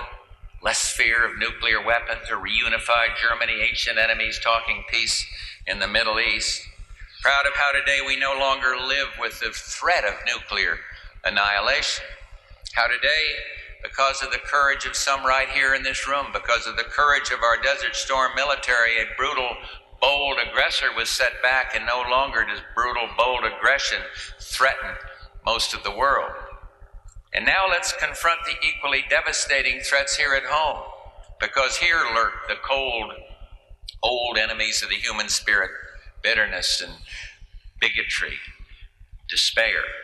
And as we do, let's recall, yes, the American family has been under siege in recent times, both individual families and the idea of America as a family. But I'm convinced that it is the idea of family where the answer to our problems can be found. Let me close by telling you about a friend who I miss a lot, a political gut fighter, Lee Atwater, who died too young. And near the end of his life, he told me something. He said, whoever leads us must be made to speak to the spiritual vacuum at the heart of American society, this tumor of the soul. That summed up how I feel. As president, I anguished. I wasn't articulate. I should have taken TV lessons from Ron Stone. I wasn't articulate enough to let the people know how I anguished about how to fill the hollows in America's soul. If as president, I had had the power to give just one thing to this nation, it would have been the return to an inner moral compass, a compass nurtured by the family, valued by the community, and which says that every choice is a moral choice, and some things are simply morally wrong. It's wrong to betray, to be hurtful, to forget how, as the song says, Jesus loves the little children. Each is precious in his sight, as it is and must always be. You know, I'm learning a lot about a grandfather. I'm learning that a grandfather has a different kind of influence on the world than a president. Both have a lot of strength. Not long ago, I visited a little kid who has brain cancer, and no government in the world could legislate against his pain. But sitting there, my mother later said, well, you helped him. It helped a little. And that's what's important, making a single life even a little better, doing things government cannot. College teacher said, whatever you can do or dream you can do, begin it. And for today has power, boldness, and magic in it. Today is your day of magic. I love the faces coming down that interminable parade that we had earlier on. So be bold in your dreaming, in your living, in your caring. And then when you sit 50 years later at your grandchild's commencement half a century from now, you'll look back at the tapestry of your life and find it good. And that will be your greatest success of all. Thank you.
Jack probably is, I would guess. Oh, yeah. Doug's not. But I'm okay with it. Don, I'm okay with quorum though, right? It's with Tillman? Okay. All right. Mr. Chairman, you have to pay attention. No, we don't have any voting items. I'm just kidding. 10 minutes you're maybe. good to All right, are we good? No, she's telling me. Oh, for 3 the minutes. posting. I'm ready. Well, no, we have to wait 3 minutes for the time. So we're back on schedule.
Today's the 28th.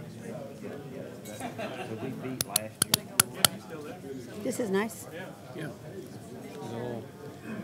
The question is, yeah, okay, I was going to say, if you ran out of paper, No, you just redo it. Yeah. I was going to say this. I know. I have so many things. I know. I have you got something right here on your chin. I take these for like if I'm just going to a meeting, like that I won't need to keep the notes maybe or just transfer them because I have a book at work that I keep that I can put sheets in. Oh, okay. And I keep that from year to year. You're I can go back. organized. I can go back to it and say this is when we had that conversation, but it's helped me in some Good. commission-based conversations Oh, with my really? clients and Nice. stuff. So yeah. So these I just kind of use for spare of the moment. I keep them in my trunk. Just pay everything down.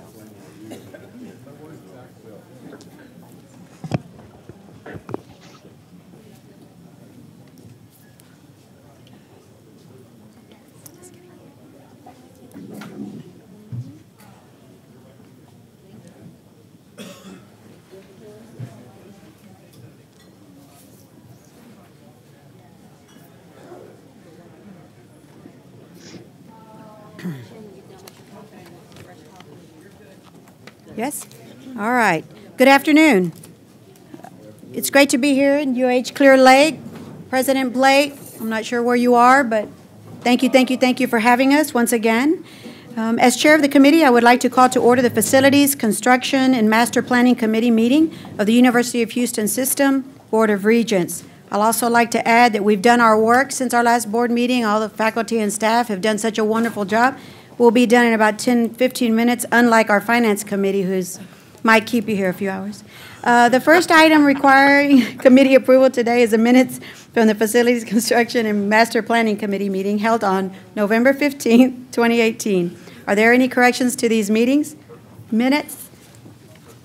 No? Do I hear a motion to approve the minutes? Second? All in favor? Any opposed? All right, the minutes of the November 15, 2019 meeting are hereby approved.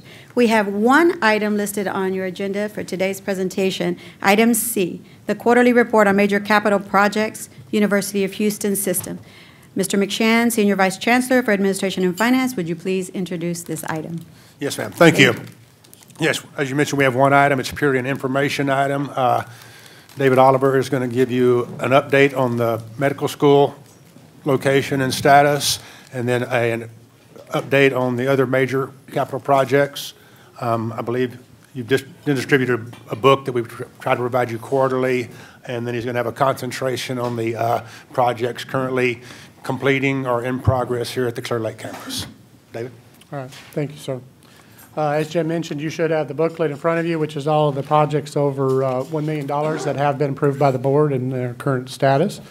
I did want to take the moment today to opportunity to talk to our College of Medicine building. I know that's a facility of great interest. Start by talking a little bit about our site and the project itself. As you may recall, back in November, we were approved by the board to proceed with this project with a total project cost of $80 million and a construction cost of $68 million, 150,000 square foot building. And I'm happy to announce that we have made great progress on the procurement. We do have our architect engineer on board. It is Page, Sutherland Page, joint venture with the architecture firm called SLAM, and that stands for Stecker, LeBow, McNeil, and Arneal and McManus Architects. We are in the process of procuring the general contractor right now, and we hope to have that finalized by next week. So we will have our team, all our team members on board here shortly. We've been working very closely with both the Chancellor and the Dean of our School of Architecture, Patricia Oliver, on the site and the site location and the orientation, trying to come up with what we believe is a solution that addresses the importance of this site. As you can see here, this would be our site location, which will bring it in closer to the campus, as close as we can get it, and keep it out of the floodplain, of course. We will be taking advantage of the intersection that already has a traffic light, so we'll be able to share that light. As you can see here, it creates an entry point with a circle drive, very iconic entry and a great presence for this first building.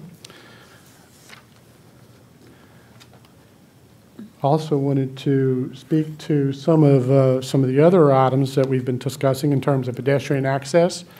Here you can see along Martin Luther King Boulevard where we intend to improve the pedestrian access.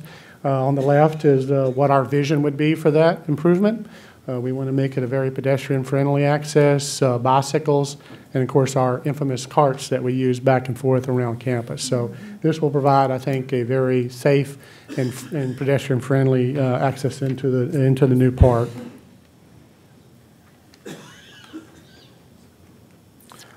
One of the other elements is to announce sort of your presence there in terms of a gateway into the new park. One of the concepts that we've been working with, again, with Patricia Oliver on is a monument sort of at the entry point, and this would be the Health Gateway. We've come up with a concept here that they call the Grove of Light, which would be these lit pillars that would be at the entry point into the park.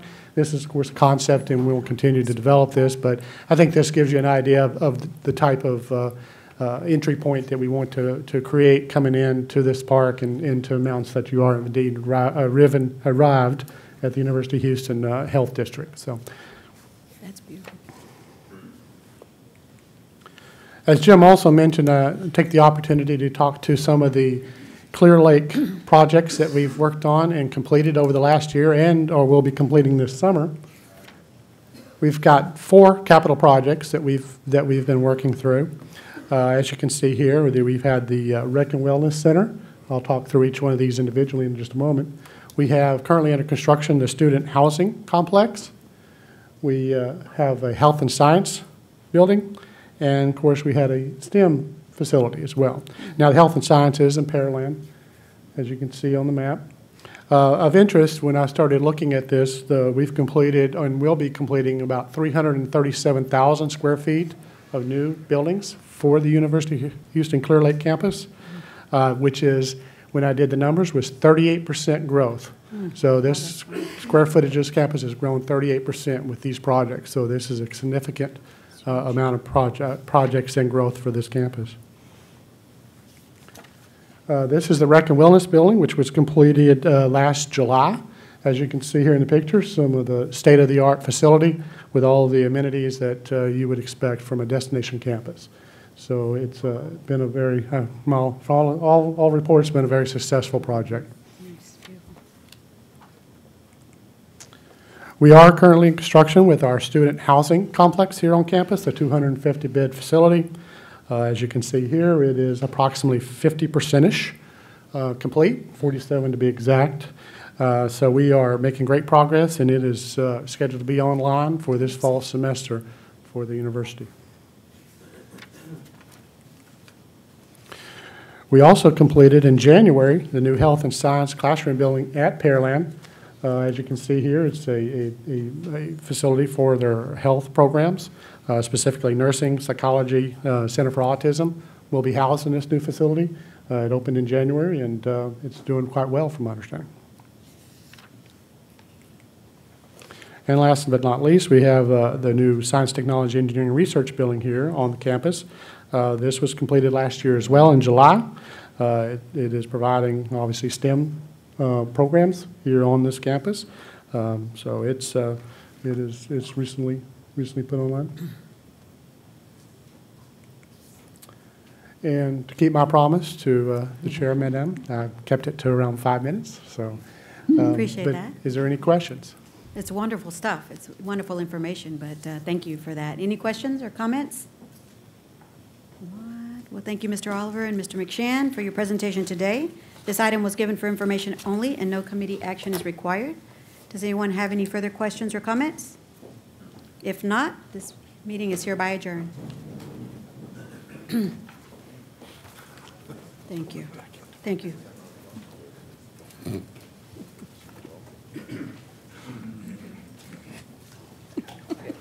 I know you can't.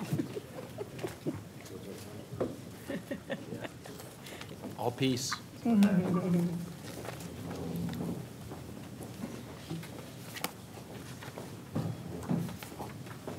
Mr. Chairman, we'll try to widen it up a little bit.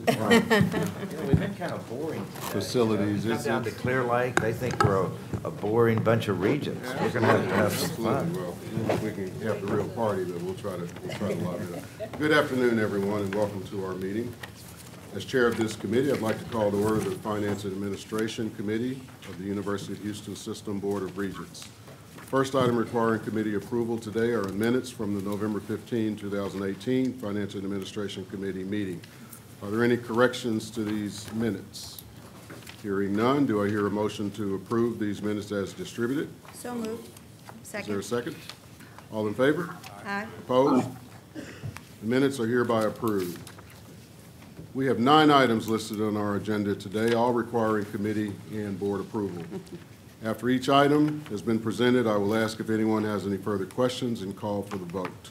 Once the presentations have been concluded, I will then seek a motion to place the approved action items, if appropriate, on the board's consent docket agenda for final board approval at our board meeting held later today.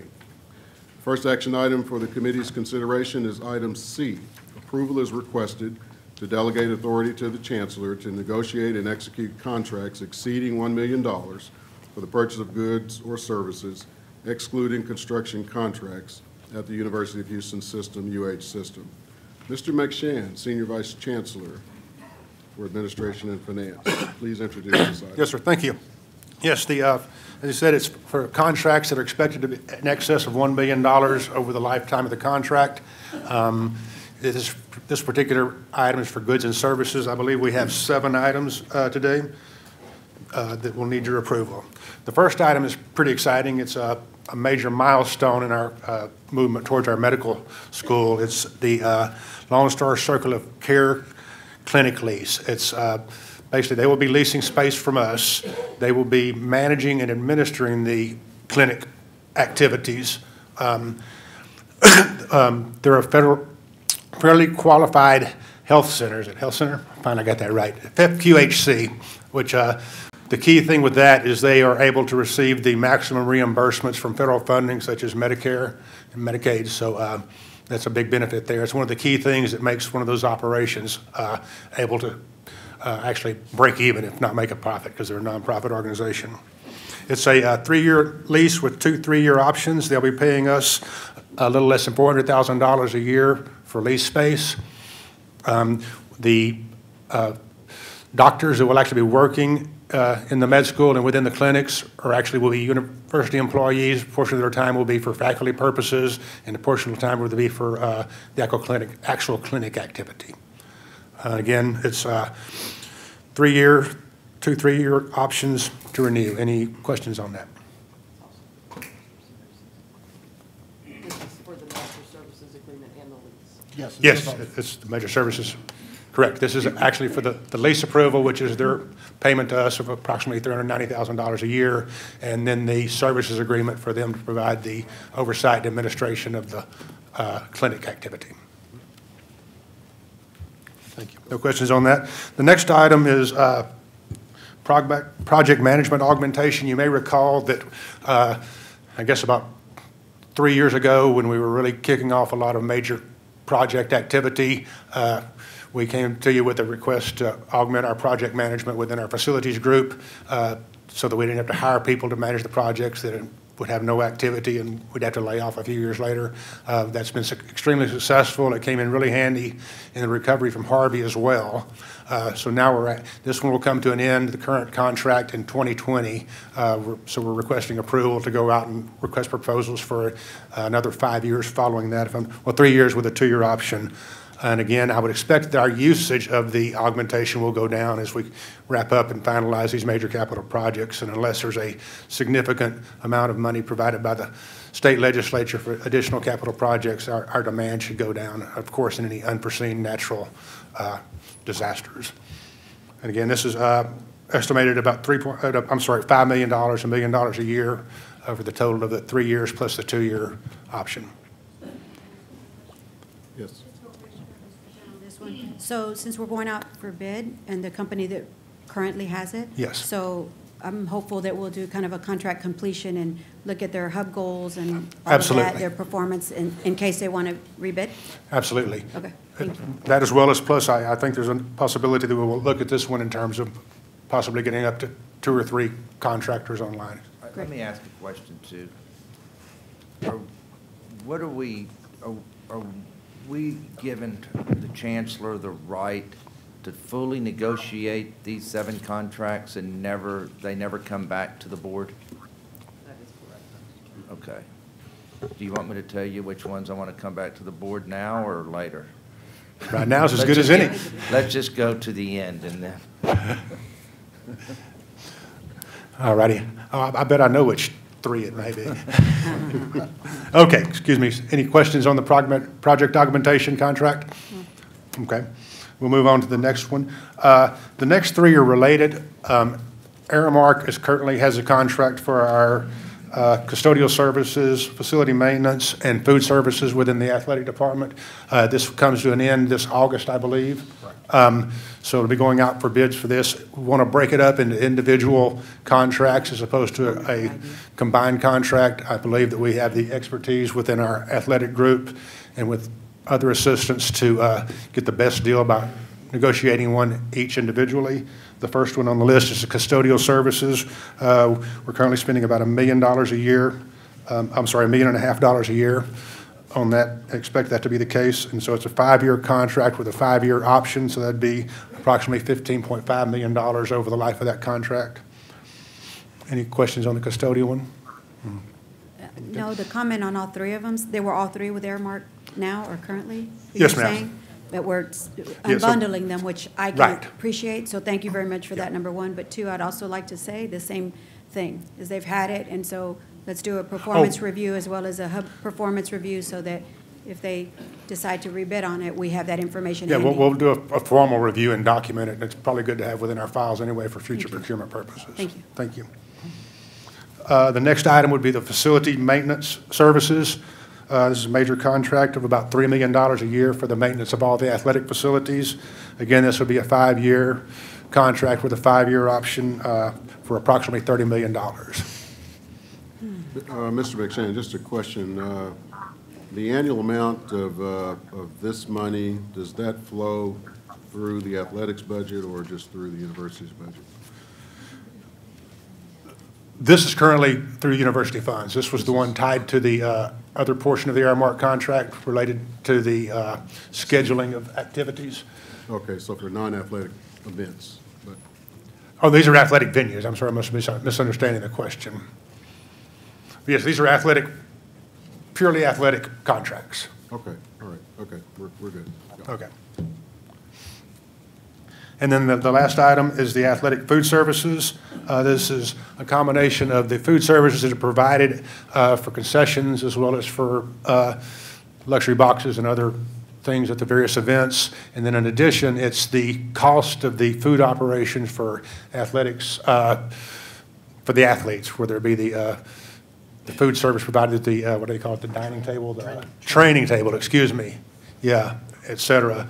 So basically, the projected net is we'll generate about $5 million in revenue, but the overall expense tied to the food service activity as well as the training table is about 9.5, so it'd be about a $4.5 million total. Again, that's about $450,000 a year based upon the 5 years with a 5-year renewal option. Questions on that? Okay, the next item is the athletics agreement with the Professional Football League. This is a 5-year contract with the new XFL League for utilization of our facilities. It will also include that we will have a portion of the concessions and parking fees as well as facility rental. The contract is expected to well exceed $1 million over the life of the contract, so we're taking it to you now for approval. Questions on that one? Okay. The last item is the library subscription service at the downtown campus. This is a renewal. It's for 3 years. Not a renewal. It's the current one is expiring, so this is going out for RFP for new services. There's only, I think, 2 nationally that really provide this service. It's primarily the electronic subscriptions, et cetera. So basically, it's all rolled into one as far as the resources within the library, and this is very common. Their cost is very consistent with it's pretty much based on the size of your school, your student body, and it's consistent with that that's charged by the universities. It seems extremely expensive to me. It is, but it's very much in line with what, I forget what the U of H number is. Maybe we ought to pay for the app press reader for everybody, and it would be a lot cheaper. Yeah, that's true. Is it just, what are the publications that are so expensive? Do we have an academic expert here that can, the library subscription services?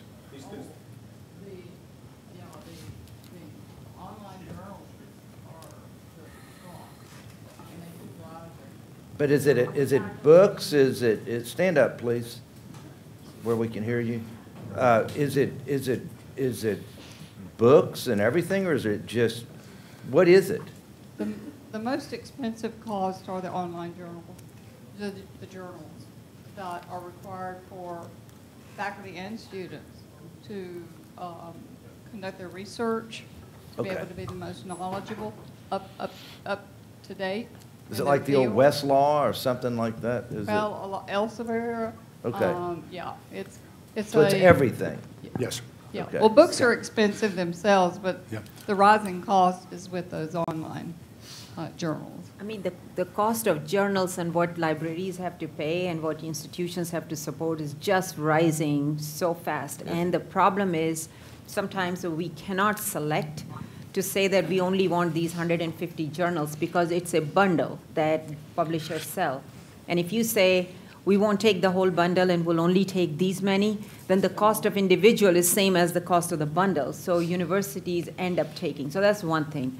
Now, for many universities, it may not be true for UHD, but for many universities, in order to keep your status as ARL, you just have to have a certain number of journals, both online and print, in order to even make it there. So we are struggling with this issue, and all institutions are, because these are eating up so much of our funds. And as I said, there's also only 2 primary providers in this area, which not a whole lot of competition to keep the cost down. All right. Let's go back to provide high-quality general and event custodial services to all athletic facilities. It's a $15 million contract. Is the $15 million the 5 years with the 5-year option? Yes, sir, it's about 1.5 a year. Then it's really not a $15 million contract. It's really a $7.5 million contract. Options shouldn't be included in it because it's an option. Oh, okay. It's just the correct way to do it. Oh, I agree with Okay. that. I think it's based upon Okay, so the let's get this interpretation. right, okay? All right, next. But then, it's our option. Yeah. Yeah, absolutely. It's never going to be their option. We wouldn't write a That's correct. contract like No. that. I would hope. No. Okay. Donna wouldn't let us. All right. Okay, I wouldn't even going to doubt us for that, or I would really have issues, okay? All right, next. All right, the annual cost for custodial services, for both operational, my computer, every time I start to read it, gets smaller. Both operational and special event game day is approximately $1.5 million. I don't understand that. Help me. That's their annual cost for the custodial services Okay. related to all of the The athletics annual facilities. cost. Yes. Okay. So 5 years would gives you the $7.5 million. Okay. That seems like a lot. Is that for football, basketball, That's all athletic baseball, activities all year everything? long. Yes, everything.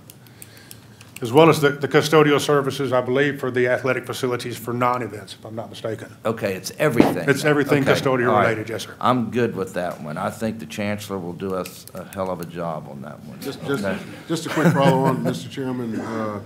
Do we have the comparison number for the preceding 5-year period or 1-year period? What have we been spending We historically? do, well, I know it's approximately $4 million for those two combined. Is that not correct? That's correct. For the two combined, Yes, so this cost is a whole lot based upon the current expenditures. So yes, but currently, we pay Airmark about $4 million annually for both the custodial and maintenance activities. So we're splitting those two up, and about 3 of that is for maintenance, and about 1 of that is for custodial. Okay. Are we fine, Mr. Chairman? Yeah, we're fine. Can I ask a question, Mr. Chairman? Absolutely. All right, let's move on to the next one. Yes, sir. Provide facility maintenance, repair, and upkeep services to all athletics facilities. Ensure that appropriate life safety, environmental security, and aesthetic needs are met. 5 years with 1 5-year option. So that's $3 million a year. How do you, is that an estimate or is that a That's based upon their current cost, like I said, and they're based. How would you have any idea? I mean, I wish I had that crystal ball and I could see the future like y'all, that I would know what my facility upkeep and maintenance and safety was going to be. How are y'all that smart? Oh, God, we're not. I was never able to do that. I've never been able to do this in 40 years. No, we're just basing it on estimates from the athletic department as well as our most recent history. Was Mr. Pesman in here? Maybe he can explain it. No. he should be back getting finished. Well, so do I need to tag these myself, or do I need to bring it to a board vote? Because I want to understand it better. Yeah, we can, I don't know how that works as far as protocol. Tell me the protocol, please, General Counsel. We can always, You can pull them out. you can pull them out for further discussion. I have no problem with her negotiating it. I just want it to come back to the board for final approval. And whoever on the board would like to see it before it comes back to the board and study it, everybody feel free to.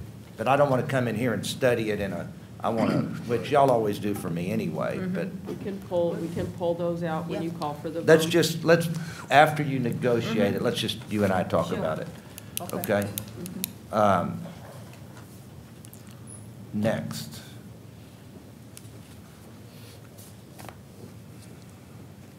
Food and beverage? Oh. Okay, here it is. Oh, See. yours is not here. Here. I think that, did y'all just try to scramble me because y'all won't let me read it anymore? Yes. Y'all trying to shut me up? Just look at it, It's just small print. Here, here. If we make it where he can't read it, now if it happens on this one now. I told y'all we were gonna liven this up.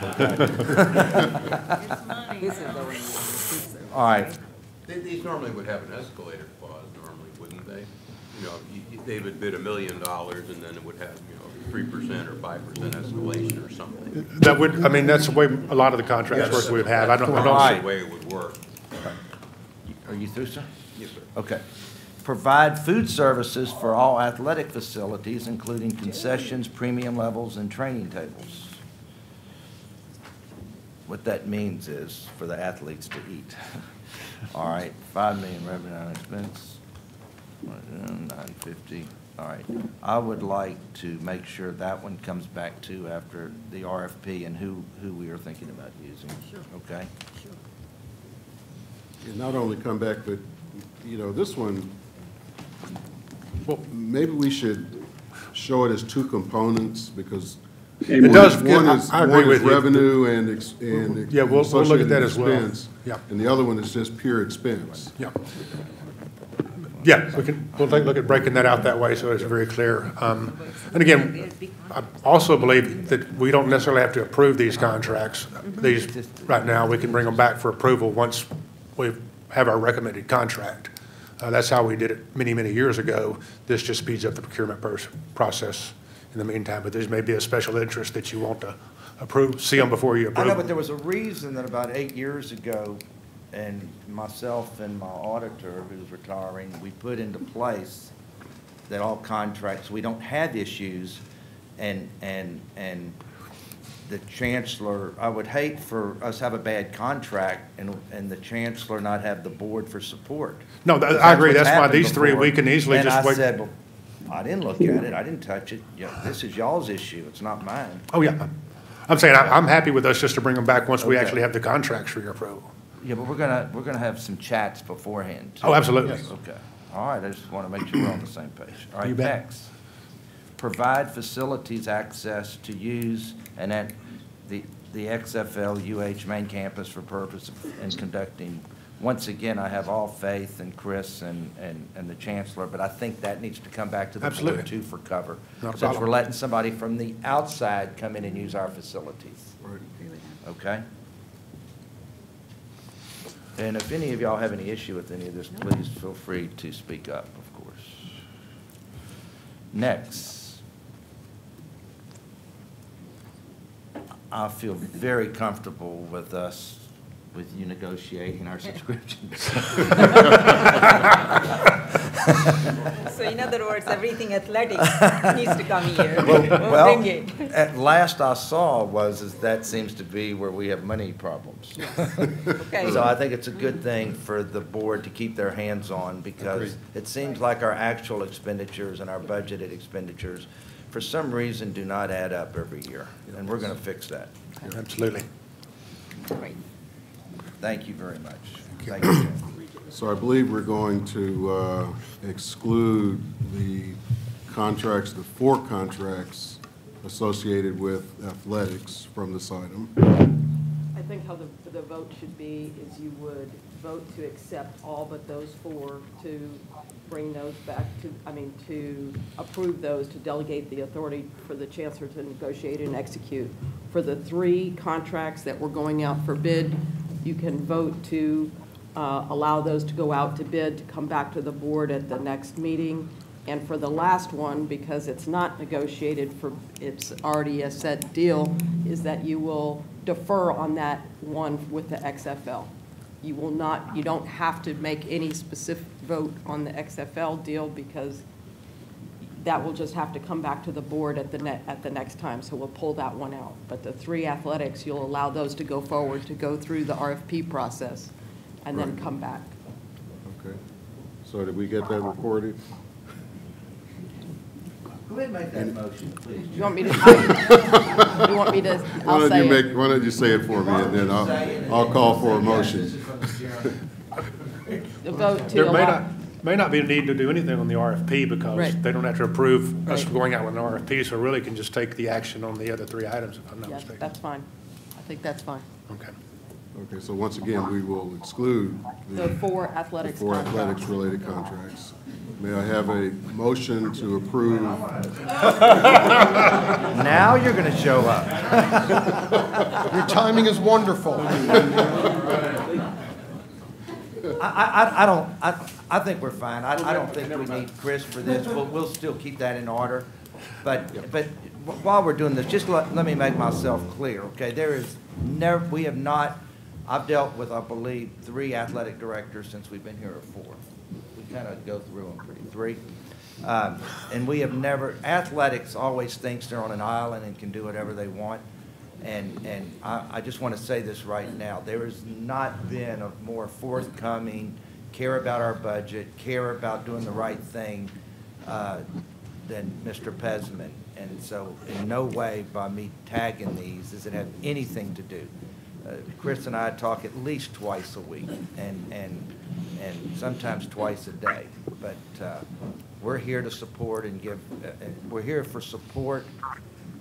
I don't want to use the word cover. We're here for support. Thank you. We agree. Yes, your opinion of Chris, which may not help any, we second that. We're very comfortable with his honesty, integrity, and ability to do the right thing. Desire to do the right thing. They say about you when you're here.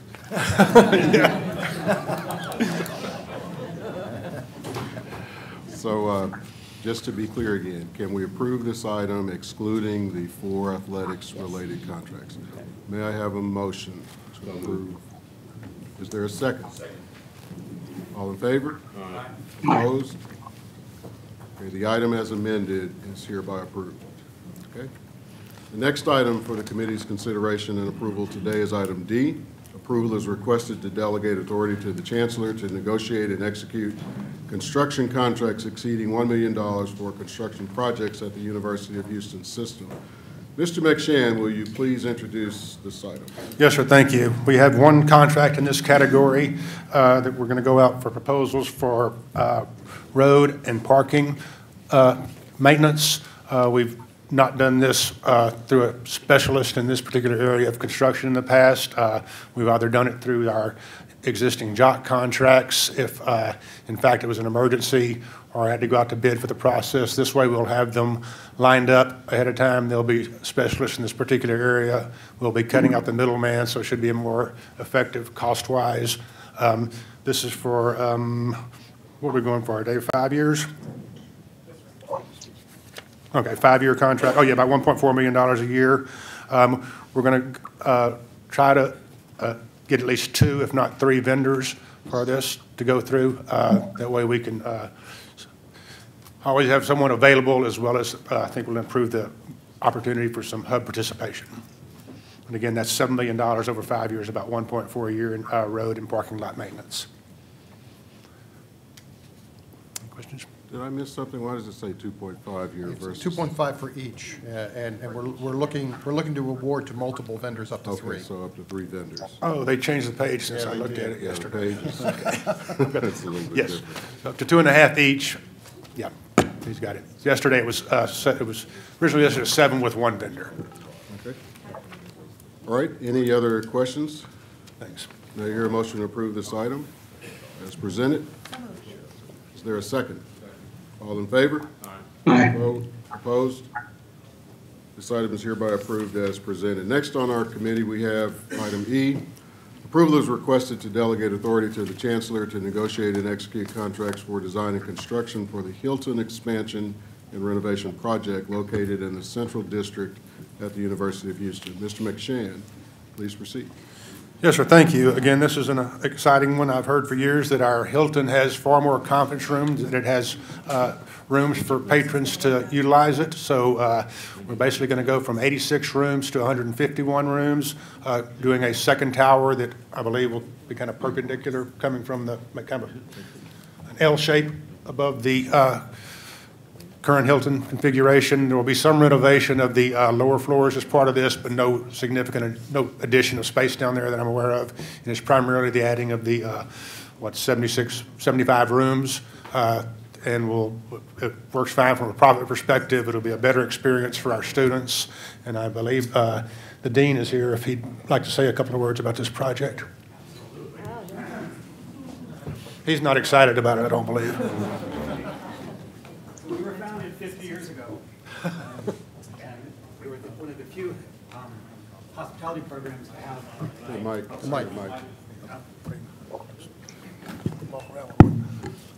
So we opened in 1969. We were one of the few hospitality programs to have a hotel in our college. Today, we're the only hospitality program in the world to have an internationally branded hotel. fantastic. On the negative side, we can't really service the university adequately with 86 rooms. You could have a huge wedding, you just can't spend the night. So we have 25,000 feet of meeting space. And for the student experience, I mean, it's a learning laboratory. But for an 86-room hotel, it's not a real hotel, is how we refer to it. So the students aren't getting that full experience. This has been discussed for probably about 50 years. No one would build a hotel, I'm sure the chairman can back me up on this, with 25,000 feet of meeting space and not the equivalent room capacity. So this project was brought up 14 years ago, and for the last 2 years, these two gentlemen have been very supportive and worked with me to make it a reality. The most important thing is we will have positive cash flow starting the very first year. So return to debt service of 1.2, going up to 1.4 as we go along. So it's a nice project. It'll help the university, it'll help the students, and it'll help our bottom line. Questions? So, yes, I have a question. Sure. So, a university is a nonprofit. Correct. So do you think, are you aware that I have sued a nonprofit in Galveston for competing with the private sector? Yes. So you don't. Donna said not to worry about that. So you don't. So you feel like it's all right to compete with the private sector? Because you are right. To have 25,000 square feet of meeting space, you need a lot more than 80 rooms. The two don't go together. Correct. It's black and white. Do you feel like the 25,000 feet is used more from an external standpoint, or that 25,000 feet is used internally by the students in classrooms or whatever? Well, the 25,000 feet of meeting space is used internally by the university. We have meetings, we have banquets, host the president, host the provost. So, I mean, we're a service to the university. So what is your occupancy right now with 80 rooms? 63%. I'm sorry? 63. So do you think you should be building another 80 rooms with only a 63% occupancy? Absolutely. And why is that? Because we can have bigger meetings and therefore sell more beds. And compete against the private sector? Complement the university. Okay. All right. We've had this conversation. So. All right, I am through, Chairman. Okay. Anything else? This is a good thing. It is. Good for students, good for the university. It is a good thing. It's very good for the university. Right. Thank you. These are, this is not competition, these are just bigger classrooms. I hope they're not bigger classrooms, these bedrooms. Well, but bedrooms are classrooms. We're not going there, no. I mean, where did you go to school, Joe? Right here. I didn't know that you trained in the Hilton School up in the bedroom. I took one class. They didn't have Eric's at the time, so I couldn't stay. Any further questions? No. Great, thank you very much. May I hear a motion to approve this item as presented? Is there a second? Second. All in favor? Aye. Any opposed? This item is hereby approved as presented. The next item listed is item F. Approval is requested for changes to tuition and fee rates, mandatory student recommended fees, and voluntary optional fees at the University of Houston system. Mr. McShann, will you please introduce this item? Yes, sir. Thank you. You may recall that about this time last year, we actually approved fees for the current fiscal year as well as next fiscal year. So these are some exceptions that have come up. They're either required by statute to be reviewed annually, or the development of a new program such as the four-year BSN in nursing. Excuse me. So Marema is going to present these to you currently. Thank you. Thank you, Jim. So the presentation is basically broken down into three sections. The first section, as Jim mentioned, is the tuition part of it. And the second section will be the mandatory fees that are charged to all students. And then the third is the voluntary and optional fees that students may elect to purchase the service for a fee. So the first item is a request to establish a four-year fixed rate plan for the BSN program that Jim just referred to for the Bachelor of Science in Nursing. It is the four-year program here at the university which will be eligible for the UH&4 program, and so we are requesting approval to establish the fixed rate plan for this particular undergraduate group of of students, similar to what we already have, as you know, the undergraduate 1, 2, and 3 fixed rate plans to complement our variable rate plan. So we're requesting approval to establish this fixed rate plan. It is based off of our variable rate plan at a premium of 3.5% for the students and 4.5% for transfer students. So again, just establishing the 4-year fixed rate plan for that particular undergraduate cohort. The second item is a new and exciting program at the University of Houston downtown. We're requesting approval to establish an 8-week and a 4-week session flat rate tuition at $1,150 for residents for the 8-week session, $3,500 for a non-resident in the 8-week session, $575 in the 4-week session, and $1,750 for the non-residents in the 4-week session. This is a Bachelor of Arts in Applied Science with a focus on applied public administration and leadership at the University of Houston downtown. The program is a self-based competency, it's a self-based competency-based education program that is really multiple modes of instruction that will be used. The goal here is to afford students the opportunity to complete their baccalaureate degree within 3 years at a cost of under $15,000 or less. It will be piloted in the spring of 2020, with the first cohort expected to enroll in the fall of 2020. It is a partnership with the University of Houston downtown and Houston Community College, and it is part of, fits very well with the State of Texas College Higher Education Coordinating Board's goal of graduating or having at least 60% of Texans between the ages of 25 and 34 with a certificate or degree by the year 2030. So very exciting program for the University of Houston downtown, and we will be we're asking for your approval for that flat tuition rate structure for that program. The last tuition item is we came to you back in November of last year for the College of Medicine tuition rate, the all-in rate of $23,755. We are coming back to you. We made a mistake and we're fessing up to it. We miscalculated the all-in cost. We failed to include the spring mandatory fee cost of $501, and so we're just bringing this back to you and asking you to approve the increase to the $24,256, which would be the first cohort. And there's the slide which you saw back in November, which basically shows, just updated to reflect that cost for the program.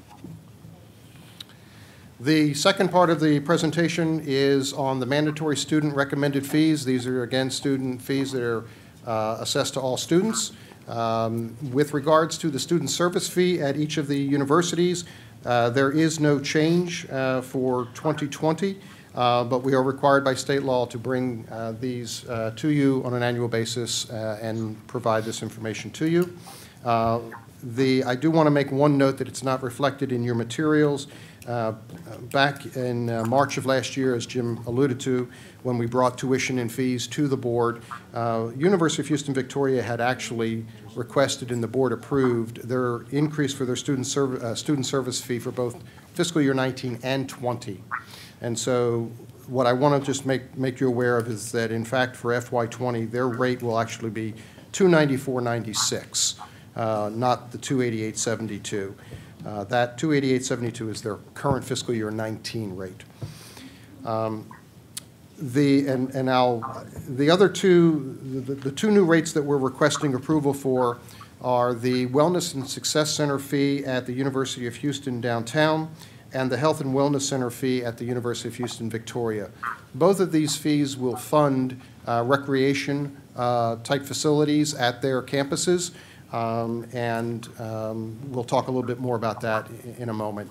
I did want to mention, with regards to the student service fee, that there is a deliberative body at each university, an advisory committee that does look at and deliberates over the student service fee. And again, at UH Downtown, UH Clear Lake, and UH, there was no recommended change in that fee. And of course, as I say, Victoria had previously agreed to their advisory committee to an increase for FY20. With respect to the University of Houston Downtown's fee, the maximum fee will actually be $130 per regular semester. However, for a non-regular session of 8 weeks or longer, the fee will be $65, and for the less than 8 weeks, it will be a $43 fee.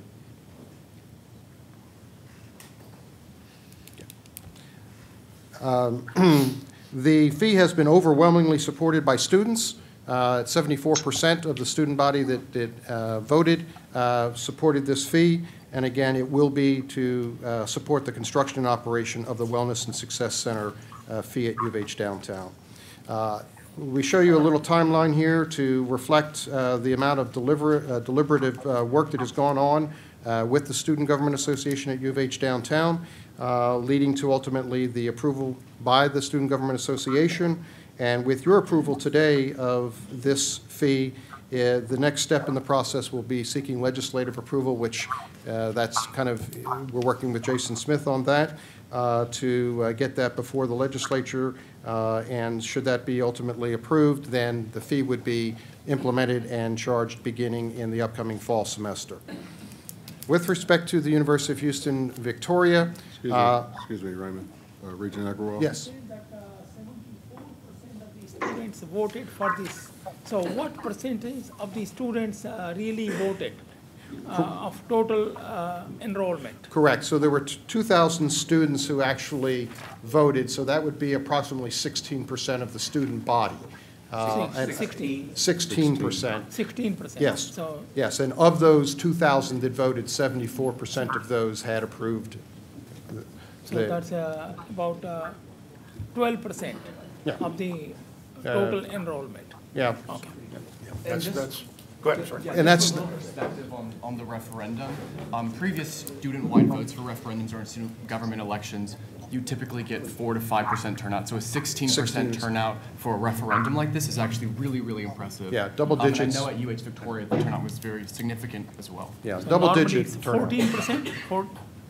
Pardon me? Normally the. Normally it's closer to 4 or 5%. So a 16% turnout for one of these referendums. 4 times as much. That's a pretty small number. 4 or 5% is a very, very small number. Yes, correct. Thank you. That's right on target. Yep. So 4% of the students decide. Yeah. You know, only 4% care. It's kind of like voting for president. Yeah, right. At the University of Houston Victoria, their fee, again, they're requesting a $125 per student per regular semester fee. That fee will be modified to $75 for the 10-week or longer summer term and $37.50 per student for each summer term, 5 weeks or longer, but less than 10 weeks. Again, and importantly, this fee will only apply to students who reside within 50 miles of the Victoria campus, and in fact, they were the only ones who could vote on in the referendum with regards to this fee. And again, this fee will be used to finance the construction and operation of their student recreation center. We have with us today the Student Government Association President from UH Victoria, Mr. Deshavian Williams, if he'd like to come up with your permission and provide a few remarks.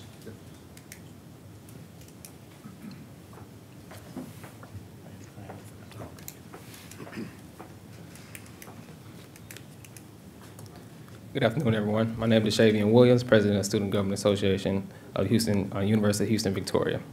I would like to reiterate what he touched on, basically stating that the town hall meeting, we had several town hall meetings, and the town hall meetings was to inform the students of the costs and the benefits of bringing a recreational center to the University of Houston, Victoria.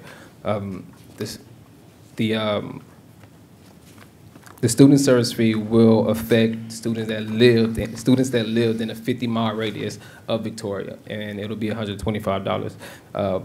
The referendum vote was posted a week after the town hall meetings, and we reached out to students on several social media platforms. I would say from Monday through Wednesday, we had a total of 90 votes. And I reached out to the committee and I told them that we have to do something different. So we decided to do it face to face. And between the class hours and walking door to door into every dorm, we total up to, I think, over 442 votes on that Friday. So within 2 days, after a total of probably 6 hours of walking of those 2 days, we got the magic number we were shooting for. And I would say that I serve a relatively small campus, but after those 2 days and after the pain that I received on my feet, I changed my mind about that. Another thing I would like to state personally, this will be a major milestone to the University of Houston Victoria if we get this approved, because we're trying to go to a traditional campus, and this will help. This facility will bring a great value to our university. So I would like to say thank you for having me, and thank you for listening as well. Thank you, Mr. Williams. Thank you. Sir, what is your name again? Shavian Williams. And you drove all the way in from Victoria? Yes, sir. Thank you so very much. So, where are you from? Wharton, Texas. Wharton, Texas. What are you majoring in? General business. Are you a junior, senior? I'm a senior. Great, great. Thank you so very much. We really appreciate it, and thanks for making a difference. Thank you. Thank you for having me. Thank all of you. Make things happen. Be a leader. Thank you. Thank y'all for having me. Thank you. As Mr. Williams was indicating, the fee was overwhelmingly supported by those who did vote or were eligible to vote. From a total student body perspective at UH Victoria, based on my calculation, the 447 students who voted would represent a double-digit percentage, somewhere around 12 to 13% as well. So again, based on that benchmarking, a fairly good turnout based on historical norms. And again, you can see the timeline here. Again, should the board approve this fee, similar to UH Downtown, it will follow a similar track with regards to the legislative approval process and then ultimately assessing the fee beginning in the fall of this upcoming year.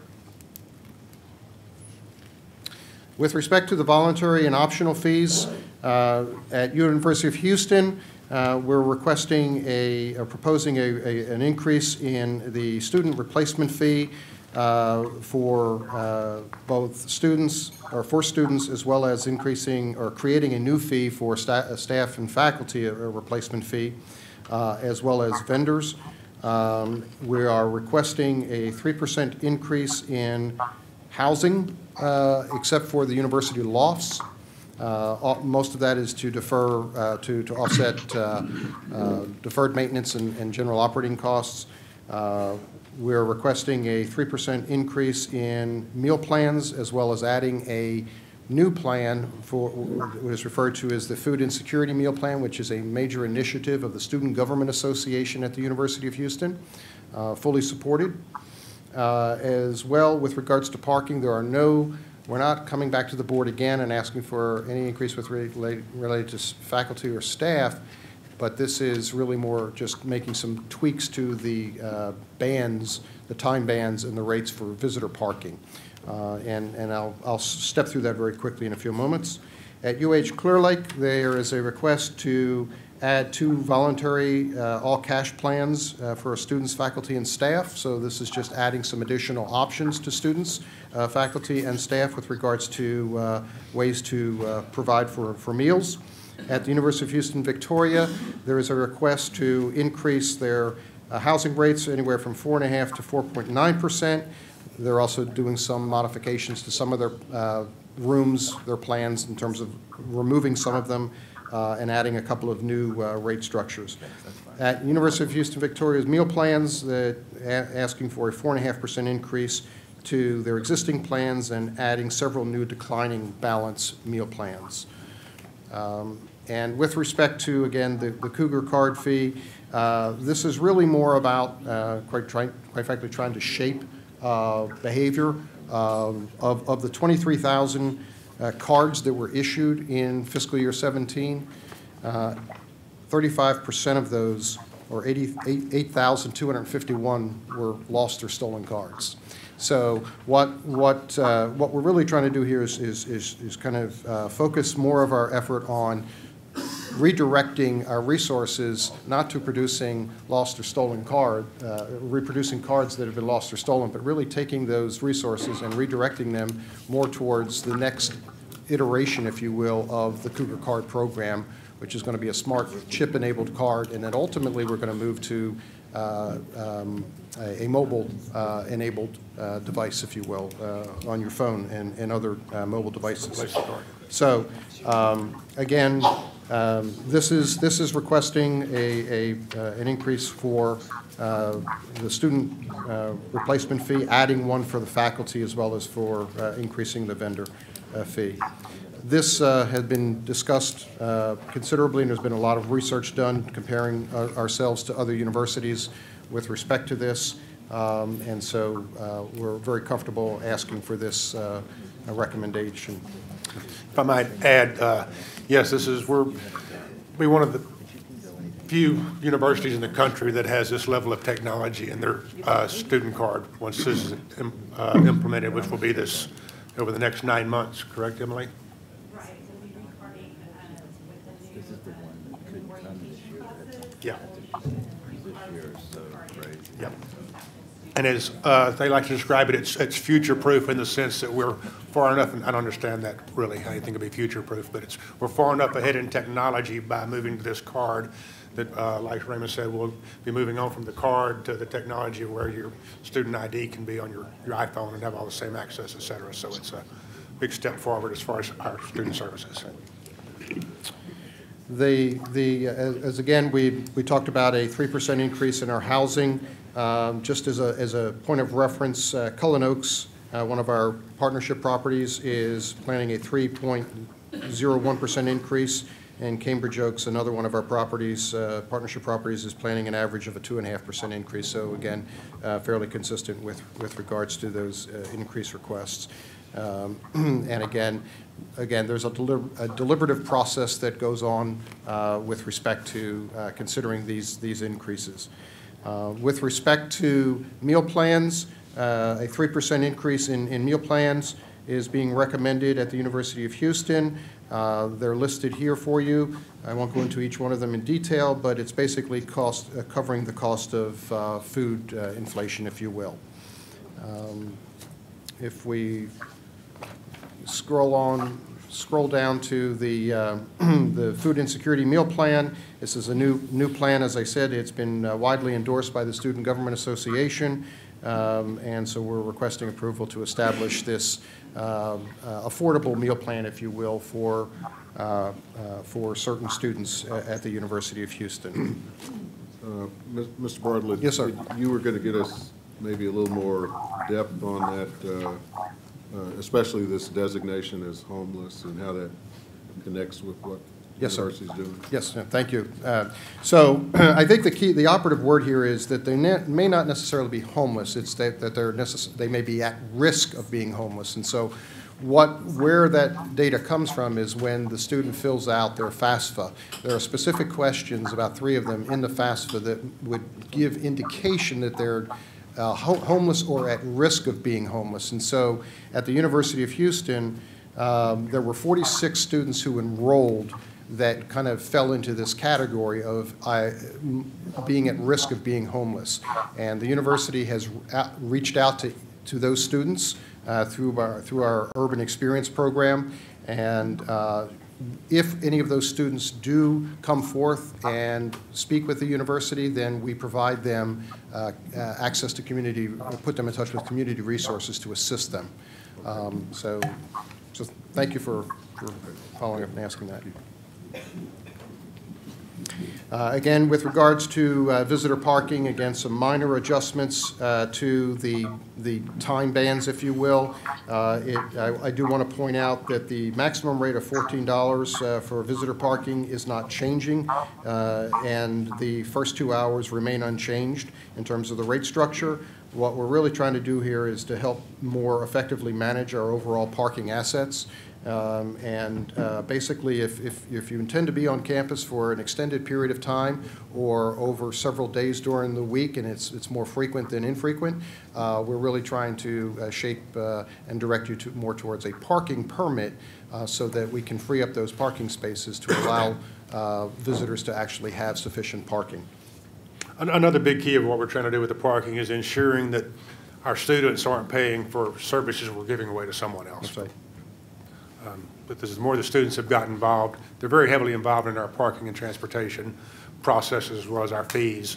And so we're trying to make sure that it's easy to ignore a spot here, something there. But to be fair to the students, we've got to balance that out and reduce the cost we've been having to put on them to maintain the parking.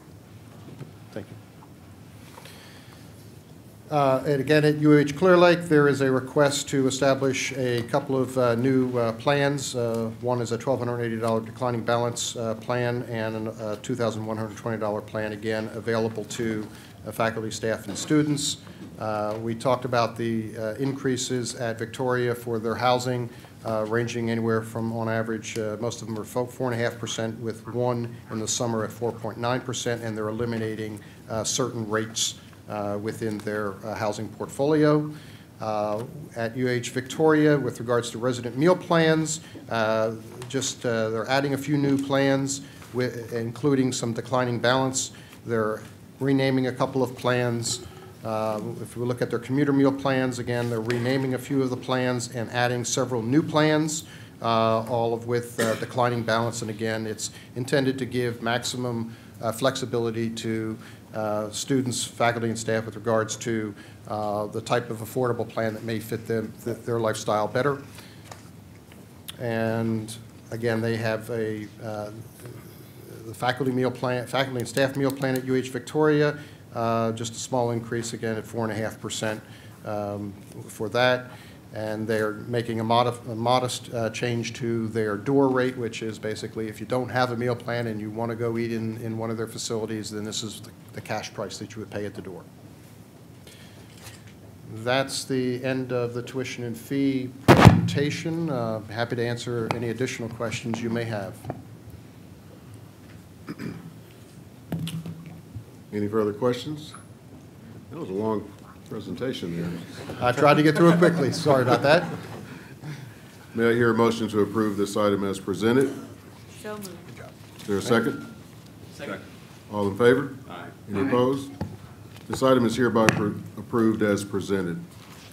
The next action item listed on our agenda today is item G. Approval is requested to write off accounts and notes receivable for fiscal year 2018 University of Houston system. Mr. McSham, will you please present this item? Yes, sir. Thank you. As you may recall, basically, once we accept a student, we are required to give them credit, basically give them an installment plan, accept the receivable. So, and this is a write-off of accounts that have not had any activity on them over the last 2 years.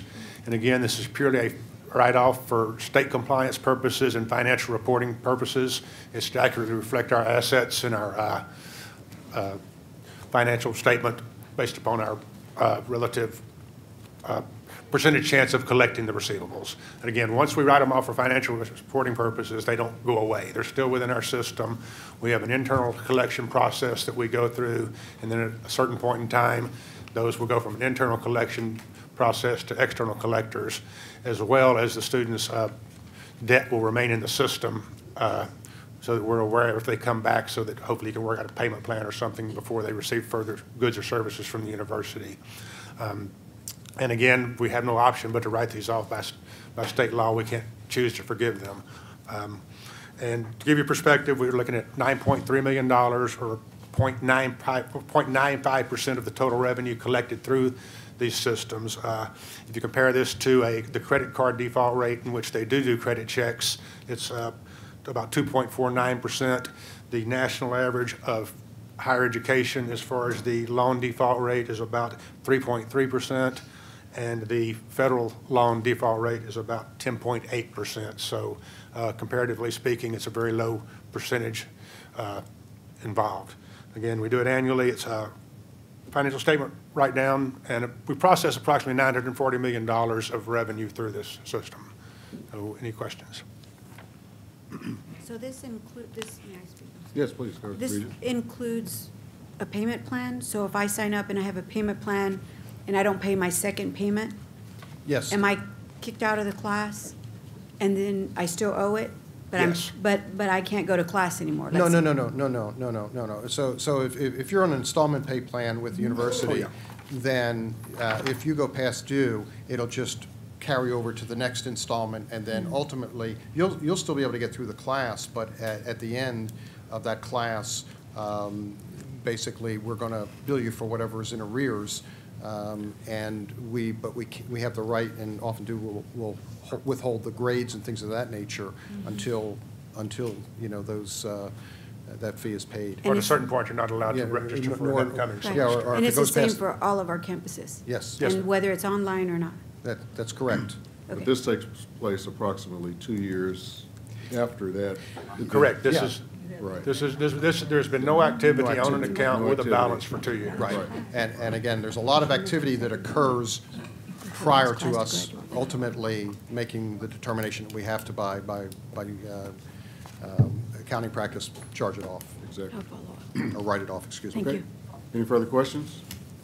May I hear a motion to approve this item as presented? Second. Is there a second? All in favor? Any opposed? The item is hereby approved as presented.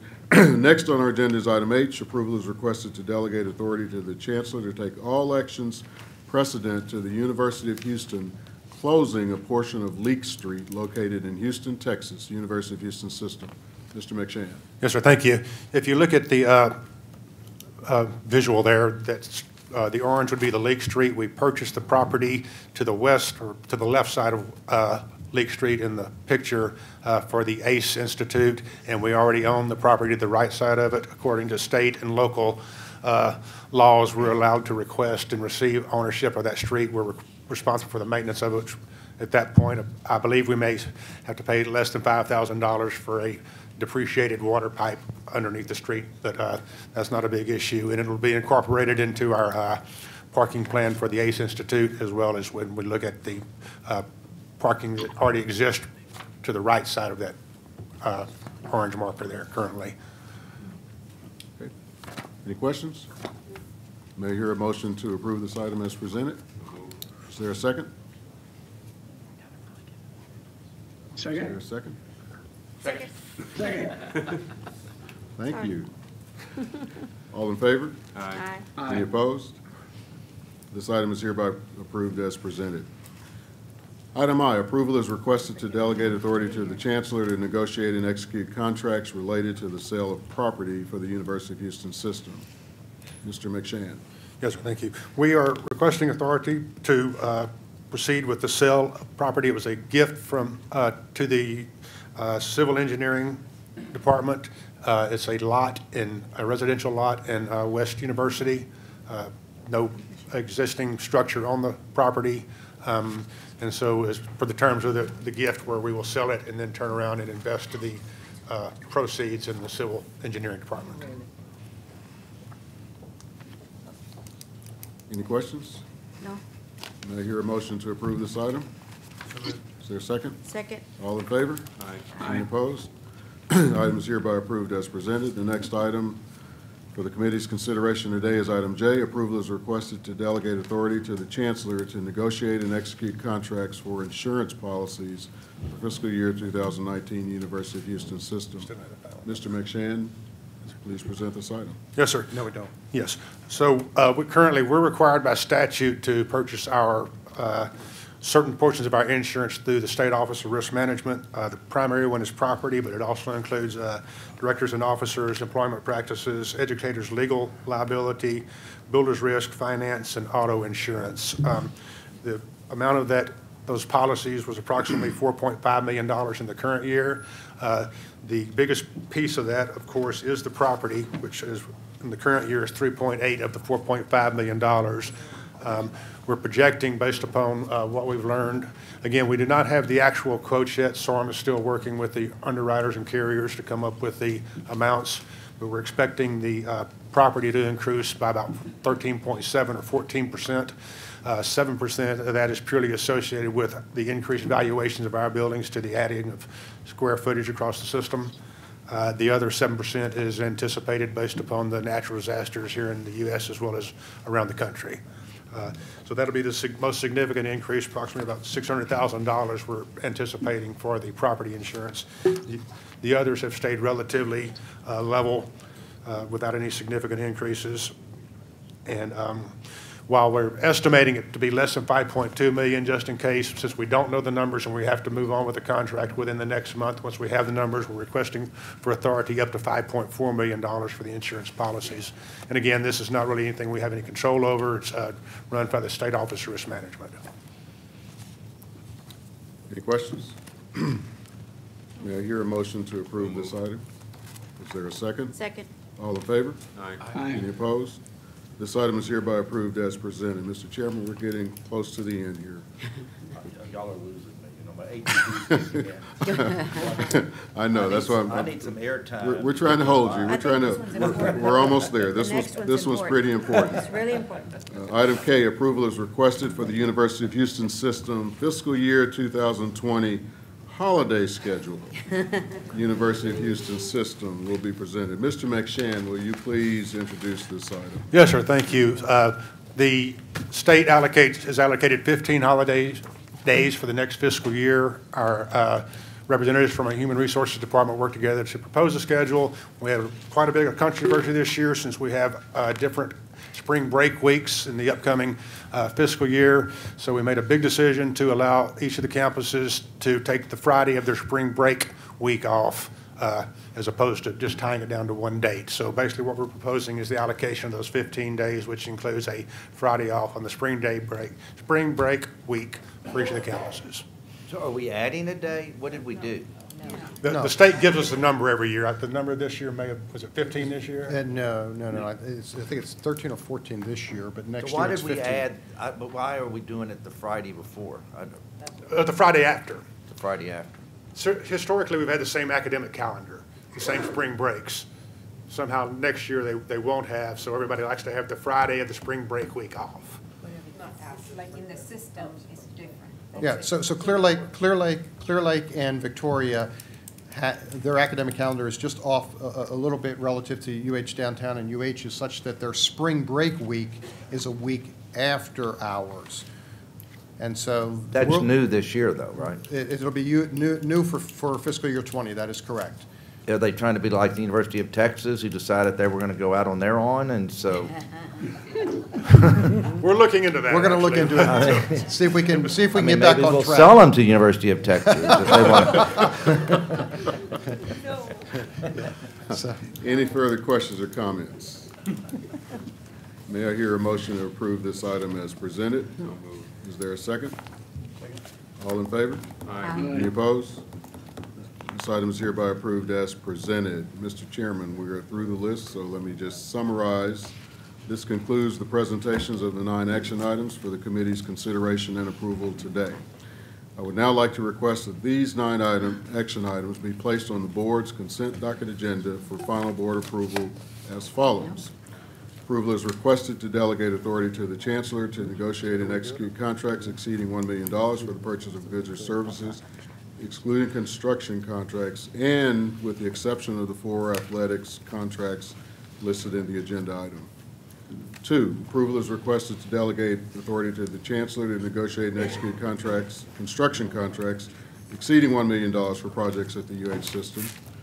3, approval is requested to delegate authority to the Chancellor to negotiate and execute contracts for the design and construction for the Hilton Expansion and Renovation Project located in the Central District at the University of Houston. 4, approval is requested for changes to tuition and fee rates, mandatory student recommended fees, and voluntary and optional fees at the University of Houston system. 5, approval is requested to write off accounts and notes receivable for fiscal year 2018 UH system. 6, Approval is requested to delegate authority to the Chancellor to take all actions precedent to the University of Houston closing a portion of Leak Street located in Houston, Texas, UH system. 7, approval is requested to delegate authority to the Chancellor to negotiate and execute contracts related to the sale of property for the University of Houston system. 8, approval is requested to delegate authority to the Chancellor to negotiate and execute contracts for insurance policies for fiscal year 2019 UH system. And 9, approval is requested for the University of Houston system fiscal year 2020 holiday schedule. May I hear a motion to place all 9 of these action items on the board's consent docket agenda? So moved. Is there a second? Second. All in favor? Aye. Any opposed? These 9 action items, unanimously approved by the committee, will be placed on the board's consent docket agenda for final approval at the Board of Regents meeting held later today, February 28, 2019. I would now like to move to Section 2 listed on your agenda, the executive session. It should be noted that an executive session will not be held today. Does anyone have any additional questions or further comments? My only comment is that the Finance Administration Committee is pleased to get through this agenda today and to be able to effectively utilize the time given to us by facilities. Thank God. All right. All right, ladies and gentlemen, thank you, Chairman. That was very informative. We very much appreciate that. We are going to start at 3 o'clock sharp. I need all the regents to go out so we can take a picture with Dr. Blake and so we can show them all that we are Hawks. Right. Okay. Right. I like this tie. See y'all in a few.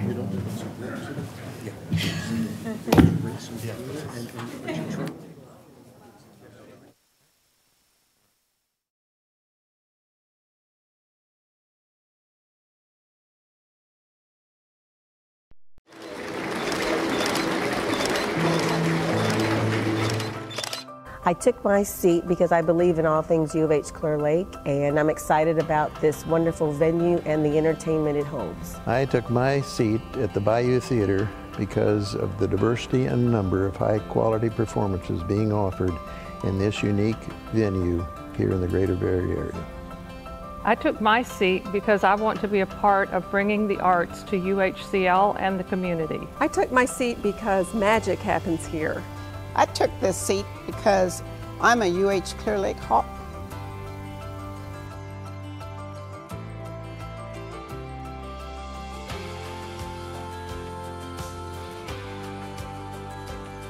Are you ready to take your seat? Are you ready to take your seat? Are you ready to take your seat?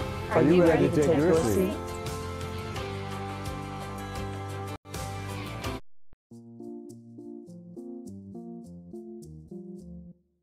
My name is Danielle Swopes, and I am a keeper in the carnivore department. So that means that I take care of all of the carnivorous animals in this section, like Shasta.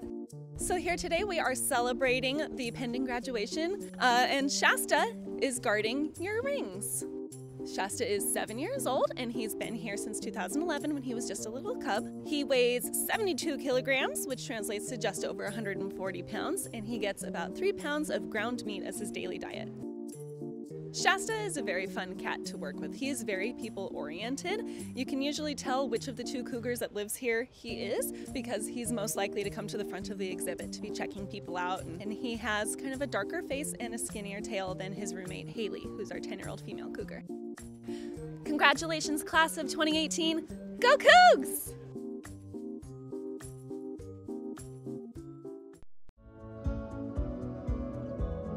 I work at the Center for Autism and Developmental Disabilities at the University of Houston Clear Lake, and I am mostly working in young children with autism diagnosis who engage in problem behavior.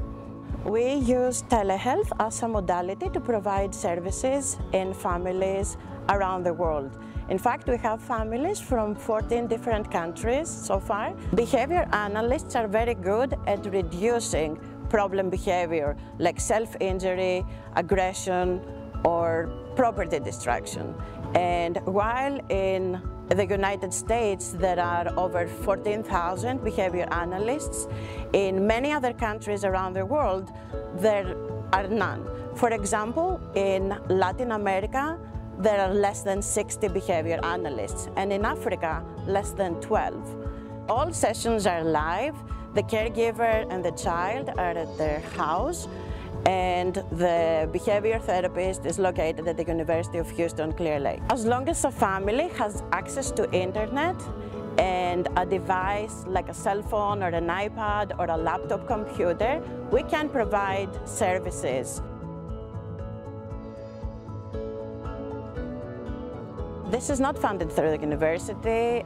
Everybody that is involved in the telehealth project is a volunteer. We need behavior analysts that could provide services following some short training, as well as interpreters who could help us translate the services to the language of the clients. I feel that through this telehealth program, we are making such a huge difference in the life of so many families around the world.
It is indeed an honor to present the People Who Make a Difference Award to the Bennett Wood family, represented here this evening by Chris Bush and Shannon Woodbush of Refugio. As I mentioned earlier this evening, the Bennett Wood family recently made an historic gift to the university, donating 65 acres of land just 4 miles from our main campus for the development of UHV athletic facilities. Valued at $820,000, this gift near the Victoria Regional Airport is one of the largest ever to UHV and the largest in support of athletics. UHV is extremely grateful for this visionary support of the university and the donors' commitment to our growth in the future in Victoria. This gift provided wonderful momentum to our UHV Here We Go fundraising campaign, which entered its public phase a year ago. The Bennett Wood family has a long history of supporting education. In 1918, William Wood donated the land where William Wood Elementary School in Victoria is now located. And on the 100th anniversary of that gift, his family made yet another transformational gift in support of education in Victoria. But that's not all. It recently was announced that the Bennett Wood family has donated acreage to relocate the Texas Zoo to land adjacent to the future home of UHV Athletics. We're excited that Jax, our real-life Jaguar mascot at the zoo, one day will be located closer to UHV. Mr. and Mrs. Bush, on behalf of the entire UHV community and family, and especially those student athletes of the future, thank you for all you've done for UHV and for Victoria community. Please come to the lectern to accept the People Who Make a Difference Award and make your few remarks. Please come forward.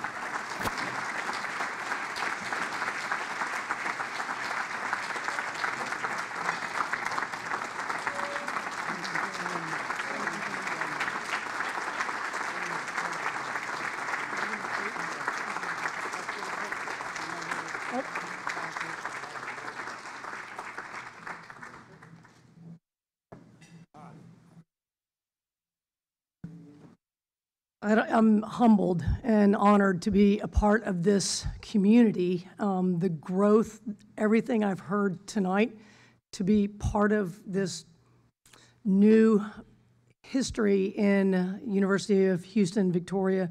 Very, very happy that we could be part of your team. When this came up at a family meeting, I've got 3 younger brothers, and my husband floated this out, and we all looked at each other very quietly, and we're all student athletes ourselves. We said, heck yeah, we're in. So thank you very much. I'm looking forward to seeing what the future brings. Thank you.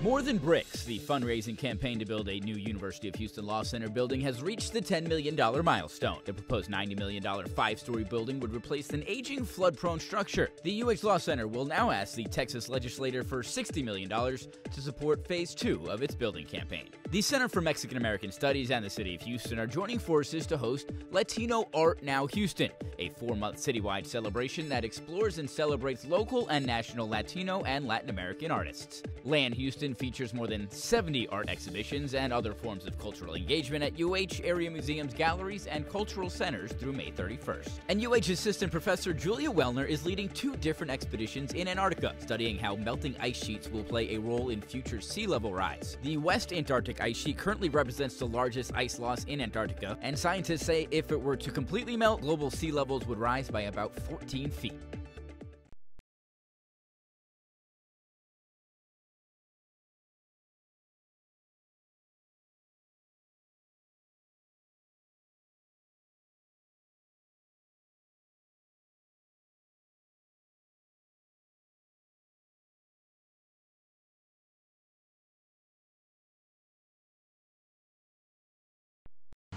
Explore a natural landscape, tour the new rec center, and meet friendly professors who are here to guide you at UHCL Open House.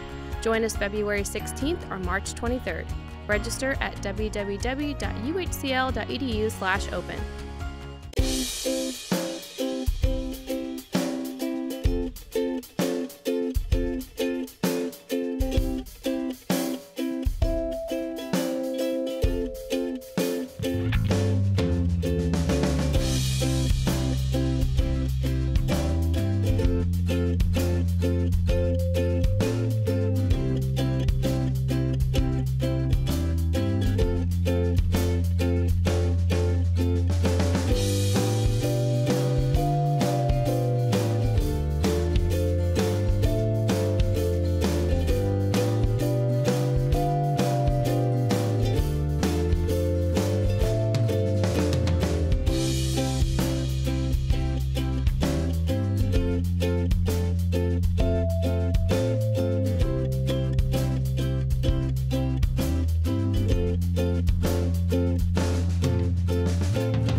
Okay, we're good.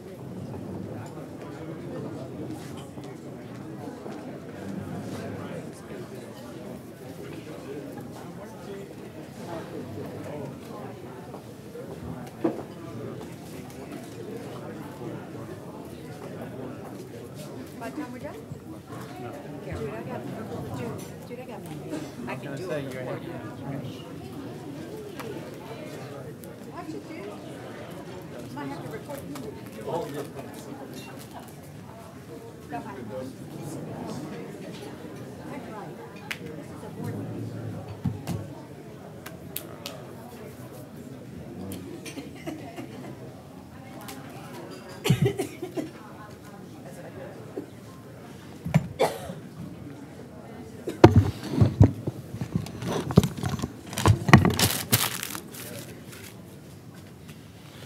Good afternoon, everyone, and welcome to the meeting of the University of Houston System Board of Regents.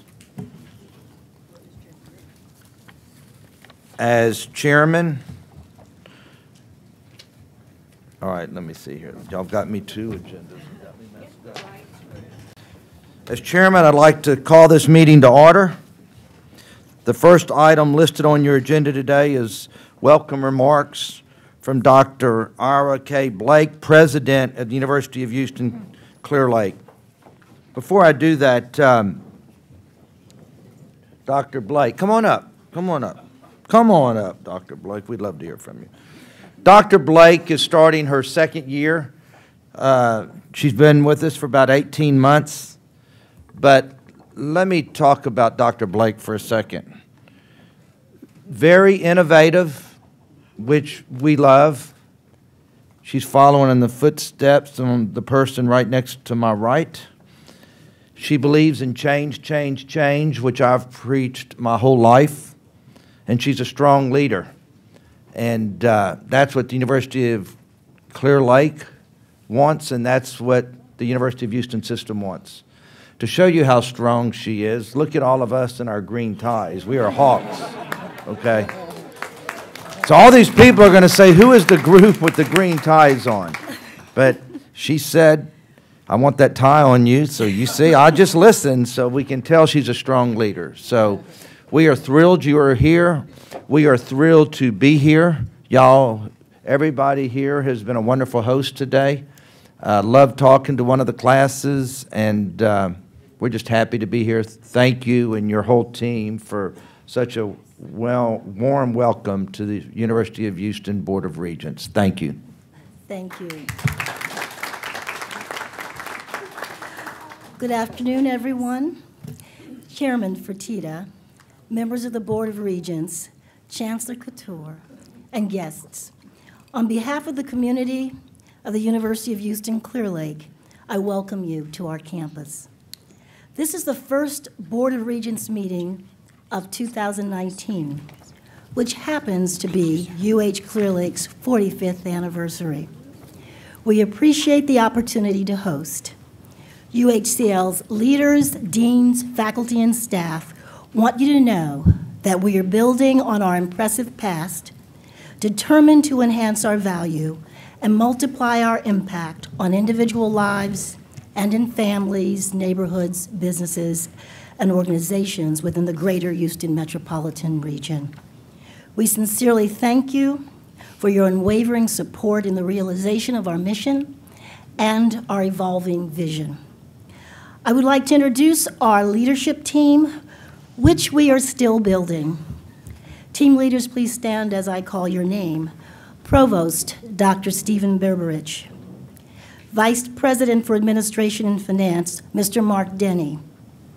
Interim Vice President for Student Affairs on loan from our flagship, Dr. Daniel Maxwell, and Interim Vice President for University Advancement, Dr. Mark Lindemood. He may not be in here. Okay, there we are. Terrific. I really want to thank you all for your commitment.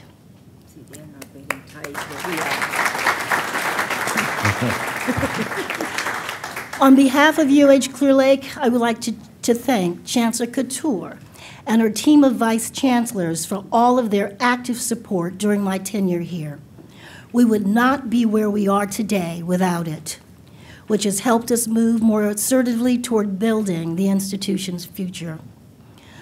I would also like to thank our faculty, especially our 3 Faculty Senate presidents, Dr. Mike McMullen, Dr. Heather Kannenberg, and Dr. Brian Stevens. And I'd like all faculty who are present to please stand.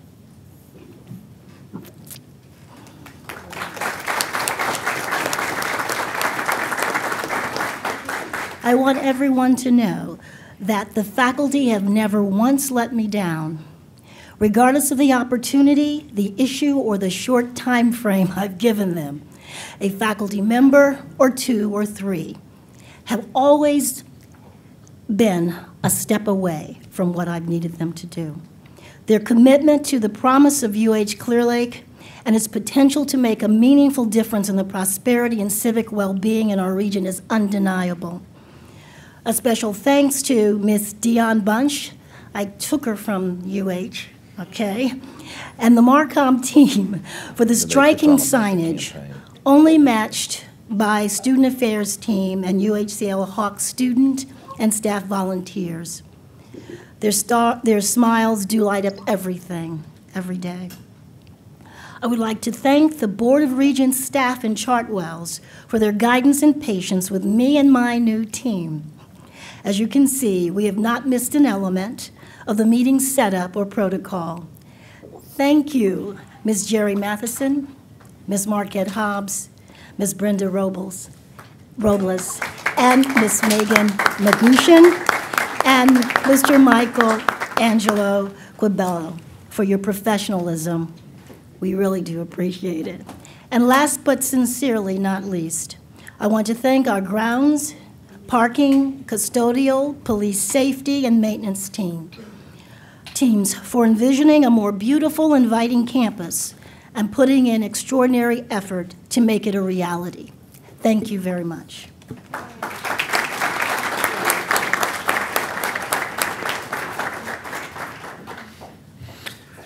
Thank you, Dr. Blake, for those kind words. And on behalf of myself and the whole board again, thank you and all of your staff and cabinet for your entire leadership and helping us come to this beautiful campus today.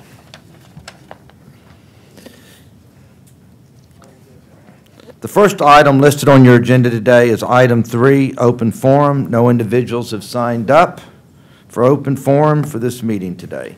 Next on your agenda is item 4, the approval of the minutes from the October 2nd, 2018 and October 29th, 2018 special called Board of Regents meetings and the November 15th, 2018 Board of Regents meeting.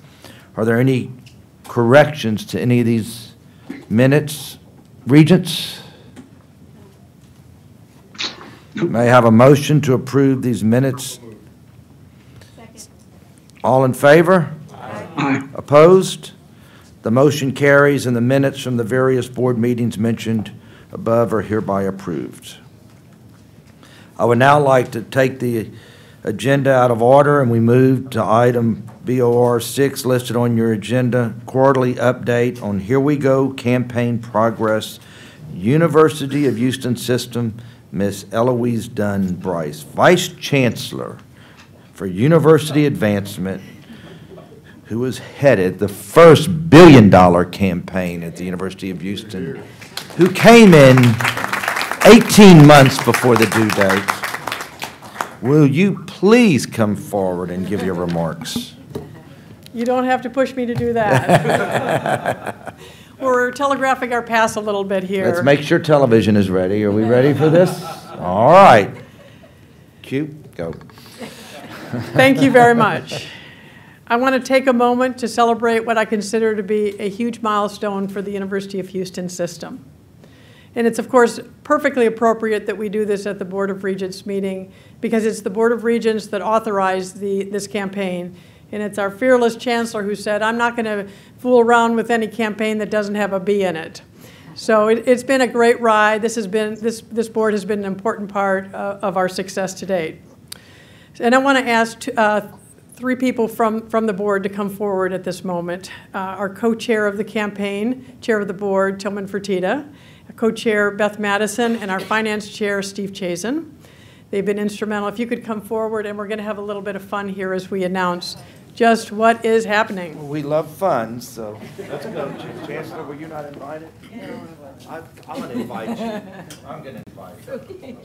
Of course, yes, yes, right. I thought, I assumed that you would come out. I'm sorry, I assumed that you would. Okay, so here's the drum roll. You want? No, you can take it. Steve, you take it. I don't need it. You take it. Okay. Let's go up with you. We have surpassed the $1 billion mark.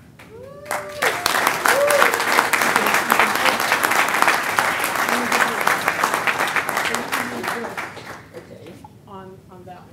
See, she was never planned to invite her up here. Don't be trying to act like you invited her. This may be my last meeting here. Not like she wasn't told. Exactly. So 1, 2, 3, let's go. $1 billion. We've broken it. What do you want us to do? You want me to- Oh, we have a stick now.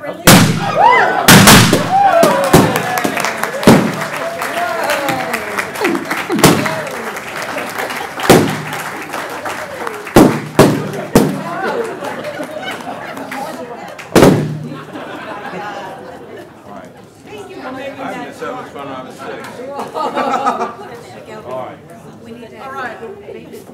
Now on to the more serious things. Let me say this first. As y'all know, Eloise was a party planner before she started raising money. And what we have accomplished is amazing, and it's the first $1 billion campaign ever at the University of Houston. No other chancellor would take on something like this but Chancellor Couture, and she put the right people in place to make sure this happened. And I can tell you, the first billion is always the most difficult billion. So let's go now for number 2.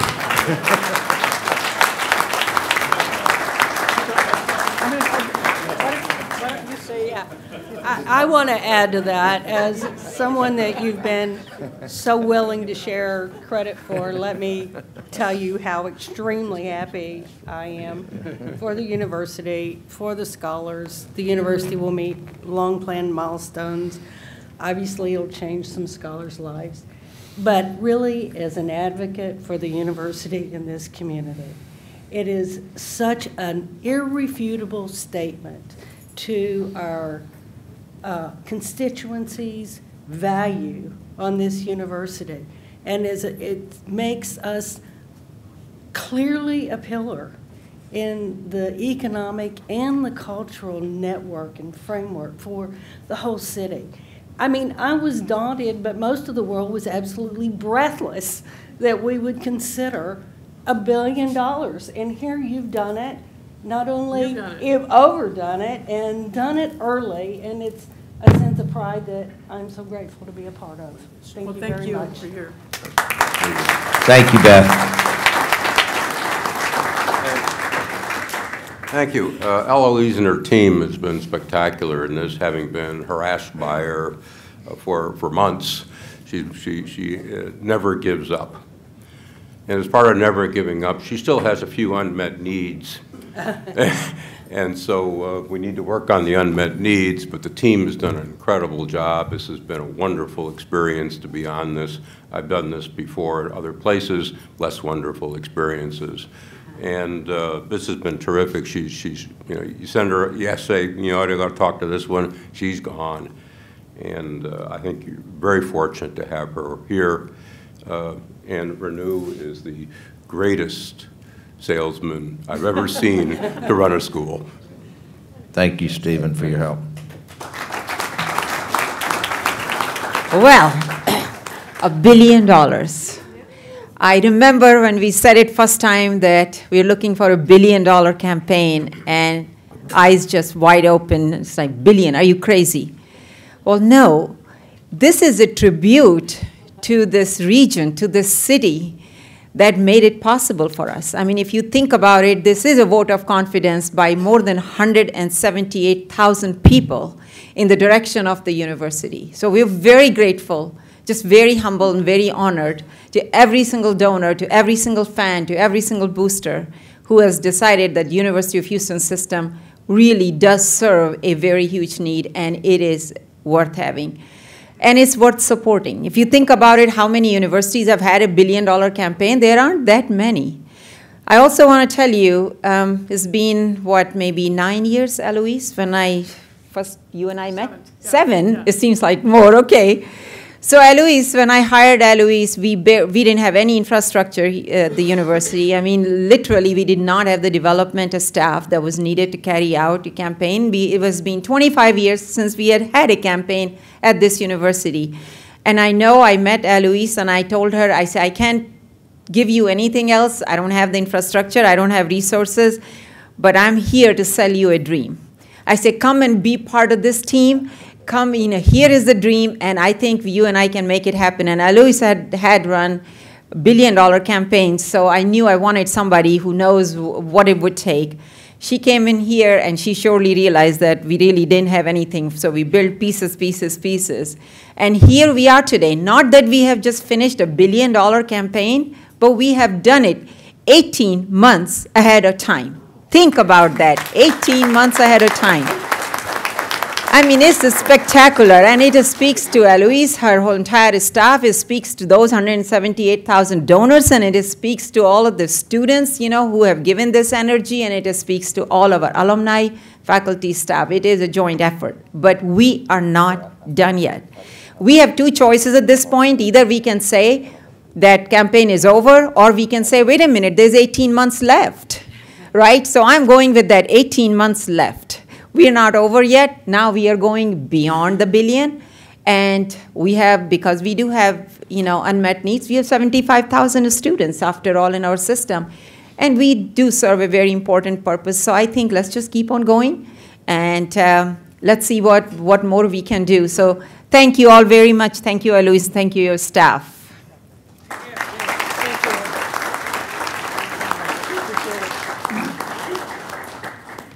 Thanks to all of you. I want to introduce you to some of that fantastic team that we've built and just leave you with a few numbers. We have Assistant Vice President Russell Dunleavy there, who handles a big part of the development effort. Next to him is Assistant Vice President Mark Putnam, also in the development. We have Assistant Vice President Rebecca Gentry, who is right there, who handles our campaign strategic initiatives, and the real party planner in the group, as well as doing all sorts of more important things, and Associate Vice President Mike Bidet, in charge of alumni relations. So. But it is a fine moment. I was struck by the comments at the last, when Chair Fertitta was talking about how he likes real change. Well, this is some serious change for the $1 billion worth of change. So we're very happy. So I just want to run through a couple numbers. The most important thing, the President has already mentioned, there were 178,909 donors who made this possible. I mean, that's a small city, or maybe a medium-large city. Over 126,000 of those donors were brand new donors to the university. We've created 1,032 new scholarships. We have 78 chairs and professorships.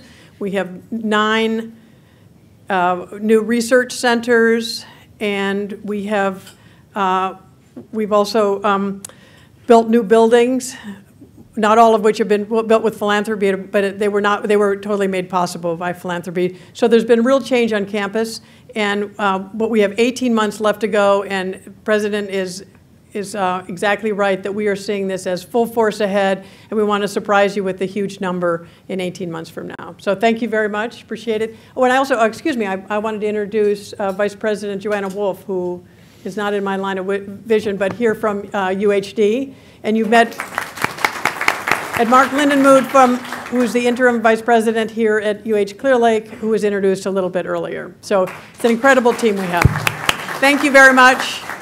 Celebrate.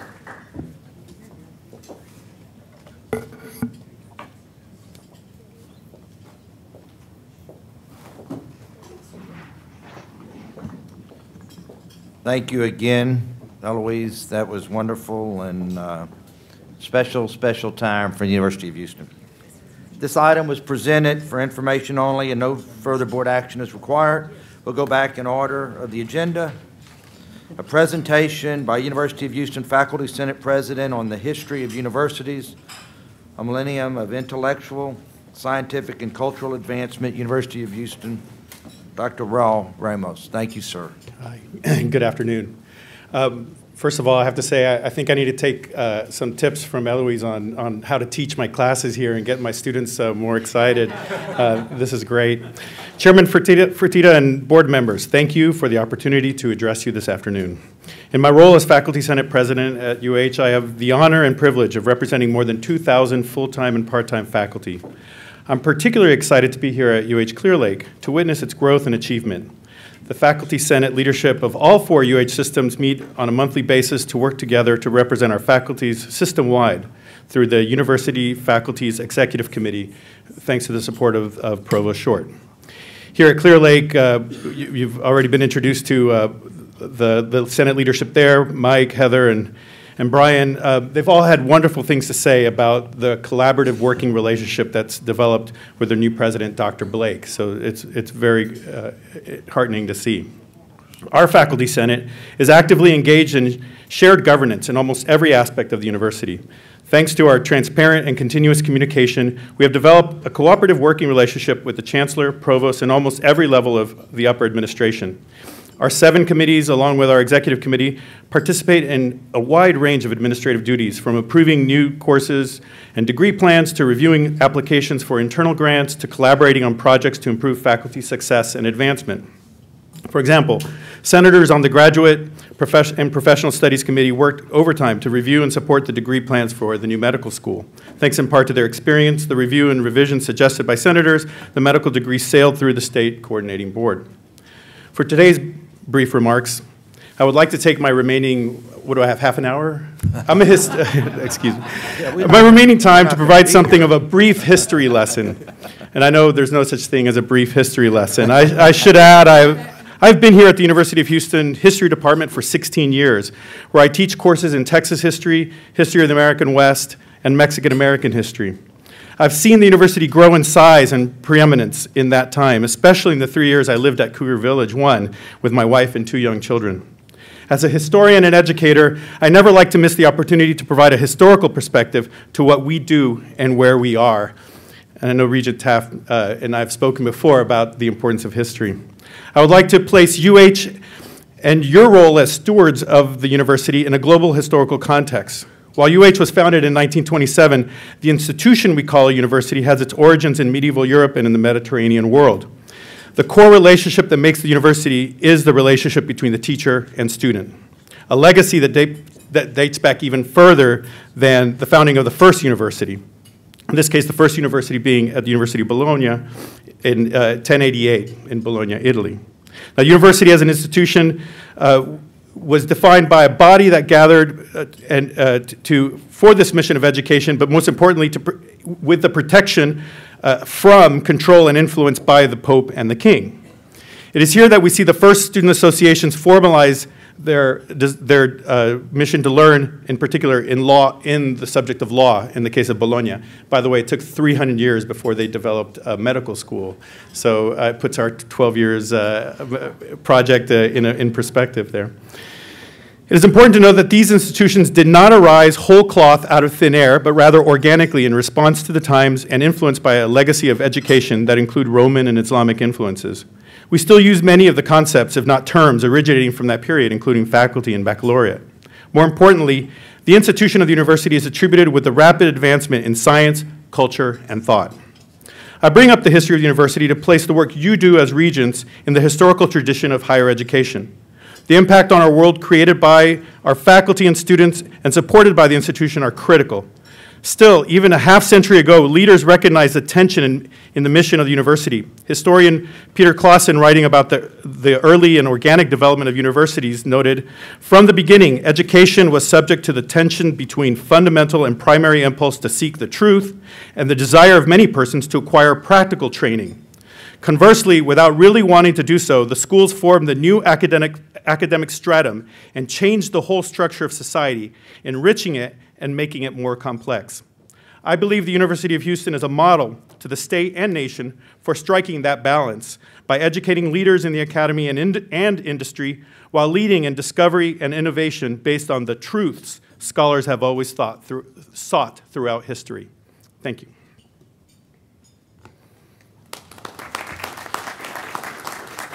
Thank you, Dr. Ramos, for your remarks. We continue to look forward to seeing you over the next year. Once again, this was presented for information only. No further board action is required.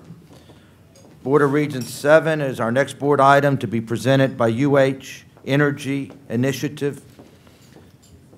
Dr. Ramon Krishnamurti, Chief Energy Officer. Will you please come forward and give your remarks? I like that, Chief Energy Officer. Well, as I joked on TV the other day, I said, there's no other way a nerd like me is going to be a CEO. So I got to congratulate my boss for coming up with that name. I like that. You made it. Chairman Fertitta, members of the board, Chancellor Couture, and guests. It's my pleasure to represent the Energy Initiative at the University of Houston and tell you about the UH Energy effort. UH Energy represents and adds to the outstanding efforts of the 9 energy-related colleges at the University of Houston. With strong support from the provost, Dr. Short, Dr. Elna Shai, the VP for Research, and the deans of the various colleges, we've been able to significantly progress UH's identity as the Energy University. We assist in furthering the education of more than 15,000 students in energy-related curricular programs across the university, expand 30 years of pioneering research on superconductivity, and grow the impact of one of the largest geoscience programs in the Western Hemisphere. That's our Earth and Atmospheric Sciences program at the University of Houston, and demonstrating that industrial psychology is imperative to safety and reliability of the energy industry. We boast one of the best energy law master's programs in the world, rated in the top 10 worldwide, and a young and yet outstanding petroleum engineering department, which boasts over 25% women students. From this foundation, industry-specific programs have been developed, including our Trading Intern Scholar program, as well as our outstanding construction management program in the College of Technology. Furthering our strategy partnership with industry has been a primary initiative for us. By producing a highly trained workforce, providing strategic and technical leadership, research and development, and technology incubation, we are the one-stop shop that the energy industry can rely on and make us the ideal strategic partner. To accomplish this, Dr. Couture created the Energy Advisory Board about 10 years ago. Members appointed assist in the enhancement of research initiatives and energy education and have included industry leaders, including Regent Steve Chazen, John Hofmeister and Marvin Odom of Shell, John Minjay and Susan Dio of BP, and Steve Greenlee of ExxonMobil. The Energy Advisory Board lends strategic guidance, external coordination, and resource development for UH Energy and strengthens the University of Houston's reputation across the industry. Members have created strong subcommittees which drive student success and further our marketing and branding effort as the energy university. UH Energy is continually working to enhance energy education at the University of Houston. As the umbrella organization, we provide guidance, industry knowledge, and support for curriculum enhancement to ensure students understand the energy value chain and have deep disciplinary knowledge with the ability to tackle real-world problems. Some of the key results of these enhancements have led to the establishment of the nation's first subsea engineering program. There's been significant efforts to try and replicate and duplicate, and yet not succeeding in doing. Creation of the Energy and Sustainability Minor and the Global Energy Development and Sustainability Certificate, and establish various cutting-edge certificate programs within the Gutierrez Energy Management Institute. Our students stand out among their peers and can go toe-to-toe with students from other institutions in competitions and, more importantly, in their careers. To provide students with the opportunity to tackle real-world challenges, UH Energy has provided a platform for energy-focused students' interdisciplinary competitions by partnering with various industry leaders and organizations such as the Houston Museum of Natural Sciences.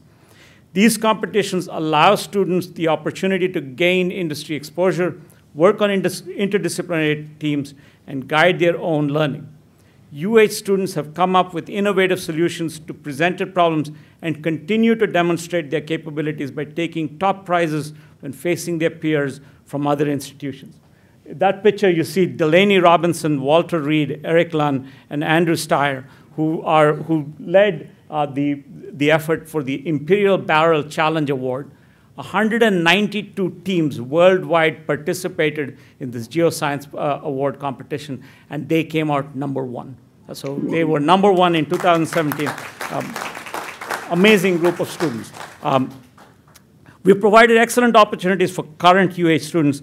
We've also focused on building the pipeline, students whom we hope will one day be cougars. The partnership between UH Energy and high school academies supported by IPA and PISA, the Independent Association of Petroleum Producers and Petroleum Equipment and Services Association, promotes STEM careers and engages the future technical workforce. Its initiatives range from oil and gas career conferences that they hold at the University of Houston, helping high school students learn the basics of the energy industry. In 2017, through a partnership with the Bureau of Safety and Environment Enforcement of the Department of Interior, UH Energy and IPA were able to take the technology challenge that we present nationwide. We went to Bakersfield, California, New Orleans, and Baton Rouge in Louisiana, and in our hometown, Houston, and conducted these competitions.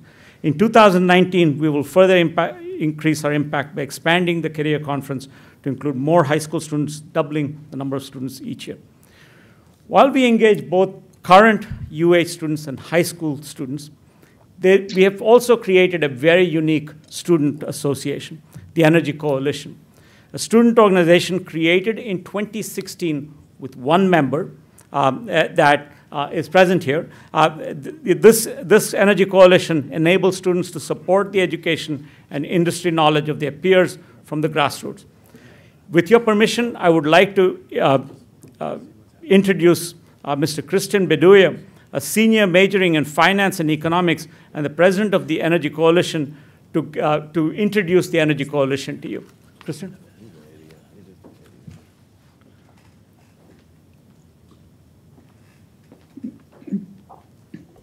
Good afternoon, Chairman, Board of Regents members. My name is Christian Beduya, and I'm honored to be the current chairman for the Energy Coalition, the largest student organization at the University of Houston. At UH, we eat, sleep, and breathe energy.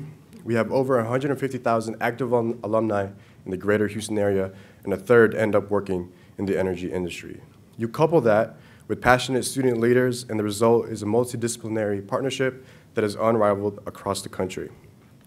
So in our first year, the Energy Coalition grew over to 2,500 members, won the UH New Student Organization of the Year Award, and received a certificate of congressional recognition from the U.S. House of Representatives. In 2017, we doubled our growth, and today we boast over 5,600 members and reach over 9,000 UH students and alumni from 34+ student organizations. And we've been recognized as the largest independent energy-focused student organization in the country, and the first UH organization and only organization to receive 2 certificates of congressional recognition. Our continued growth is attributed to hosting sponsored events by Phillips 66, Williams, BP, and Equinor. We do 15 annual events, but our prominent events include an Energy Night, Energy Banquet, and the Energy Career Fair. Here on the slide, we had a mixer event involving 40 student leaders from our student organizations. And our student leaders came together to discuss the Energy Coalition's current upcoming projects, events, and competitions. In 3 years, the Energy Career Fair has served as a one-stop shop for 85 companies to connect with over 2,250 students from 7 colleges. By bridging the gap between students and industry, we are able to promote job and internship opportunities, but we can do more. Looking to the future, we aim to increase industry exposure and alumni engagement. Now, personally, the Energy Coalition has deeply impacted my experience as a UH student and has to be the same for my colleagues. With a common goal, we have created a camaraderie within the student body because we are the powerhouse, and we truly believe that the Energy Coalition is the student embodiment of Dr. Couture's energy initiative. Thank you. Thank you very much. So as we've demonstrated our ability to drive student success, we must also speak to research and development and technology incubation that takes place at a Tier 1 research university. UH Energy has created 2 centers of excellence, the newly formed Center for Carbon Management and Energy and the Subsea Systems Institute. While the Center for Carbon Management and Energy is still in its infancy, the Subsea Systems Institute has demonstrated its ability to partner and deliver key research on industry challenges. With the help of industry leaders such as Regent Moore, then at Cameron OneSubsea, UH Energy launched the Subsea Systems Institute as a center of excellence in the fall of 2015. To date, SSI has received over $16 million in research funding, engages over 20 faculty, 10 researchers, and about 30 students at U of H.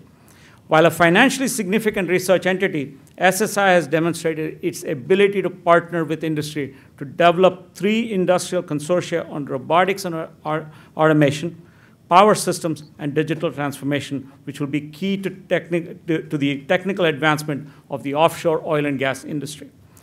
In addition to our education and research abilities, UH Energy continues to move the needle of thought leadership in key topics.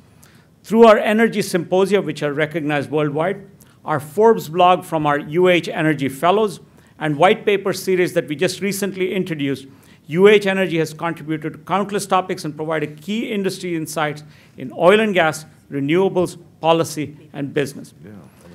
As a result of these core initiatives, UH Energy, in collaboration with the Provost's Office, the Division of Research, and various colleges, has clearly established University of Houston as the energy university, but there's still work to be done.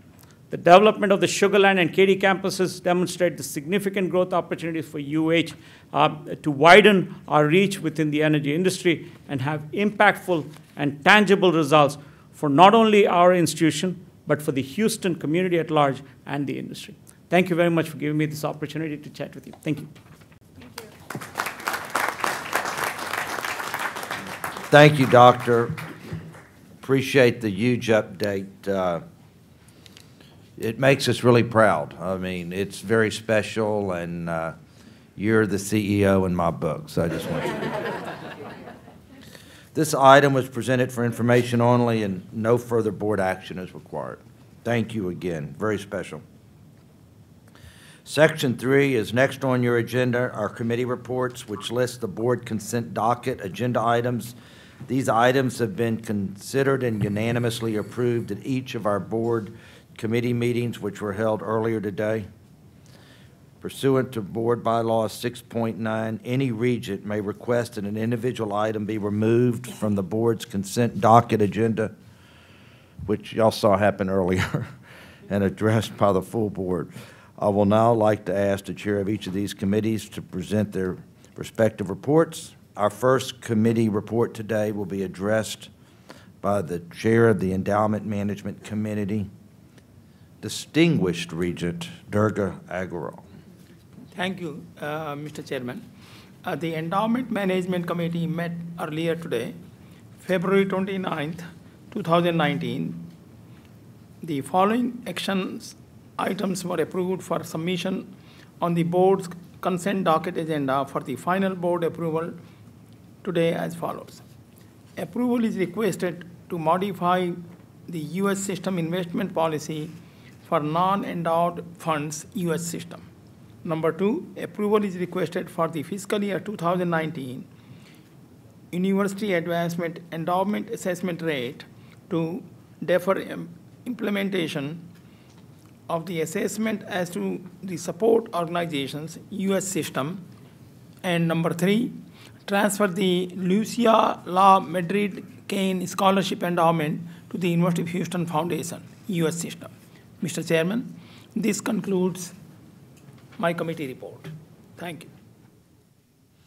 Thank you so much. Our next committee report will be addressed by the chair of the Audit and Compliance Committee, Regent Peter Taft. Regent Taft, will you please present your committee report? Yes, I will. Thank you, Mr. Chairman. The Audit and Compliance Committee met earlier today, February 28th, 2019.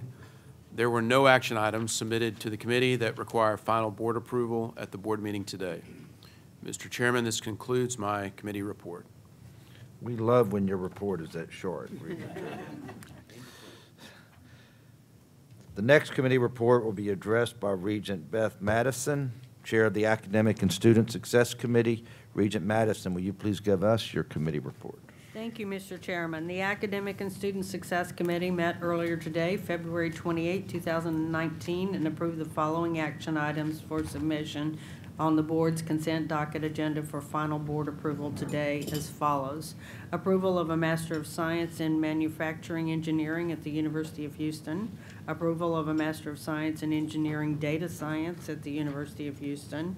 Board of Regents policy statement on the use of race and ethnicity in student admission, University of Houston. UH Law Center admission standards modification, University of Houston. And approval is requested to delegate authority to the Chancellor to negotiate and execute multi-year contracts for upcoming faculty non-tenured hires in the College of Medicine, University of Houston. Mr. Chairman, this concludes my committee report. Thank you, Regent Madison.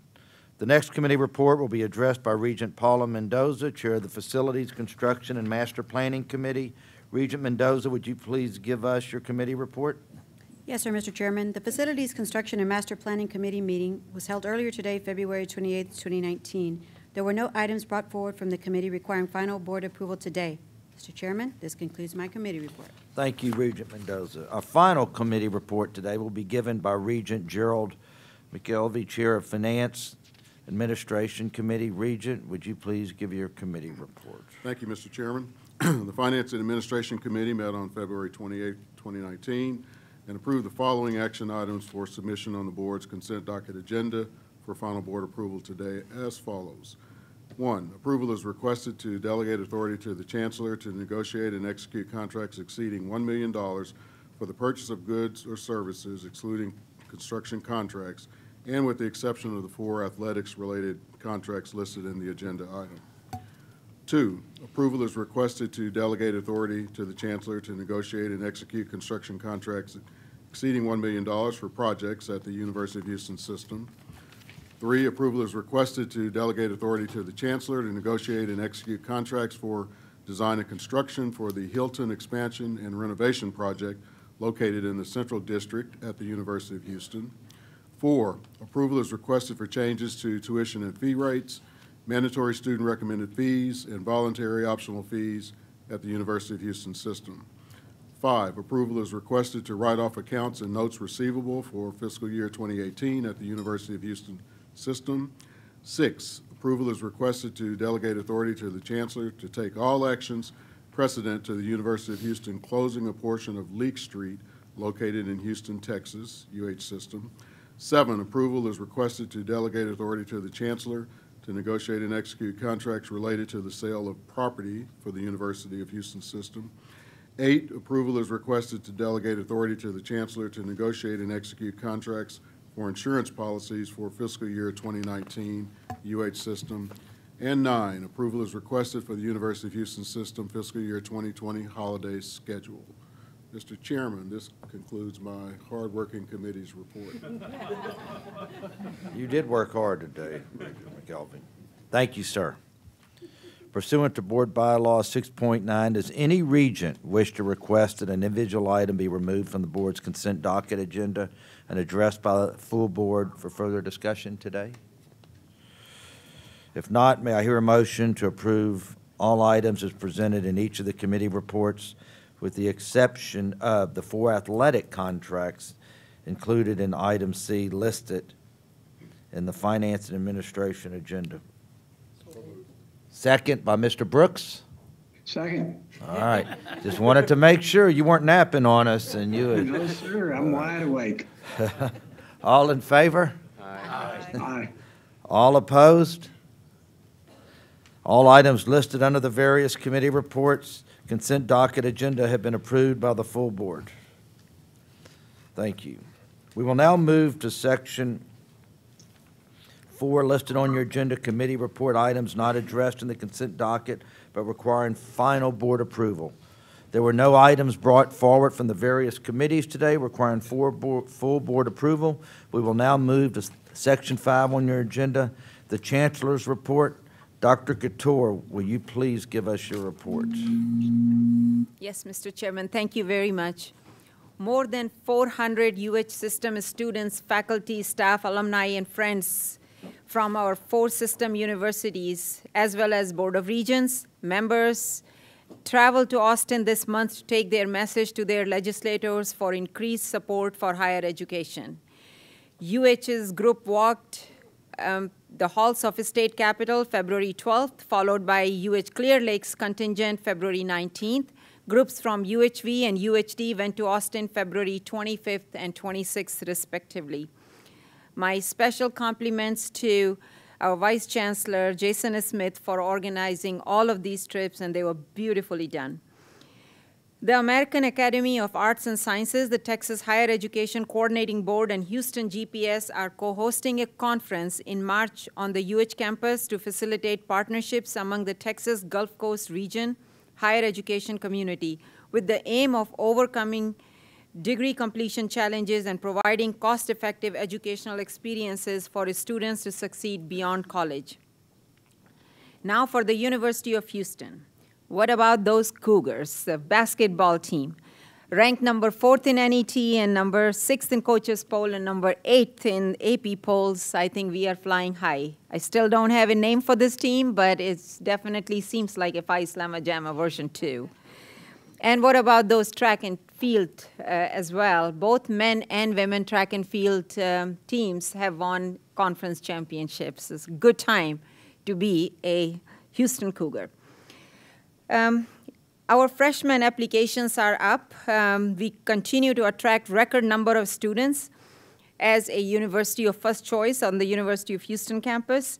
As of February 24th, we had more than 28,000 applications for freshman seats. And if you know, our freshman class size is roughly around 5,000 students.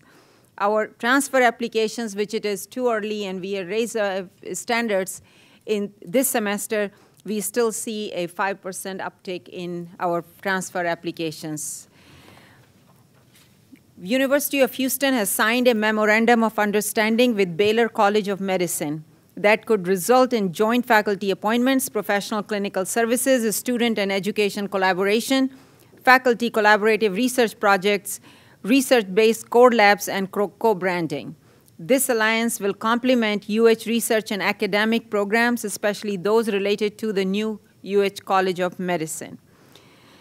Our Dean, Patricia Oliver, whom you are familiar with because we have had several designs from her design lab come to the board meeting, she has been named by the Association of Collegiate Schools of Architecture, ACSA, as one of 2019's Distinguished Professor Award laureates.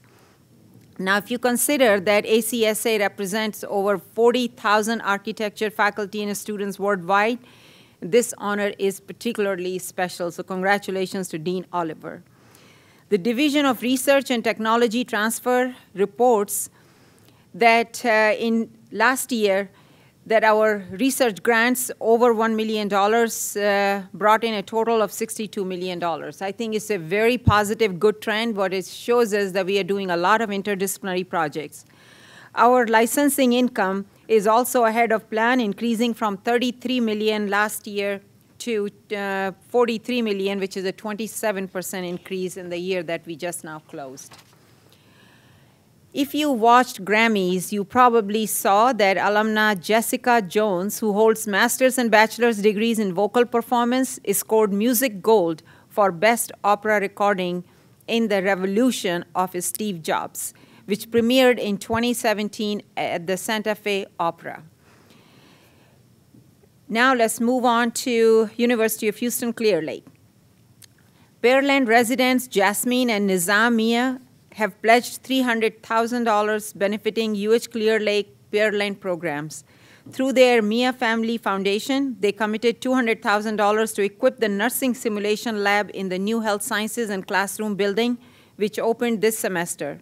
Another naming gift of $100,000 will benefit the expansion of the Center for Autism and Developmental Disabilities. Assistant Professor of Social Work, Roberta Leal, co-authored a training guide for professionals who provide culturally appropriate mental health services in schools. The guide will be available nationwide. Its purpose is to train school-based practitioners, psychologists, nurses, social workers, educators on the need for mental health services and to guide the Latino population to access appropriate medical or mental health treatment. Over 150 students from 7 higher education institutions converged at UH Clear Lake in February to demonstrate their debating and diplomatic skills at the 12th Annual Bilateral Model Arab League Conference. Students researched political positions of an assigned Arab country, then presented plans and resolutions that mirror that country's position.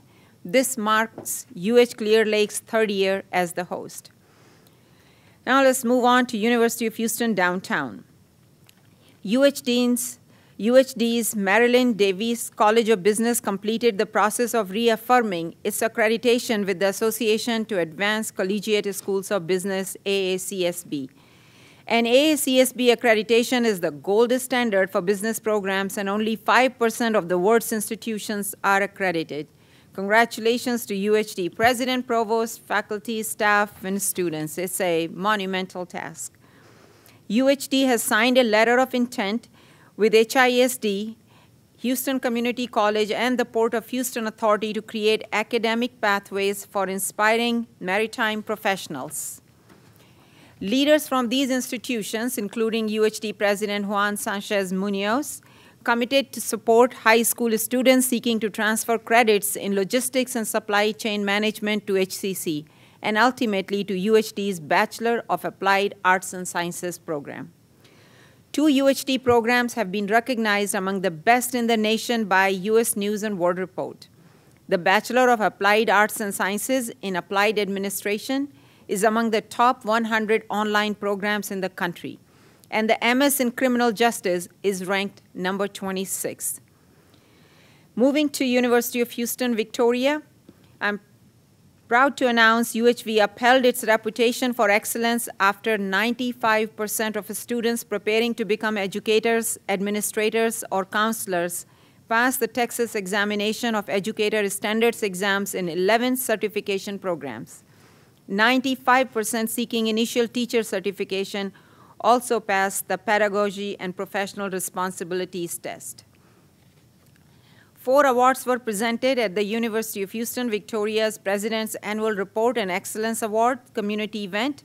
You may very well know our former regent, Roger Welder, who received the Presidential Medal. Other awards went to the Bennett Wood family, who donated land for a new athletics complex, and to the Rebuild Texas Fund in recognition of a $100,000 grant to UHV's Relief Fund benefiting students impacted by Hurricane Harvey. Alvarado de la Cruz, former UHV Student Government Association president, received a Student Leadership Award. A $700,000 gift from China businessman Mr. Wu will support a study abroad program to China and a School of Business Administration initiatives. Crossroads Bank has donated $300,000 to UHV Athletics, the largest cash gift ever received by athletics, making Crossroads an official UHV Athletics sponsor. A $100,000 grant from Blue Cross and Blue Shield of Texas will fund a year-long program in Victoria to examine risk factors for chronic kidney disease and look for ways patients can lower their chances of developing kidney problems. So as you can see, all system universities continue to thrive and do great things in service of this great region. Thank you, Mr. Chairman. Thank you for that splendid report. Lots of good things. Thank you, Madam Chancellor. I would now like to move to our executive session. The Regents will now go into executive session, and y'all will stand in the hallway pursuant to the sections of the Texas Government Code listed on page 4 of the agenda.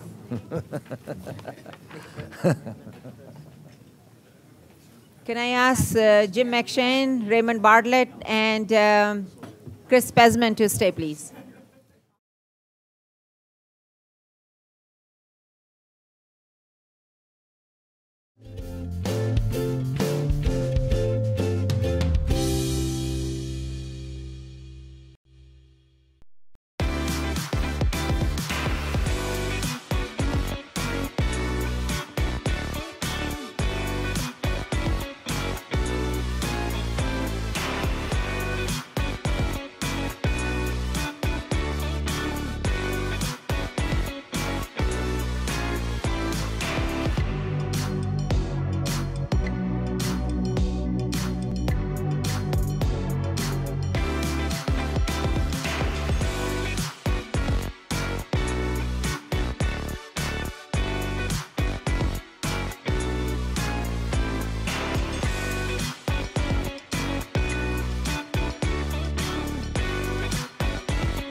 The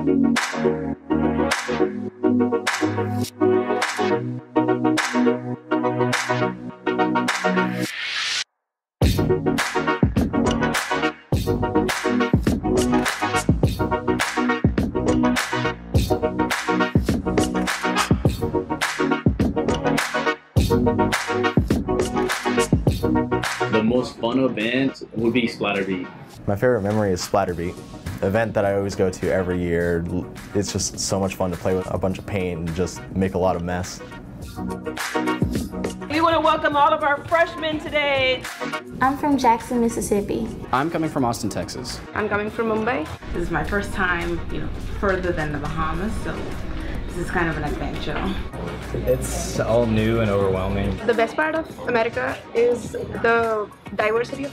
Excited, nervous. Kind of scared, but I'm also excited. I'm gonna be ready to get used to new things. Excited, anxious. A lot of feelings. We're here to help. We're here for you. You're our residents. We love you, and we're so glad you're a part of Jaguar Village. First things first, I think make sure they get settled in, meet with their roommates. The thing that I'm most excited about when it comes to meeting my roommate, I will feel less alone knowing that my roommate's there to help me along the way. It's a lot less stress knowing that we're going to be able to work with each other. basically you're getting a new start, you're getting a new palette, you're meeting new people. So you basically get to start a fresh new life. And when it comes to the people here, they're very opening and accepting of you. These lounges, they're actually just a great low pressure environment, just a good place for anyone to go and just relax. They have arcade machines, they have pool tables. That's how I met so many of my friends when I first came here, freshman year. I'm really excited about being able to meet others. You go in there, a lot of people would walk by, just be curious about the things you were doing, just invite them over and start talking to them. And from there, my friend group grew very large in the span of a week or so. I'm Kevin Moreno, and I'm a resident assistant here at Jaguar Hall. Here at the rooms, you can go ahead and customize it however you like it. You have your own armoires, you have your bed, you have your desk, and of course a TV. And you can go ahead and rent your own microwave and refrigerator. Some of the perks about Jaguar Hall is that you and your roommate get your very own bathroom and shower and toilet and sink. But Jaguar Hall also has their very own computer lab, quiet lab, and their own gaming room where it has the best Wi-Fi and a pool, of course. And just a few steps away. Let's say you guys want to go ahead and work out. We have a gym in Jaguar Suites. Everyone gets their own free membership to the YMCA. You can go ahead and take the shuttles, take your vehicle, and it's only 1 minute away. I would recommend Res Life because it's just an easy way for people to just meet new people. My first impression was the Passport program. The more events you go to, you have a better chance of winning like a gift card. It's really made more of an incentive for people to come and break out of their shells and just come together like as a group and just have a lot of fun. JP Market that they do every Friday, it's been something I've been going to. It's very much a way to help out like any college student because food is expensive, and it's not even just food. They offer electronics, clothes. Every Friday you go down there, get yourself 10 food items, 2 non-food. When you go to the market for the first time, they have you fill out a paper, and once you fill out that paper, they hand you one of these little blue cards. So you just take this little blue card every time you go to the market, and once they check your number, you're good to go. Bananas and oranges and apples. Every time I've gone, I've actually been so impressed with the things they have to offer. I guarantee you will not be disappointed. My favorite meal at the cafeteria is the burgers. They're so juicy, they make them with love, I have to say. You know, it may not be your mom's cooking, but we got pizza, we got burgers, we even got a salad bar. As a freshman, I recommend living on UHB campus. I'm really excited to live on campus. I never feel like I'm missing out on anything. I'm most looking forward to just making new friends, but still making sure that I stay focused on my studies. It's helped me grow because it's helped me to be more open and talk to people more and try to make friends, which is something that I normally don't like to do. I try to stay to myself. It gives me the chance to grow up. I felt like I wasn't the only one coming into this by myself. It's really homey. It's so welcoming here. I think the transition from leaving home to here will be smooth.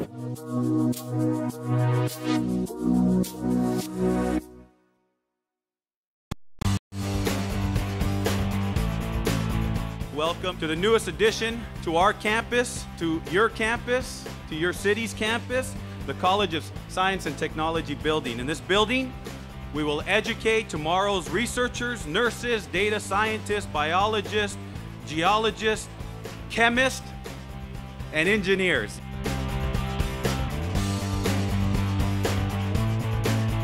We know what education does in the life of a family. And that's what we're here to do, to change lives, to change futures, and to start here in Houston. As we build the Science and Technology Center, literally, we are building the city of Houston one building at a time, one student at a time, one family at a time. Because in this city, it doesn't matter where you come from, we can give you what you need in order to get you to your God-given potential. We're going to step outside. We've got markers for you to sign the beam.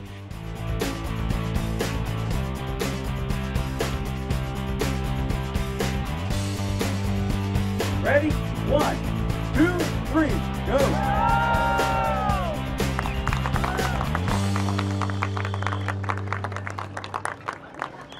My name is Crystal McDonald. I'm the Assistant Director here at the Center for Students with Disabilities. Students come here just to get accommodations, whether they're invisible disabilities or visible disabilities. So we set up accommodations for those students so that they can send them out to their professors to receive accommodations in the classroom. Some students think that you have to have a wheelchair to work or come get accommodations from our center, and you don't. Say, for example, you were playing a sport and you fell and broke your arm. We will help accommodate for that if you need those accommodations for classroom purposes. We also have what we call the tutorial rooms. The tutorial rooms are set up for students to come and they can have a quiet area to study. There's also a conference room. We have a video phone in there for our hearing impaired students. We have a computer set up in there. If they need to use those items, they're there for them. Students can get in contact with us through our website, or they can come into the building to get information concerning conditions or disabilities and what they would need to do in order to get into an intake meeting so that they can get their accommodations set up. I'm Larry Rohde. I am an Associate Professor of Biology and Biotechnology here at the University of Houston, Clear Lake. Students can come in and take courses in tissue culture, which is not taught at the undergraduate level at any other place that I can find in the state of Texas. We also teach a course in molecular biology lab where they learn how to manipulate DNA.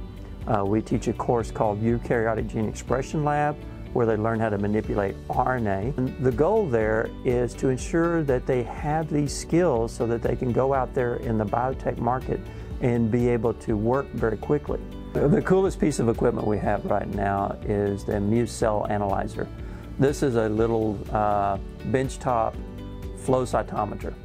So students, once they learn how to do tissue culture, they can get access to that and start using it to either count cells, do what we call a cell cycle analysis of the cells, look at various types of proteins on the surface of the cells and analyze it. It's a great piece of equipment for doing that, and flow cytometry is an important thing nowadays for jobs.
What is strength?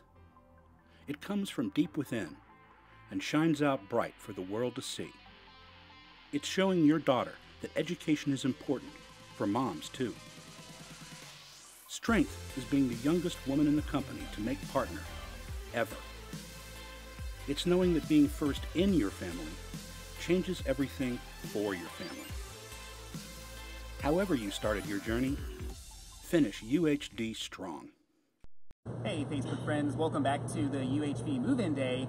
We've been giving you the sights and sounds of every place imaginable, and we couldn't forget to stop and do a segment with freshmen here for this semester at UHV. To my left I have Tiara, and to her left is Devin. So girls, welcome to the set.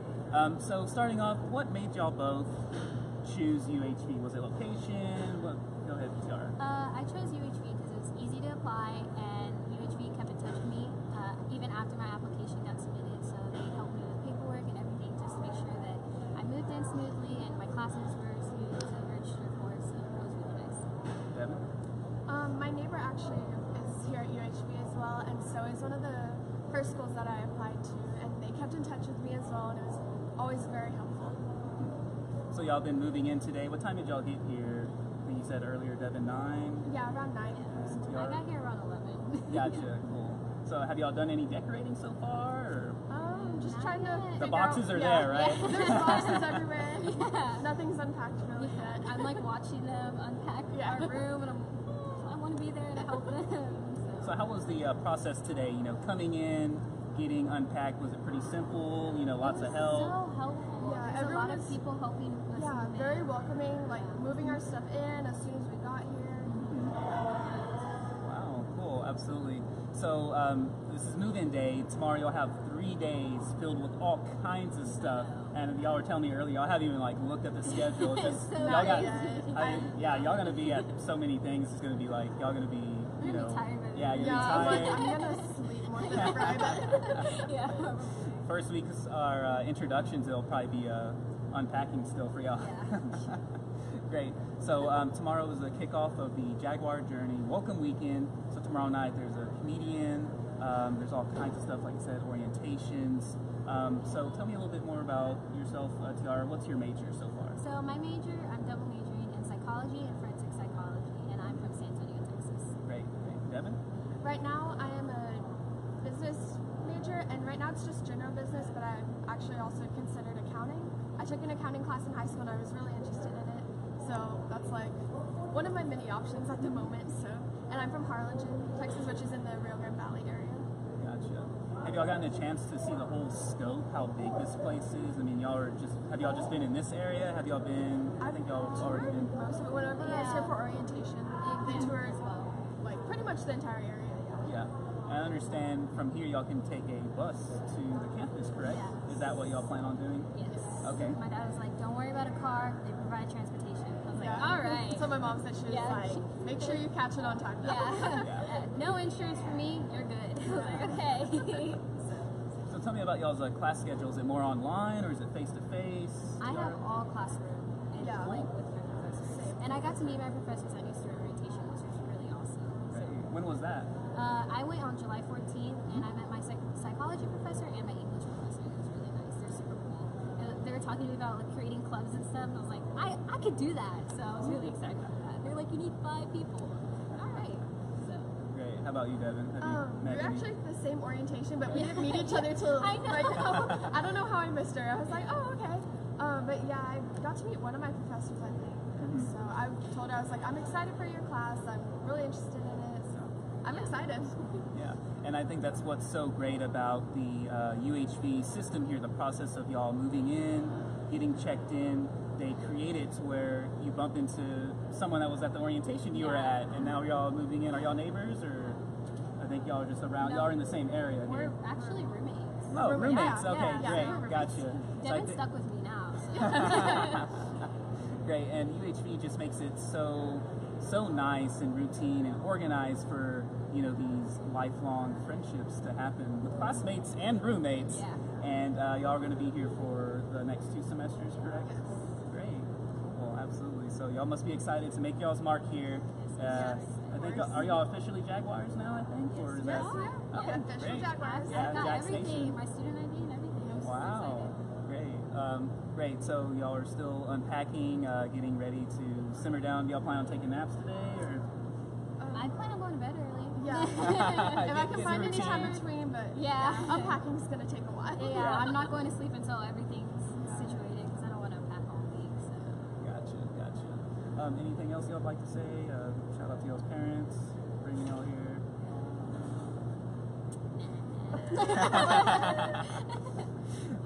They're pretty cool like this. Gotcha. Great. Cool. Well, thank y'all both for getting on the set with us. We appreciate y'all's feedback about everything about UHV. Best of luck to y'all this semester and next in y'all's endeavors. You know, stay focused and y'all do y'all's best. Great. Thank you so much. Thank you.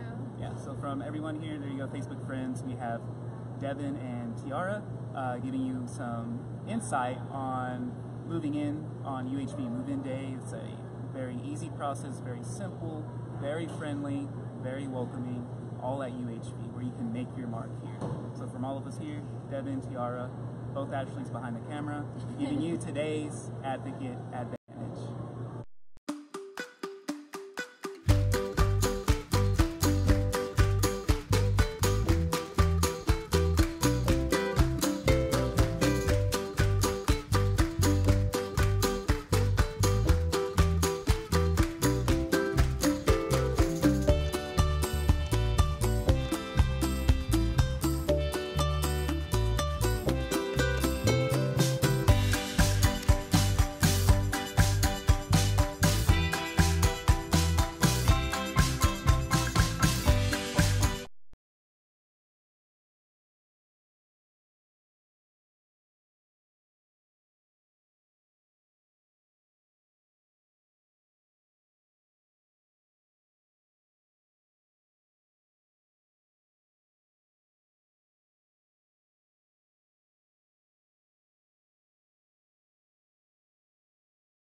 We admit nurses who are already RNs, and they come to us and we elevate them to the next level of nursing. They get a bachelor's degree along with a focus in leadership and management. The new health science building here at Pearland is going to be a phenomenal experience for students, for faculty, for staff, for the community that we serve in a number of ways. Because a lab It's not just the satisfaction of refining skills for students, but it is also a place for them to grow in teamwork, in collaboration.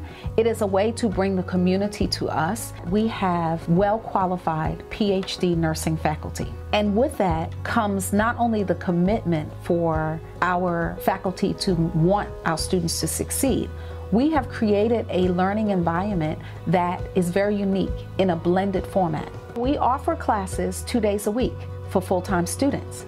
And for part-time students, we offer it 1 day a week. This enhances the student experience of wanting to come face-to-face. We can share stories. We can learn from nurses that have been out in the field for a long time. We can learn from diversified nurses from all different walks of life, from all different generations, from all different nationalities. So that's the richness that we have in our program. And our clinical experiences, how many clinical experiences do you have where you are actually mentored through those by your faculty one-on-one? I think that's important in the success factor, and it's important in preparing them to get the tools that they need in their toolbox to excel and raise the bar of nursing.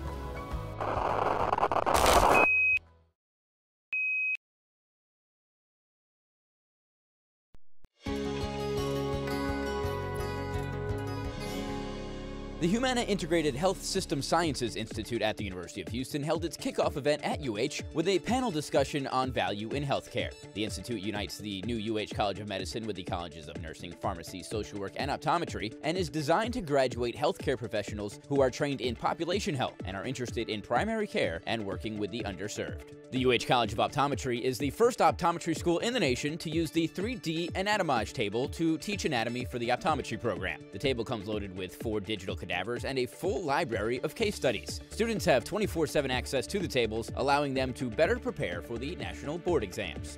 And the campus Cougar Line shuttles have been updated with new and improved buses for all routes. The new buses are powered by propane, more sustainable than the previous diesel-powered shuttles, and all buses are equipped with Wi-Fi, shuttle stop announcements, and improved GPS tracking. For the latest from UH, make sure to subscribe. Hey Facebook friends, we're still here at the UHV Move-In Day, and before we head out of here, we wanted to leave y'all with a special guest, Jay Lambert, Vice President for Student Affairs. Jay, welcome to the set. So Jay, tell us a little bit more about the student services available for UHV students here. Yeah, definitely one of our highlights that we offer to all our students, the things that we offer around campus. Now, I'll start off with some of the fun stuff with our student life team. I think you talked to Hillary a little bit earlier, but throughout the semester, we're going to be offering a ridiculous amount of activities for our students to get involved with, to have fun, to learn, to grow, to meet new people. We've also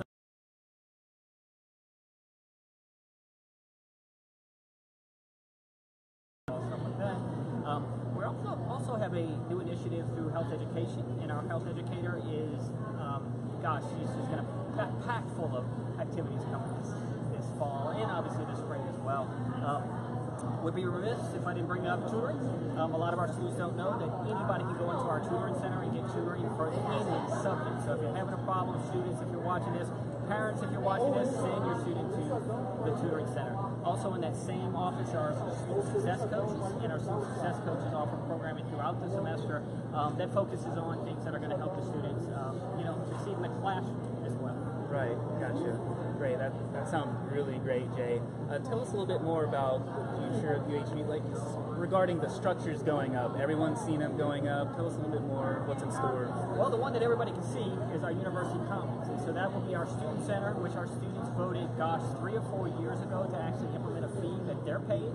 So a large portion of that our students are paying for, and they are definitely excited about it. But we'll also have our library in there. It'll be much more of a virtual library, which is just going to be an incredible change for our students coming hopefully this spring.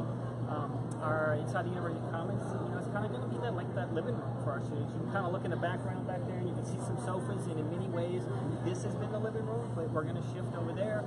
We're going to have a Chick-fil-A, we're going to have a Starbucks, we're going to have a convenience store, and like a little burrito type place. So it's going to really be really neat. Oh, and I forgot, we're going to have a bookstore, and that is going to be our first ever bookstore on campus. So it's going to be an incredible experience for our students. Definitely excited about it. Everybody's excited. Yes, and we've been here since about 9 o'clock, and there's just nothing but smiles and excitement. And we just talked to Tiara and Devin, and they went to the freshman orientation. Now they're roommates, so what y'all create, y'all bring people together, very welcoming for them to start their journey and make their mark here at the University of Houston, Victoria. So you have a great hand in what you're doing, and to all the future students, we hope we've given you some sights and sounds and insights on what UHV has here for all students here locally and abroad. So thanks for tuning in, Facebook friends. Thank you, Jay, for being on the set with us. So from everyone here, Jay, Chris, Ashley, and Ashley, giving you today's Advocate Advantage. Hi, I'm Patricia Hunt Holmes, the author of Searching for Pilar. My book is the story of a young married woman who goes to apply for a secretarial job in Mexico City and finds herself kidnapped and smuggled across the border to Houston, where she's made to act as a sex slave in the glitzy Galleria men's clubs and then in the Barrio cantinas. The story is also about her brother Diego, a professional soccer player, who spends 4 years searching for her, first in Mexico City and then in Houston. Please join me February 7th at the University of Houston Clear Lake Clasp Lecture. I see the classroom as a place where it can radically include so many different people. Teaching at the Ramsey campus, where we are teaching students who are incarcerated, it's an act of radical inclusion for us educators, for the students, and we are including people who are in some ways at the very margins of the university, of the academy. And it's been important for all of us educators, professors, faculty who trek out to Ramsey campus and teach out there, and that's been happening since 1974, since the beginning of this university. So when I was told about the program, I thought, yes, I want to teach my students on campus in the free world, and I want to teach my students at the Ramsey campus. And lo and behold, I find that I learn as much from my students at Ramsey as I do from my students in every other classroom. They are eager to learn, they are desirous of learning, they are ambitious, they are hardworking, they're dedicated, and it's a classroom like any other classroom, except the students really have no more options to lose anything. They really, truly want to learn, and that makes it for a very privileged space of teaching. There's a variety of jobs that many of our students might avail of that kind of varies across the board, from working in nonprofit organizations to the Texas Railroad Commissions and various other corporations and higher education. But as we can think about the importance of education for those who are incarcerated, that these programs really, really do help in bridging people's lives back from the prison into the larger society.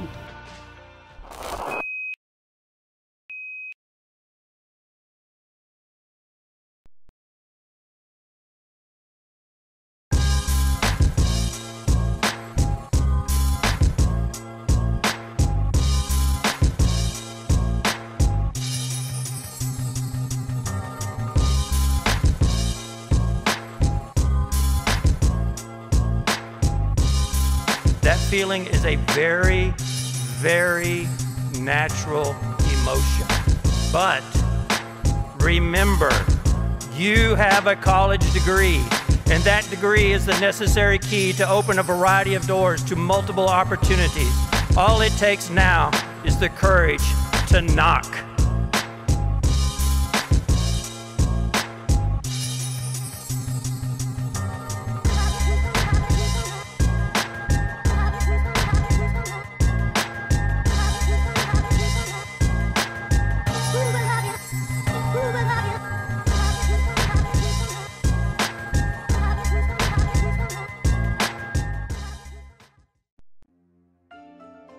My name is Alfred Mims. I am a former combat medic in the U.S. Army. I am currently in the undergrad program at UHCL in a tissue culture class, pursuing my bachelor's in biology with a concentration in cellular, molecular, and biotechnology. When I get my degree, hopefully I can be good enough to work for MD Anderson and help cure cancer. I enjoy the Muse Analyzer. I've been waiting to work with a flow cytometer One of the reasons is that the job descriptions, many of the job descriptions at MD Anderson require experience with such a device. So UACL is now providing me the opportunity to work with something that I would normally have to wait until graduation to get a chance to work with. Dr. Rodi and I are planning on working in the future for a particular research project. So the ultimate goal is to actually produce a lotion or some type of cream that can possibly protect future spacefarers against cosmic radiation. The issue with cosmic radiation is that it ends up causing mutations that could ultimately cause cancer. I enjoy my time here as a husband, as a father, as a veteran. I feel that UHCL definitely helps people towards their goals, and I look forward to working with UHCL and its faculty in the near future.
My name is Richard Joshua Holcomb. I'm a master's student at UHCL, and my master's is in molecular biotechnology. My thesis is on novel genes associated with male fertility.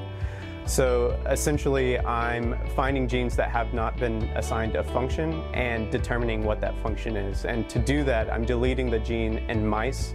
It's the foundation of the different classes that we have here, the advanced methods of biotechnology, eukaryotic gene expression, different classes like that, tissue culture, really help me build the skills so that I have the opportunities to go to these bigger institutions. It's a really good foundation in entering the world of being a research scientist.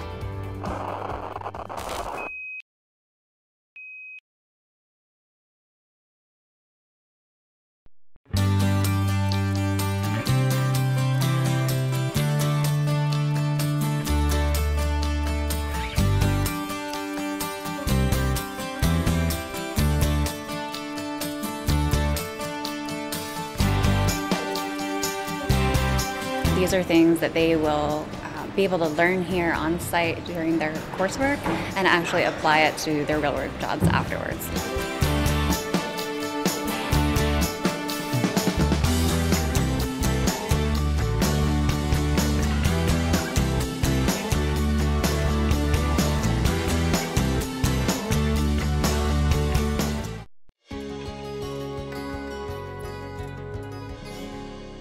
Dana Holgerson is the new University of Houston head football coach. Widely regarded as one of the top offensive minds in the country, Holgerson returns to UH after 8 seasons at West Virginia, where he was the second winningest head coach in program history. Holgerson was the UH offensive coordinator in 2008 and 2009 and is now the 15th head coach in UH history. Nearsightedness is increasing at an alarming rate according to the World Health Organization. In response, the University Eye Institute is offering a myopia management service to correct and manage nearsightedness in children, the age when the condition can rapidly progress. Treatments include special contact lenses worn at night to reshape the eye and slow the progression of myopia. The program is the first of its kind in Texas. And one of the world's leading abstract painters is displaying her work at Blaffer Art Museum. The exhibit features 10 large-scale paintings by Rebecca Morris, marking the first time the Guggenheim Fellows' work has ever been displayed in Texas. The museum is open 10 a.m. to 5 p.m. Tuesday through Saturday, and admission is free. The exhibit runs through March 16th. For the latest from UH, make sure to subscribe.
Sustainability is a term and a construct that is cross-functional. So no matter where you are in the organization, you're going to be impacted by decisions that will be driven by the sustainability dialogue. Well, for the past decade, we've seen an increased trend whereby we're seeing green consumerism become more important, and we're seeing a push by consumers demanding more products and services by organizations that follow sustainable practices. And we're also seeing regulations become more stringent in terms of driving organizations to also be in compliance with environmental best practice as well as sustainability as a whole. I think the value is in both understanding how the government regulates and why they regulate, and in also understanding how companies can better utilize their own resources. It can often be much more cost-effective to act in a sustainable way than it is to just simply consume more and more and more non-renewable resources. And so I think that students who've been to this program will be a valuable asset to companies that are actually seeking to comply with future environmental regulations and also with burnishing their green image. Corporate sustainability is one of the #1 concerns that businesses currently have. Our businesses here, everybody is thinking about sustainability. There are reporting requirements. There are emissions requirements. There are all sorts of requirements for business and industry that relate to sustainability, and this concentration makes our graduates even more marketable, in our opinion, because companies are looking for people with background and understanding about these sorts of issues. I think a student coming to UHCL is looking for a degree that's going to set them up for the future. They obviously want to have success in their lives. They want to be leaders in businesses and in their communities. And I think doing something which looks at sustainability as well as just at the business aspect of things will set them up for a successful career. Communities in the future will have different needs from today, and thinking ahead to the problems and the challenges that will create and starting to think about how you're going to solve those problems and challenges now is a great way of creating the business leaders of the future.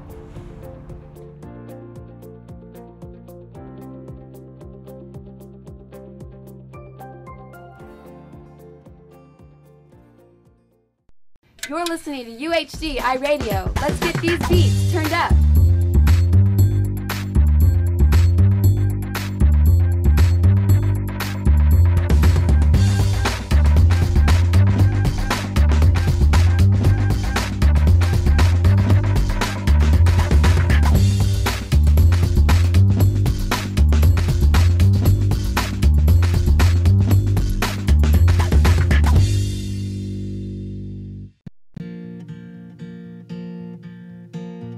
Welcome to the counseling program. I'm Dr. Delani Pereira, the coordinator of the counseling program. We offer both bachelor's and master's level degrees leading to employment. Our bachelor's in addictions leads to licensed chemical dependency counselor licensure in Texas. Our master's programs can lead to a licensed professional counselor or certification as a school counselor in the state of Texas.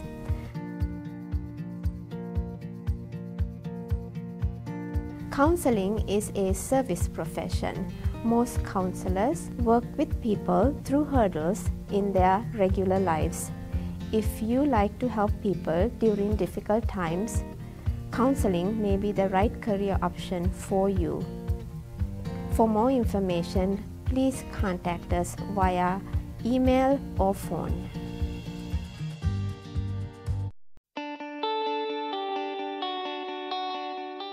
I had the honor of being asked by the Disney Pixar company to write the novel adaptation of their screenplay, Coco. The way I got the job was the editor that was in charge of the project had taken a children's literature course, and they had read Confetti Girl. When the city of Victoria found out that I wrote Coco, a story about music, shoes, and family, we had a reading here in Victoria in December. I especially loved seeing all of the young people from around the Victoria area. In February, I went over to the Katy campus, and again, we had a wonderful turnout. Here at UHV, our students get to taste the different genres, and we offer classes in poetry, fiction, creative nonfiction, and even screenwriting. What I like best about teaching creative writing at UHV is seeing the development of a writer and seeing a student realize their story. That brings me a lot of joy. We love hosting the American Book Review receptions. It's another way for us to give back to the community. I think the reading series gives us the opportunity to interact with artists in a way that viewing a painting or going to a play or going to a concert doesn't really give you, because you're able to meet with the artist personally. Having the author Deborah DeVlasi in our home gave us an opportunity to meet her and answer questions about her work. The American Book Review's 100th author really speaks to the vision that UHV had putting together this series, because this has been going on for 10 years and it's been wildly popular. I just love the idea that we have writers and poets that come here and share their stories, and I just love that, knowing that they're here and that, you know, the next day they could be in Paris, but for one night they're in Victoria, Texas. I received the UHV Distinguished Faculty Service Award this past May in 2018. One of my biggest areas that I'm really proud of is my ability to help bring in over $3.5 million in external grant funding to the University of Houston, Victoria. This has allowed for stipends and scholarships for persons from disadvantaged backgrounds who want to become clinical mental health counselors, and then after they graduate, work in underserved communities. These projects provide them stipends and even full ride scholarships. The Clinical Mental Health Counseling Program is really excited to have our first group of graduates from our scholarship program. They're working with children and adolescents and adults and families and veterans. It's great to be a part of a community that values service. To be named Teacher of the Year was a tremendous honor. It was a big shock to me to find out that even though I'd only been teaching for 6 years, that I was the one they chose. I use superhero themes in my classroom to help inspire my students. UHV School of Education, Health Professions, and Human Development helped me to become a better teacher. The professors at UHV were amazing at showing different ways to teach. I want my students to feel like superheroes, to know that it's up to them how far they go. And every day we climb that ladder together and we discuss how we can do that, and we find the tools for them and the right way for them to learn, and that's how they are going to eventually become superheroes of tomorrow.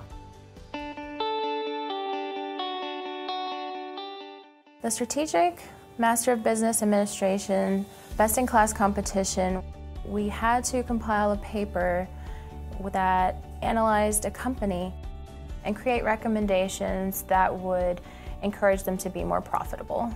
For the competition, we had to analyze GameStop. I believe our team won because we worked really well together. Our information was accurate and very thoughtful. Knowing that other professors graded our papers gave us a sense that we could actually accomplish anything in the business world by using our knowledge from the MBA program. In 2017-2018, I was Vice President of the National Society of Leadership and Success. Every student is required to come to leadership training. Since I've graduated, I am still working in the retail industry. I try and use my school knowledge on a daily basis because it helps me, and it helps us try and really build a strong business for our community. I'm the Executive Director of the National Association of Steel Pipe Distributors. We're an industry association. We're actually international in scope. We work on legislative and economic issues that impact the steel industry. Our NASPD board was looking at really capitalizing on social media in a way that we hadn't in the past. And we reached out to a few marketing firms and didn't have a whole lot of success with that. And it occurred to me that University of Houston, Victoria was right here in our backyard. I reached out to Dr. Yang in the electronic marketing class. So she had a competition and had 4 teams compete with social media plans. So impressed by the top 2 teams that we incorporated ideas from both. And you'll see those ideas, those concepts in our social media plan today. I was recently invited to be a part of the President's Regional Advisory Board. The most exciting thing to me is to listen to the plans we have for UHV and how it really will be the centerpiece of Victoria. And to see the way the community has embraced UHV is very exciting. I really believe that this will make Victoria a destination.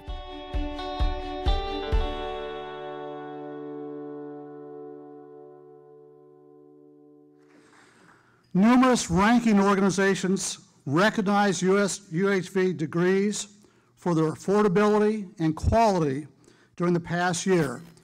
Included were the Master's in Forensic Psychology, the Specialist degree in School Psychology, the Master of Arts in Interdisciplinary Studies, and the Bachelor of Science in Criminal Justice. Our MBA program was recognized by 2 organizations. In the School of Education, 95% of UHV students seeking initial teacher certification passed the Pedagogy and Professional Responsibilities Test, which is one of the state exams required to be a teacher in Texas. Students took the state exams in 11 different areas, and in 8 of the areas, 100% of the students passed the exam. In addition to the highlights in the video, just want to mention a few others. The School of Arts and Sciences received a National Science Foundation grant in the amount of $645,000 to help increase enrollment, retention, and graduation of low-income students majoring in mathematics and computer science. The School of Business Administration streamlined its Global and Strategic Master of Business Administration programs to accommodate the changing lifestyles of students and better prepare them to compete in the business world. This included lowering the credit requirements and fees for both degrees. Also, they did away with the hated GMAT test. It's no longer a requirement. 11 students from the School of Business Administration each received a $2,000 scholarship to help pay for a 2-week trip to China, where they learned about the history and culture of the country and how those elements impact business strategies. The scholarships were made possible by a $600,000 grant, or actually a donation, in 2013 from Chinese businessman Benjing Wen. The School of Education, Health Professions, and Human Development had other successes in addition to the pass rates. The Commission on Collegiate Nursing Education accredited the university's registered nurse to Bachelor of Science in Nursing program through 2023, and the first 10 nurses graduated from the program. 15 of the 27 Teachers of the Year at schools in the Victoria Independent School District were UHV graduates. These award-winning teachers were selected based on nominations from their campus peers. So let's give a quick round of applause for all of our students and our success. I knew I wanted to be a teacher since I was a little girl, but I never pictured myself roaming the same halls. STEP stands for the Success Through Education program. The STEP program has helped me by, one, making sure I make it back into the school district that I came from. Also by having all these activities that encourage me to not give up on being a teacher, because teaching is not easy. My professors that are in the STEP program, like the director, Dr. McInnery, she has told me, she's like, you cannot give up. She's like, I will come to your house and drag you out of bed if I need to. Anything that we need as far as like materials, or if we're ever giving a lesson, like at my internship, they're like, do you need anything? They just ensure that we have everything to be successful. And I think that plays a key role in the success that students have when they are part of the STEP program. It's just the fact that no matter where you go or where you are, they're always going to be there for you, supporting you.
big accomplishment. It's taken me 5+ years to be here today.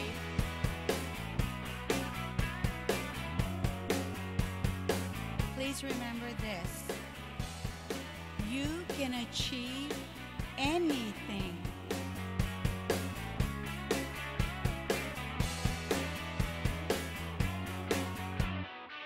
Today, your degree is not just a victory for you, but for your families, for Houston, and for Texas. I feel excited. It's been a little bit rough around the middle when I had to transition majors, but my advisors and the Career Center and everything really helped me out with it. So it was really great, and I made it, and I'm ready. You pursued that journey, and you have today reached an incredible milestone.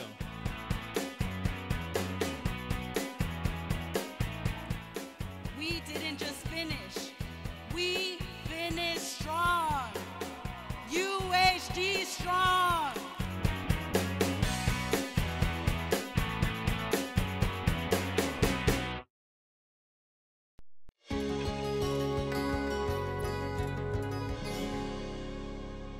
Icy weather is blamed for multi-billion-dollar losses every year in the United States.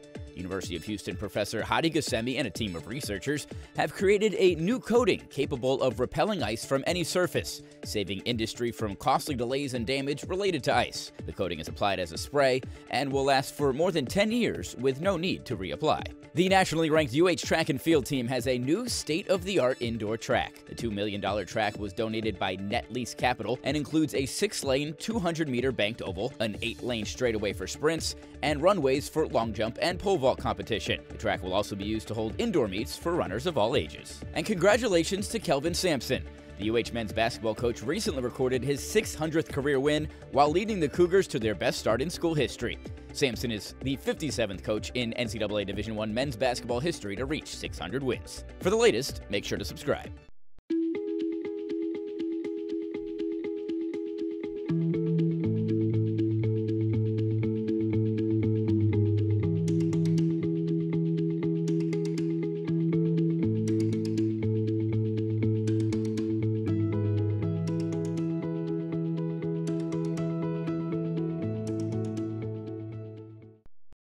We want to honor a student who's going to be very surprised. Each year we give a student leadership award, but we make it a point not to tell the student. So someone in the room is about to get a very big surprise, because this is the award we give to the student who's made one of the greatest differences this year. And the student who's looking around wondering who that would be Alvaro de la Cruz.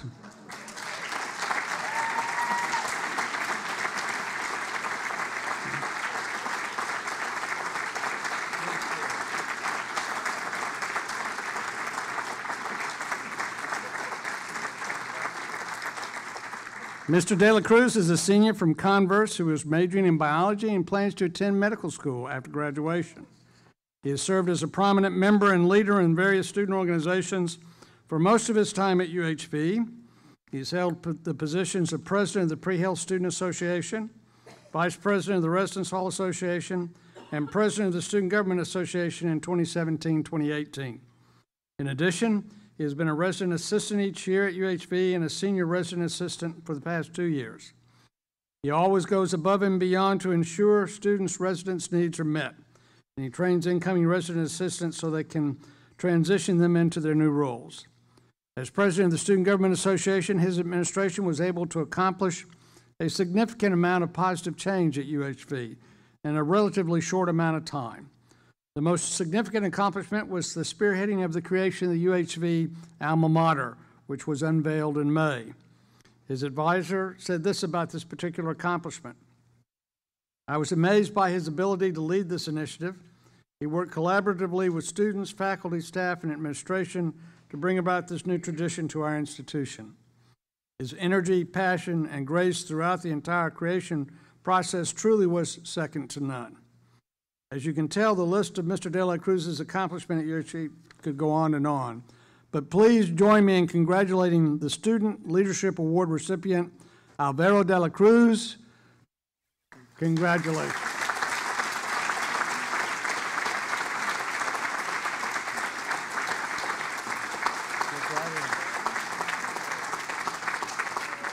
I'd like to give a special shout out to some of my professors, Dr. Bell, Dr. Tomek, Miss Jennifer Ortiz Garza, who really helped me since the first day I got here, Hillary Coffrin, Jay Lambert, I'm just gonna keep naming names, Michael Wilkinson, Christina Chavarria, Casey Waits, all those people really helped me to grow into the person that I am now. I'm very thankful for this award. I didn't really prepare anything, any speech. So just thank you all so much for this award. I really appreciate it.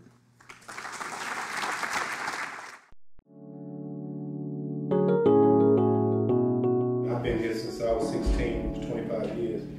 With education, slowly you start learning that it's opinion, it's a perspective besides your perspective. You can live 3 weeks without food. You can live 3 days without water. You can't live 3 minutes without hope. It's amazing that in Texas we have this long-standing degree-granting university program in a prison. I mean, that it is very unique. One of the ways that the University of Houston Clear Lake is ahead of the learning curve is the offering of master's degrees behind bars. That's something that there are either 1 or 2 programs in the country that offer graduate degrees. Education has given me a new outlook on life, as well as made this time of incarceration a benefit to me.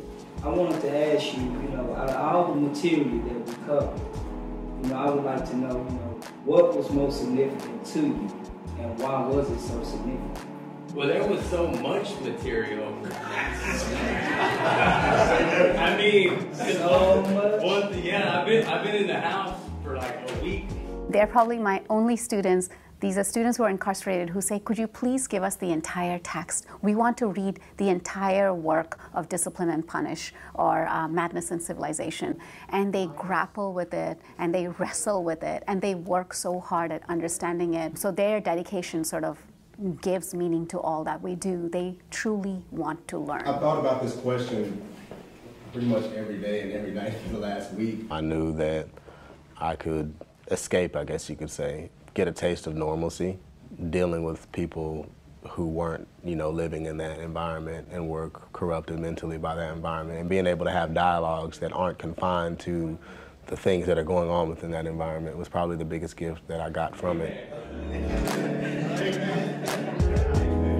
They're coming back to society as deeply reformed, deeply thoughtful, introspective, and kind people who have literally found their sense of themselves.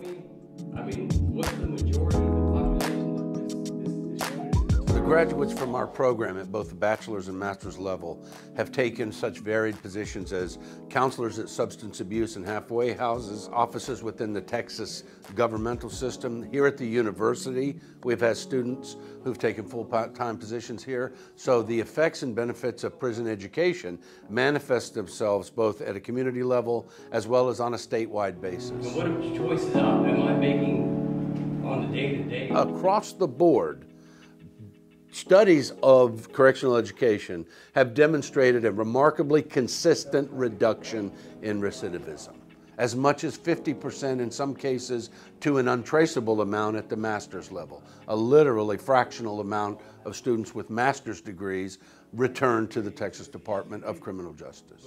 In closing, I would like to share with you a quote from Dr. Martin Luther King that has continually brought me encouragement during this prison experience. The ultimate measure of a man is not where he stands in moments of comfort and convenience, but where he stands at times of challenge and controversy. Thank you for your time.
Like many of you, we started the school year wondering what we could do to help those who were struggling after Hurricane Harvey. We worked hard to get the university back open and then established the UHV Relief Fund to assist our students. Thanks to a $100,000 donation from the Rebuild Texas Fund, significant gifts from the Community Foundations of Texas,